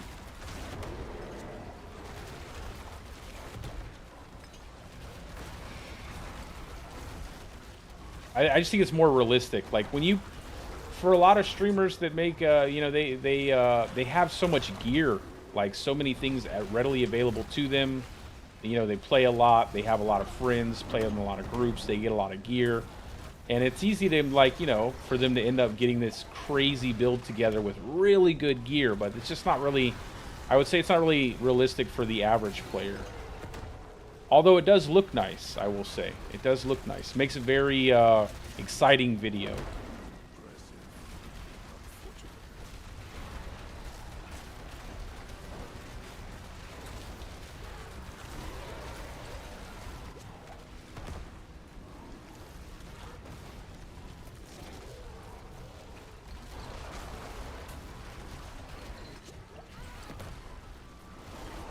Yeah, that's what I try to do. I try to make builds without mythics, without anything. And then I had like the mythic version in the planner. I've always done it like that.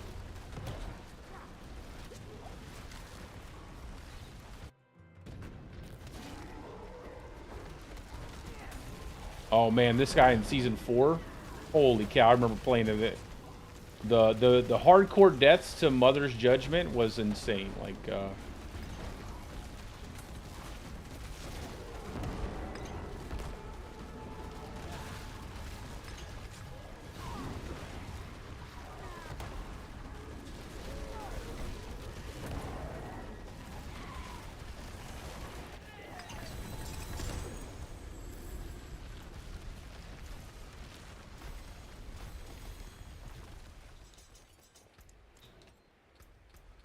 Alright, now we can actually start working on getting this last glyph bonus unlocked.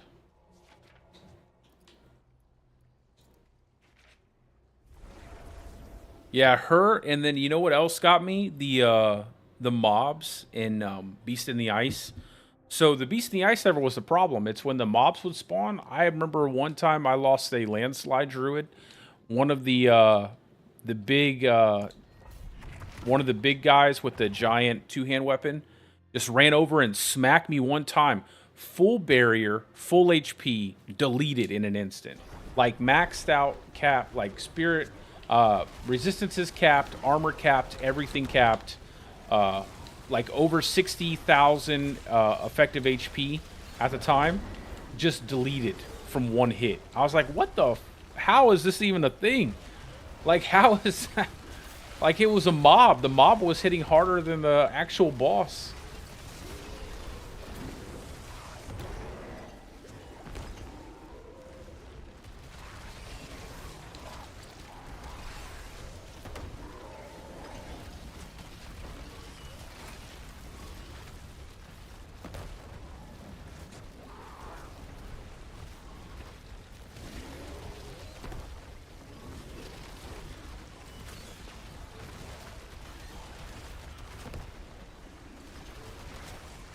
Yeah, there was one season, bro. I was playing, I had planned on, like, using this druid. I had built this druid out for, like, doing, back when the gauntlet was popular and actually in the game. I had planned to use this druid to, like, get the top spot in the gauntlet in hardcore. And I had farmed out everything, and I did everything right, and I was just doing some random farming, and I can't remember, it was, like, close to Kyoba shot. And then suddenly my guy just fell over dead. And then I was like, I looked at what killed him. It said unknown killer. I was like, what the hell? Like, how did my guy die? He just, like, fell over randomly. Just died. I imagine it was probably, like, some weird AoE or something that didn't show up on my screen. But, yeah, I had, like, a whole plan. I had a series of, like, content I was going to make with that character. Just gone out the window. Completely destroyed. I pretty much quit season at that time. I was like, there's no way I'm doing this again.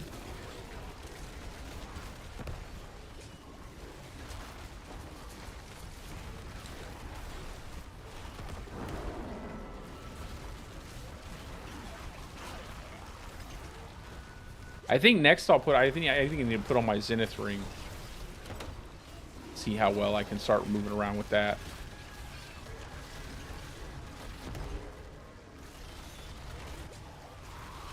That'll increase my damage by a significant amount.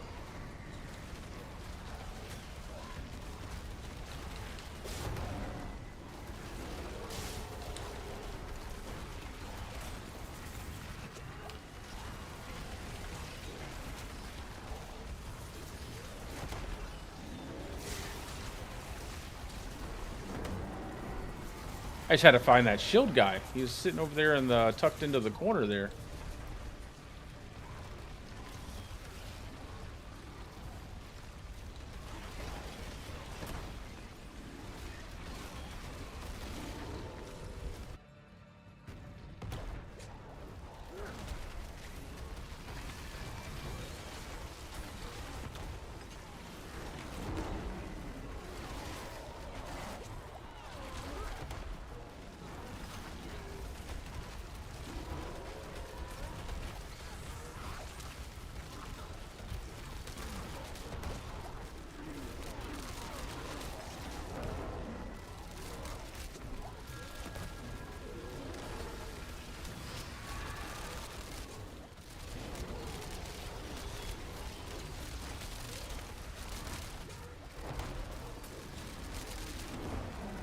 I wonder if maybe, I don't know. We'll see what happens. I might test out, like, running without a Zenith ring and just using Starless Skies, and running without a Starless Skies. Because last season, I basically just played without a Starless Skies.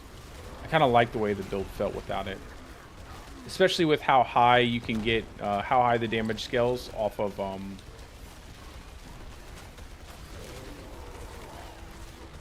Changeling's debt.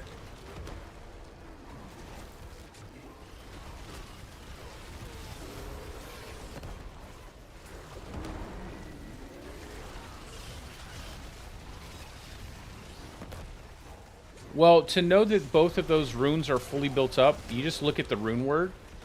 When you look at the rune word, there's a rune word icon. So you see on my screen down here, just above my UI, there's these two icons on the left side of my UI bar. At the first two icons you see that are purple, those are my rune words, right? So those right there are what you need to look at. So when you build those up, when you build up your 2 rune words and you have them maxed out, that's when you cast your Cataclysm. Well, you want to stack up your buffs, build up your 2 rune words, and then you cast Cataclysm and it will snapshot that overpower crit. But that's how you can tell that you have your buffs built up. Those 2 purple icons there that are right above my Hurricane and my Petrify skill on my UI bar, that will let you know when those are built up. It's a little annoying at first because you kind of have to watch those instead of watching the screen, but once you get the snapshot, it's super easy. Oh, I'm just playing with a controller. I'm on my PC right now, but yeah, I play on both console and PC, and I always use a controller.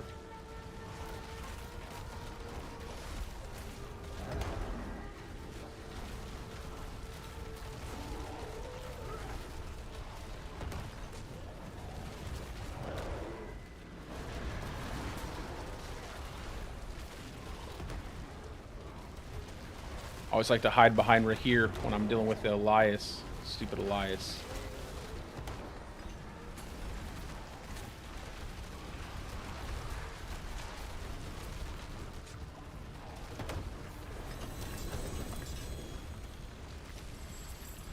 Yeah, I mean, the game feels great on controller. You know, this game feels great on controller, and PoE also feels great on controller. So it's a great time for controller players, man. I'm tell you what, because all these action RPGs feel amazing on controllers.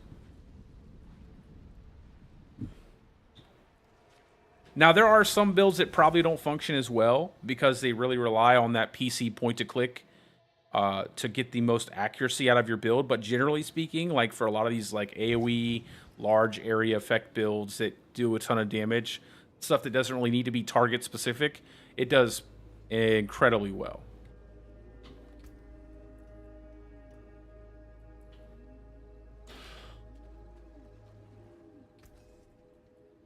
All right, now let's see what happens when I swap into my Zenith ring here.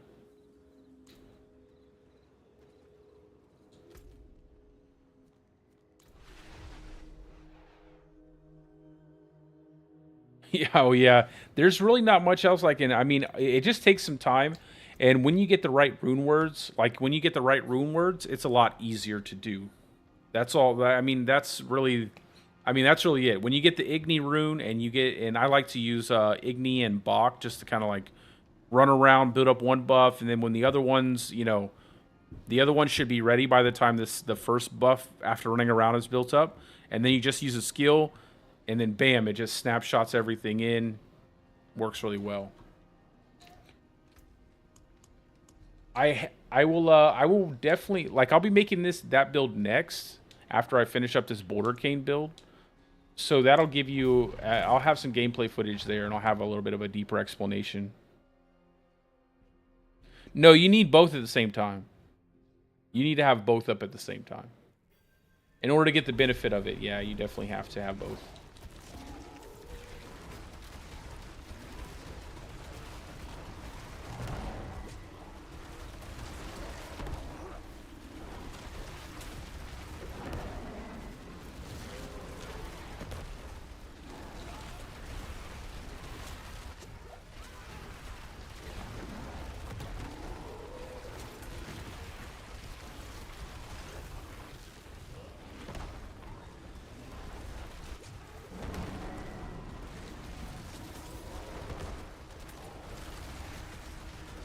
If you don't have both, you'll either get no overpower or no crit. And that's, or I mean, not sorry. You'll get overpower crit, but you won't get double damage, or you'll get double damage and no overpower crit. So you have to have both up.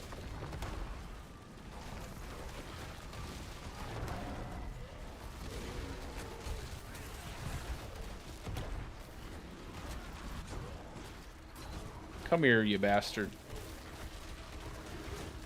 I think suppressor enemies are bugged this season. Their dome doesn't fall off when you consistently when you use your Petrify.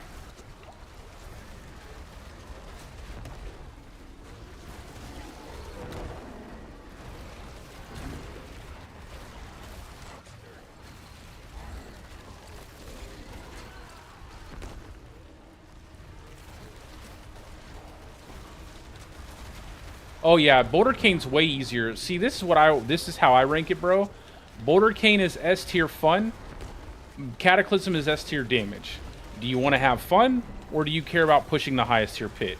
If you want to have fun, play Bouldercane, play Shred, play Lightning Storm, like stuff like that. If you care about pushing like the highest tier pit you can possibly push, then Cataclysm is going to be the way to go. Oh yeah, shield monsters definitely feel a lot tankier this season too. But yeah, Bouldercane is a lot of fun, bro. And you'll still be able to complete well above a tier 100 pit without much min-maxing on your gear pieces. You'll be able to do all the content in the game. You'll be able to blow through all the torment bosses, do all of everything. You just won't be able to get to the highest tier of pit. That's the only trade-off. But it is far more fun. Like Cataclysm, I was saying earlier, Cataclysm is an abomination. It should never exist. It is the opposite of how the Druid should be built. Like, it is not fun. It doesn't do anything cool. Doesn't look cool when you cast Cataclysm. It just shows you big damage numbers, and that's just about it. So I'm not sure. Like I'm not sure why they went that direction, but yeah, Cataclysm is. That's why I'm not making the video first. Everybody else jumped on it because, you know, it's the highest damage thing and that'll get the most attention. But I'm like, that's not fun though. Like, it's just not, for me at least, it's not fun. I'm sure some people out there really enjoy it, but for me, it's not fun. I don't like it.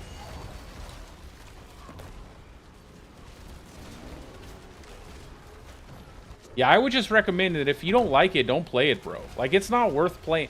Like, you're supposed to be having fun. If you're not having a good time, then you're not playing, you know, why are you playing a video game? Like, don't stress yourself out about it. Play a different build. Try something different. Or, you know, even so much so as to try a different class with a high tier build, like Necro Blood Wave or something like that. That might be a little bit easier to squeeze out that high tier damage and not really rely on certain mechanics in the game. But yeah, there are far better builds to play on the Druid, and I would definitely recommend you trying out the Bouldercane build. All of the links to my builds are down in the description for Mobalytics. All you have to do is click on that. It'll take you right to my profile, and it'll show you the Bouldercane build as to how it should be set up if you have the gear pieces. Now, what I'm playing right now, I don't have all the best gear pieces. But you see, I'm still clearing. I'm about to clear this tier 90 pit, and I don't have max glyphs. I don't have anywhere near maxed out gear or anything like that. I'm missing a substantial amount of my build. A substantial amount of my build. Super tanky. I'm not really, you know, my health is staying up there. Spirit resource, like spirit generation can be a bit difficult, but you can solve that pretty easily over time.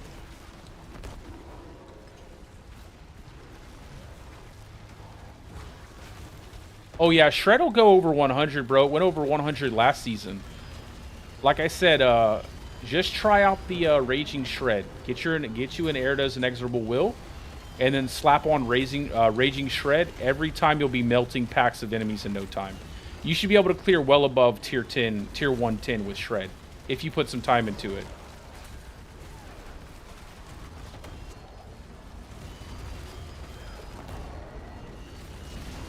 Man, where is that enemy at? I'm sorry, guys. I'm trying to read down on my tablet, read the chat, so I can answer you guys while playing this. While playing through here. So if it looks like I'm kind of running all over the place, it's just because I'm not looking at the screen.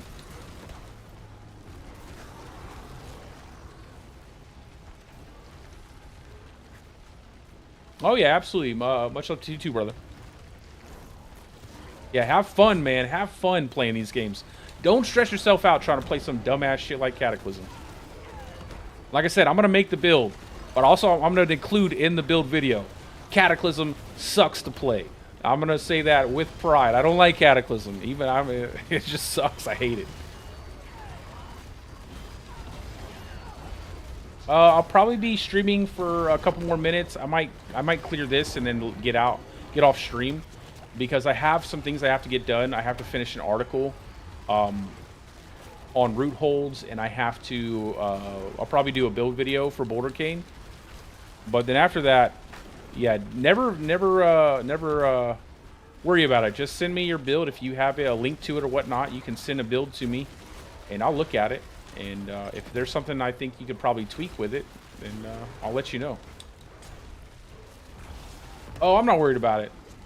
I'm not worried about it. I won't die, and if I do die, it's okay. There's always another character.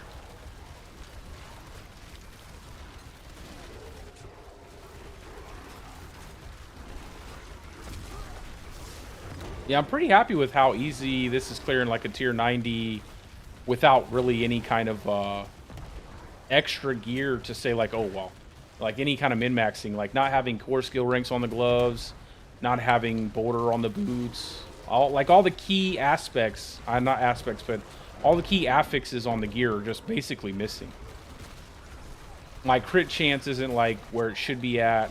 My overpower damage, same thing.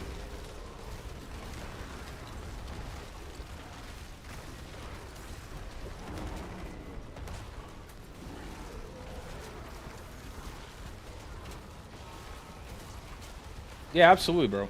Definitely.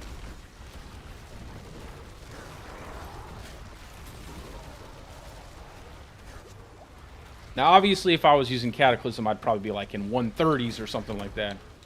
It'd be crazy. Crazy, crazy, crazy. Oh, no, not one of these. Okay, good. I was like, not one of these dungeons. There's some dangerous stuff over there. Try to pull that guy out of the corner. And get out of the corner, bro.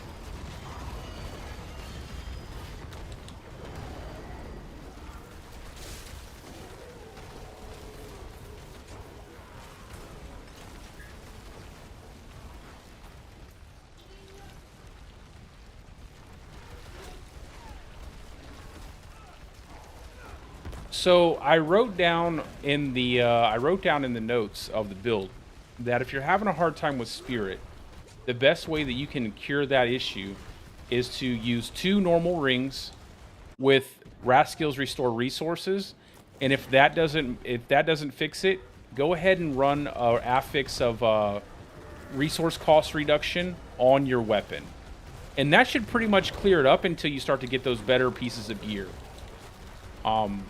And you start to be able to, and you're able to shore up all of your resource issues without needing to rely so heavily on those Raskill's Restore Resource tempers. So that would be my advice. Just go ahead and get yourself a normal ring, like 2 normal rings, Raskill's Restore Resources. If that still isn't enough, go ahead and get some resource cost reduction somewhere, and then you'll probably have no issue. Because that's what worked for me. I'll show you my gear in a second. But I currently have my Zenith ring on, and you can see like I'm starting to have a little bit of resource issue here too myself. Nothing too crazy because you can weave in a claw every now and again, but I still have to work on a lot of my gear pieces. Yeah, so you see here like Raskill's Restore Resources on this ring, and then on this ring down here, same thing, Raskill's Restore Resources. And then on your weapon, resource cost reduction. And if that still isn't, and I did get lucky with this weapon, but you don't need it to be a G8 resource cost reduction. Trust me, you don't need it. And if this is still an issue, you can use something like, instead of running what I have here, Edge Masters, you can use something like Starlight Aspect, because you are using the Skinwalker Aspect Shapeshift.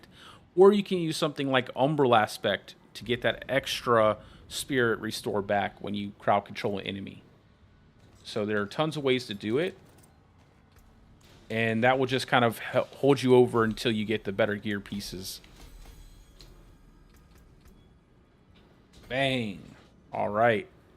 Now we have unlocked our Dominate glyph. Yo, I did get lucky with that weapon, I'm not going to lie. Although I will roll off that Spirit Restore. Not Spirit Restore, Resource Cost Reduction eventually. Actually, I'll probably change the weapon all the way because this is an axe, and I'd rather have a mace. And I do want to test out the build without Boulder having a chance to cast twice. I actually want to test that out. Because I don't think it needs it. Not with the way that they changed the skill. I actually think they need to change the Boulder chance to cast twice to chance for Boulder to deal double damage.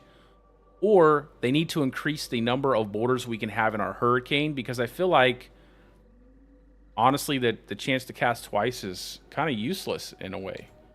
You'll more than likely overwrite your overpower Boulders than get any benefit out of that specific affix. Especially now. Like, especially now.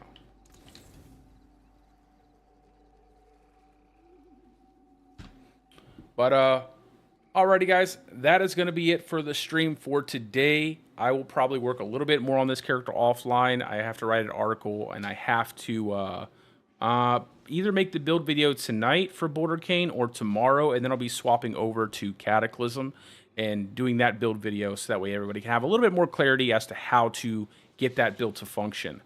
But I appreciate all you guys for stopping by, and I really appreciate you guys for engaging with my little trivia Battle Pass key giveaway for anybody who's still here from that. And as always, guys, I hope you're having a great day or a great night, depending on wherever you're from. And peace out, guys. I will see you later.